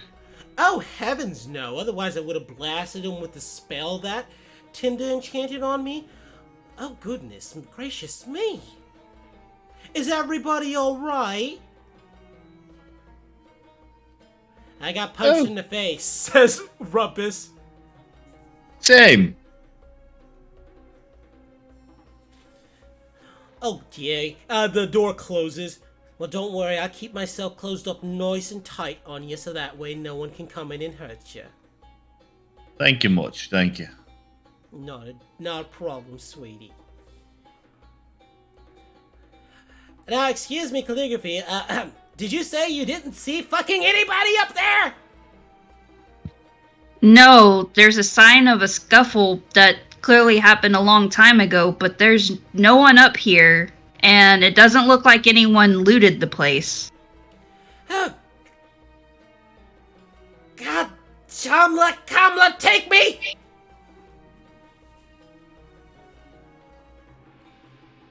As Oppo looks at him, you shouldn't say that. That's bad luck.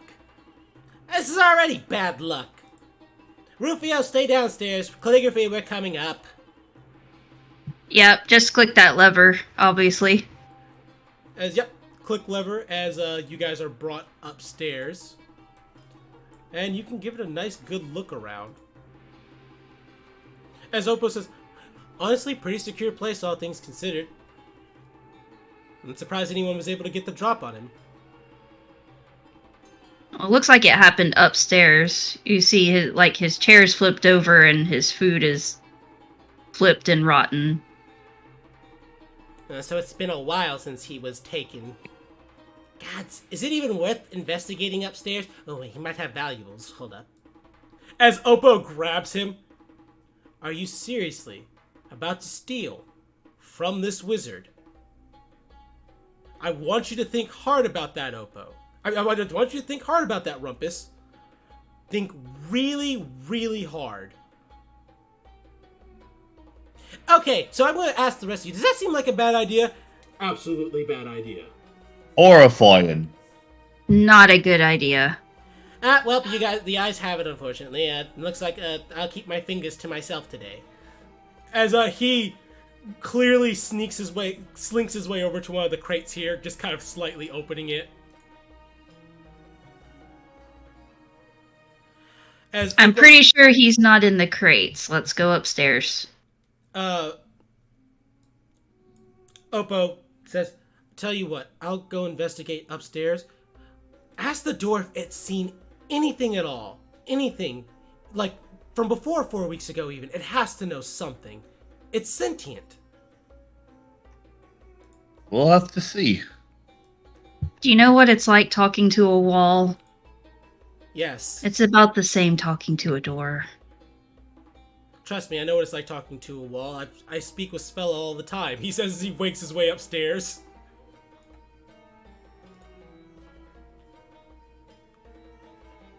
As Yeah. Rumpus, Did he just insult my girlfriend? He said she's strong like a wall. oh, that's certainly true. I've seen her headbutt a wall and come out okay. Also, he draw concentration on the spell, so blesses down. Yeah, and mine, obviously, there's nothing to keep concentration on. Also, Oppo's investigating upstairs. As Whistler, you and Calligraphy are better at talking to people. I'm going to stay. As he more quietly, I'm going to keep an eye on Rumpus to make sure he doesn't fucking steal anything and get us blasted by an angry wizard. You two go downstairs and try and interrogate the door. Door seems to like you, Del, so I think it'll go well. Please don't make me listen to them interact. Well, you can always help Oppo upstairs. Calligraphy runs upstairs. Just me and the door, huh? Sorry, Del. I go downstairs and help you, but... Looks over at Sticky Fingers McGee. Yep. Alright, so we'll start with Del doing his mild interrogation of... actually, we'll start with Oppo and Calligraphy kind of going upstairs, so I'm just gonna ask for I'm first. sorry, I could not meta her going downstairs and I listening to that. know! Roll me an investigation. With advantage, because Oppo is assisting you.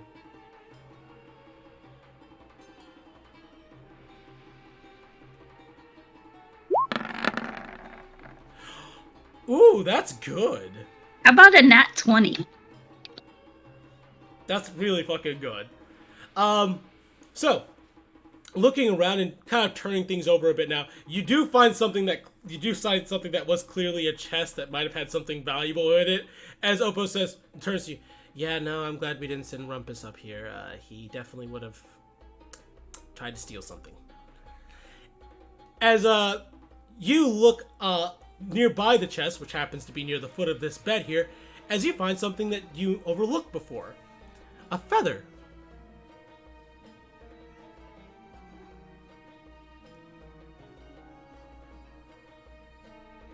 A feather? He does... He doesn't. It doesn't seem like a bird lives here. I certainly didn't see any kind of bird cage, so... As Oppo looks at the feather for a little bit, it's a native bird. Well, native here to the Eastlands, mind you. Probably some sort of crow, guessing by the black coloration, some sort of crow or raven. Could I maybe roll Arcana?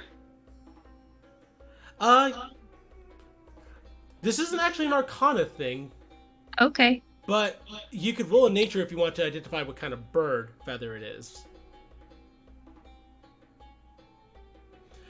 There is one situation I might have you roll an Arcana, though. And that's only if you have a hunch about something. Well, I was thinking of it as a component, but Okay. I mean, that's why I was like, reasonably, I guess it's a component. She doesn't really know magic stuff, but No, that's fair. I think if you want to think about if it was a spell component of some kind, I would say DC 15 Arcana. Okay. Because I don't know if what type of bird would really help, especially if Oppo kind of already knows. With the DC, Ooh. with a 20, there are spells that have components of feathers. However, with a spell component pouch not being nearby or no other components being within distance, it's kind of, the feather seems more out of place than it should be. Okay. Yeah, there's not... I'm willing enough with the DC 22 investigation and that Arcana to go ahead and give you some more details on the feather, though. There's nothing extremely magical about it. However, looking at it, it's definitely been sitting here from a while based on like kind of the way the feathers, the plumes on the feather have clumped.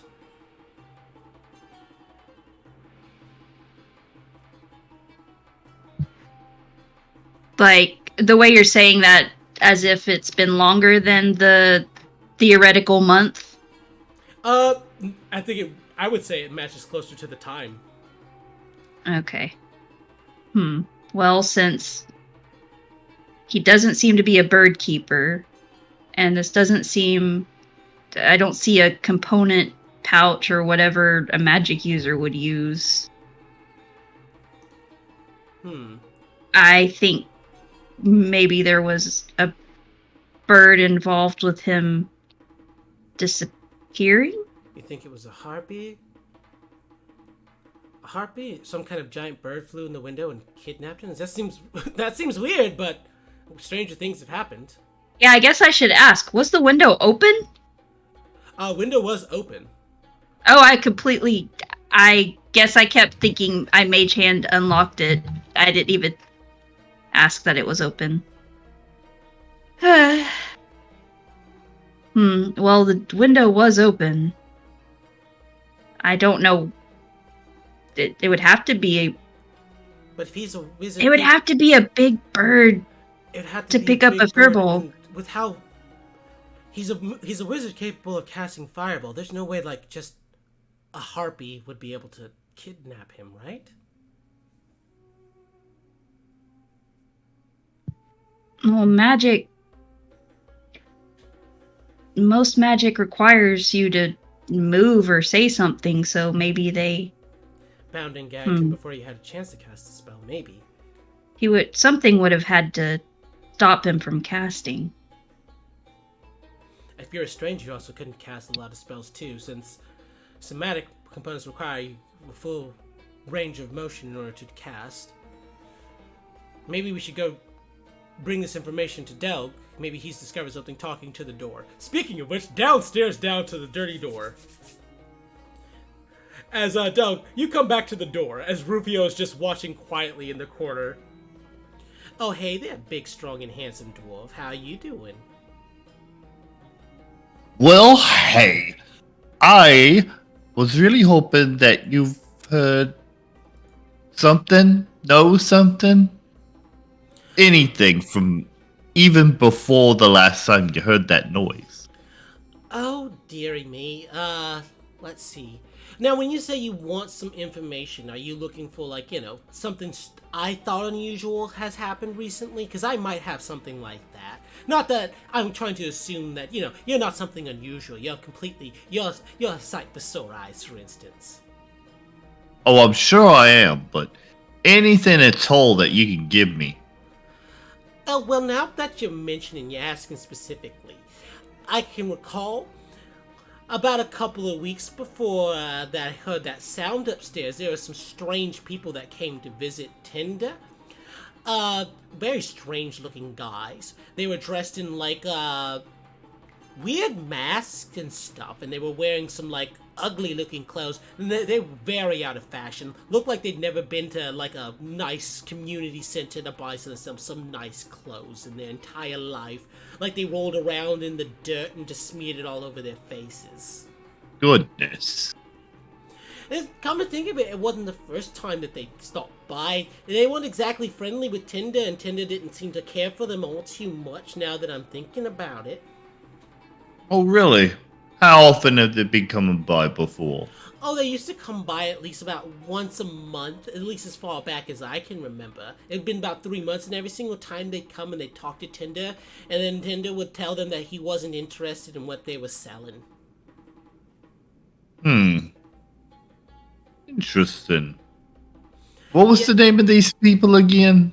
Oh, honey, I don't think I know their names, but I do know the organization that they say they represented, though, if you're willing to... Oh, that's good enough, yeah. Oh, goody me. Alright, then let me just give me a big old moment to try and jog my old memory here. Let's see, they were the order of something, I think, of nuts. Were they order for... Are they order or... As she's thinking hard about this, IADM is looking through his notes for the name of the organization.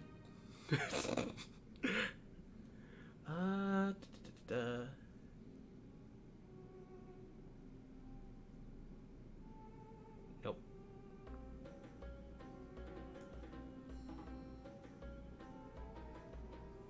Also, nope. This might be in my Aduna encounter table.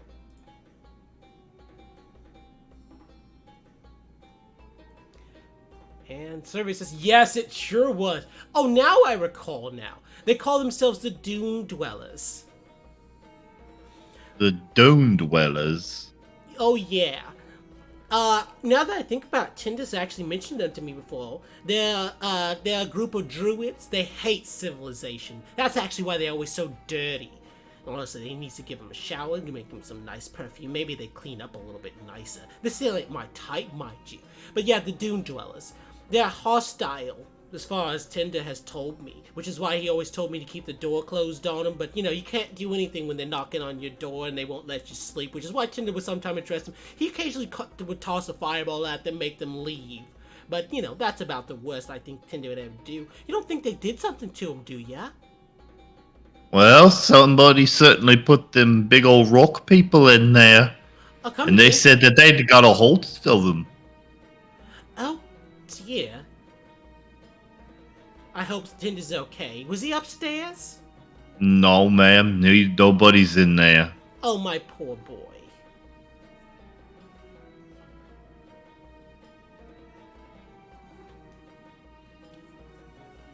Well, if that's all you think you got for me. Oh, well, I've seen which direction they're walking away, mostly because I don't got a choice, because, I'm kind of attached to the door, and I kind of have to see which people are leaving. So, I've seen that they head to the southeast every single time that they're leaving us alone. Come to think of it, they've come in the escort of elementals before. So now that you mentioned the elemental thing, it kind of makes sense. I think maybe they're the ones who did it. That's certainly starting to sound about right. Well, I thank you very much. Let me go talk to my friends and we're gonna figure sure, out sure. something. Alright, so this is when the meeting of the two minds happens. As you guys meet on the second floor, we'll say that reasonable. As Oppo sees you coming up, As Whistler gives you guys the nod that he's not allowed Rumpus to steal anything that he could see. So, did you find anything useful, Delg, or did the door not know anything after all? The door actually did have a few things.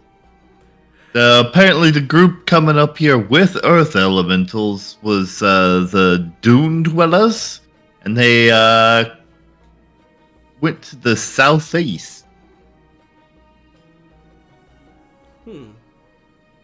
Does that name ring any bells? Luckily, because you guys have spent time in the last sand, I will allow you to make wisdom checks with advantage. DC is 13 to see if you've heard the name before. Just straight wisdom? If you are proficient in... If you're proficient in history, I'll allow you to roll it with advantage. No, I mean, wisdom's better for me. I'm just... you said wisdom, so I was confirming I heard you right. Actually, are you proficient with history? Either of you? Nope. Nope. Nope. Alright, well, it's just straight wisdom then. DC is 13. You do have advantage, as I said, because of you guys have spent some time talking to people in the tavern. You may have picked it up. And How about a 20? You know what? And it makes sense. As you guys were kind of talking with the miners yesterday, the name has come up, and mostly some complaints and grumbles. The Dune Dwellers are a order of druids who despise civilization, and actively have gone out of their way to terrorize the denizens of Aduna. Sometimes it's in more subtle ways, like causing landslides or unleashing animals or such. And then there are more direct ways they've done it. But the name is familiar, now that it's been said out loud. Druids. She looks at Oppo spinning the feather in her hand. It's a druid. How much you want to bet they came in as birds so he wouldn't suspect anything? And just, took him unawares before anything could happen. Explains why the door didn't see anything. Good job, Delg.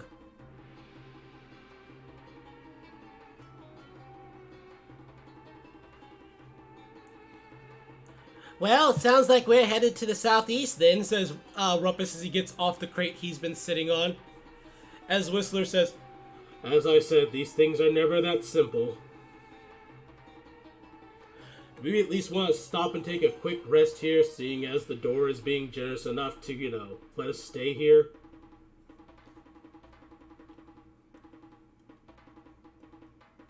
Isn't the day just beginning?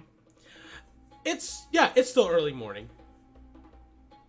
Like short rests. Yeah, what I'm saying is you guys can take a short rest.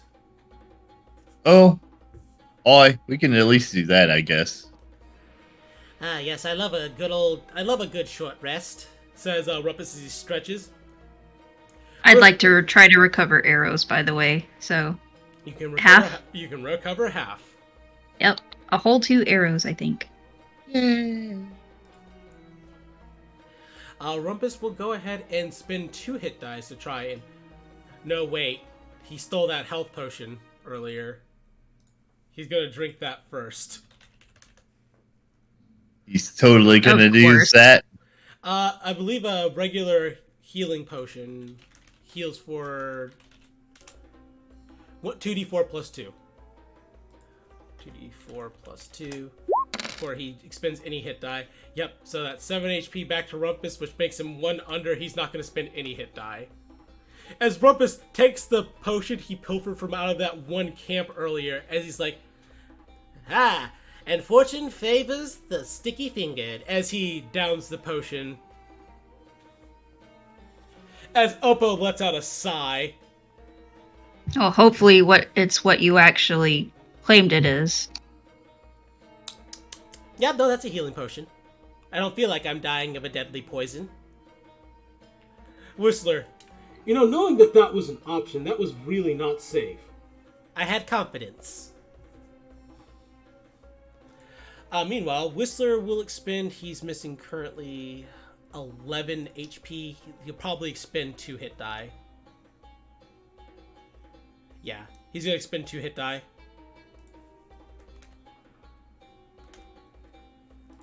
So that will heal him 2d8 plus 3.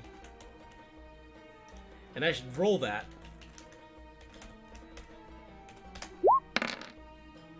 So a total of 9 HP. 2 off from full isn't bad. Oppo is also going to take short rest. He will also expend 2 HP. 2 HD, that is. 2d8 plus 0. Make that 3. Actually, 16. Yeah, no, it'll be 2. Never mind. Oh my god, Oppo, you unlucky son of a bitch.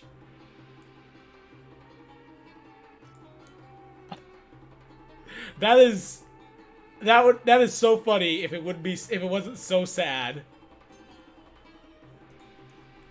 So Oppo recovers a whopping 2 HP.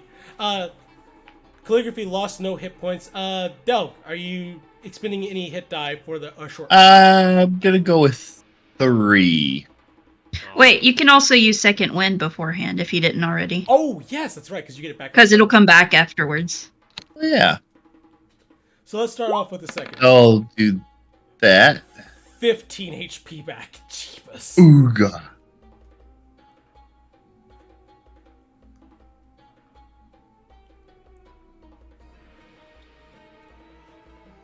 Okay, so with only 22 missing. Yeah, 3 will be plenty.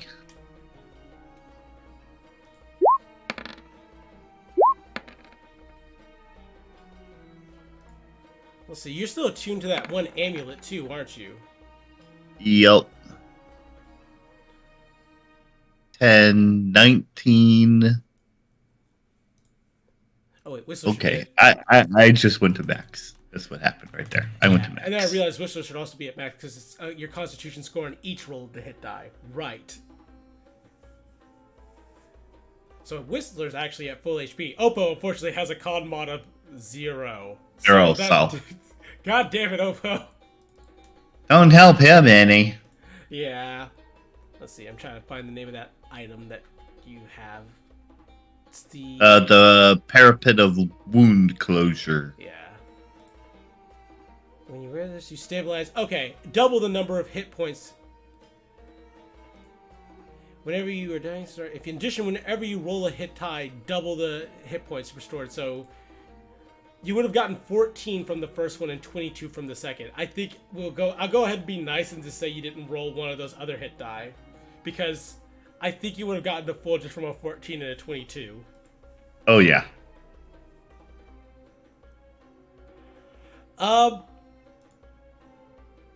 Actually, this is a good point.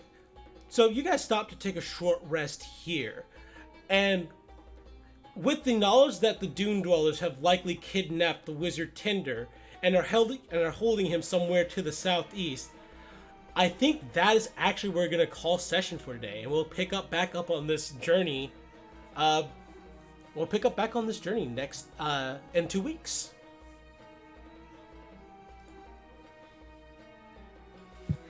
Oh boy. Yup. Let's see how this goes. Alrighty. Figure out what the rest of this bullshit is. Mm-hmm. Alright. And is Del going to take the door on a date? We'll find out next time. No. Clearly someone would have to cast Stone Shape on it first. Yeah. So that he can be her exact type. God damn it. No, that's the best point to call it. Goodbye, everybody!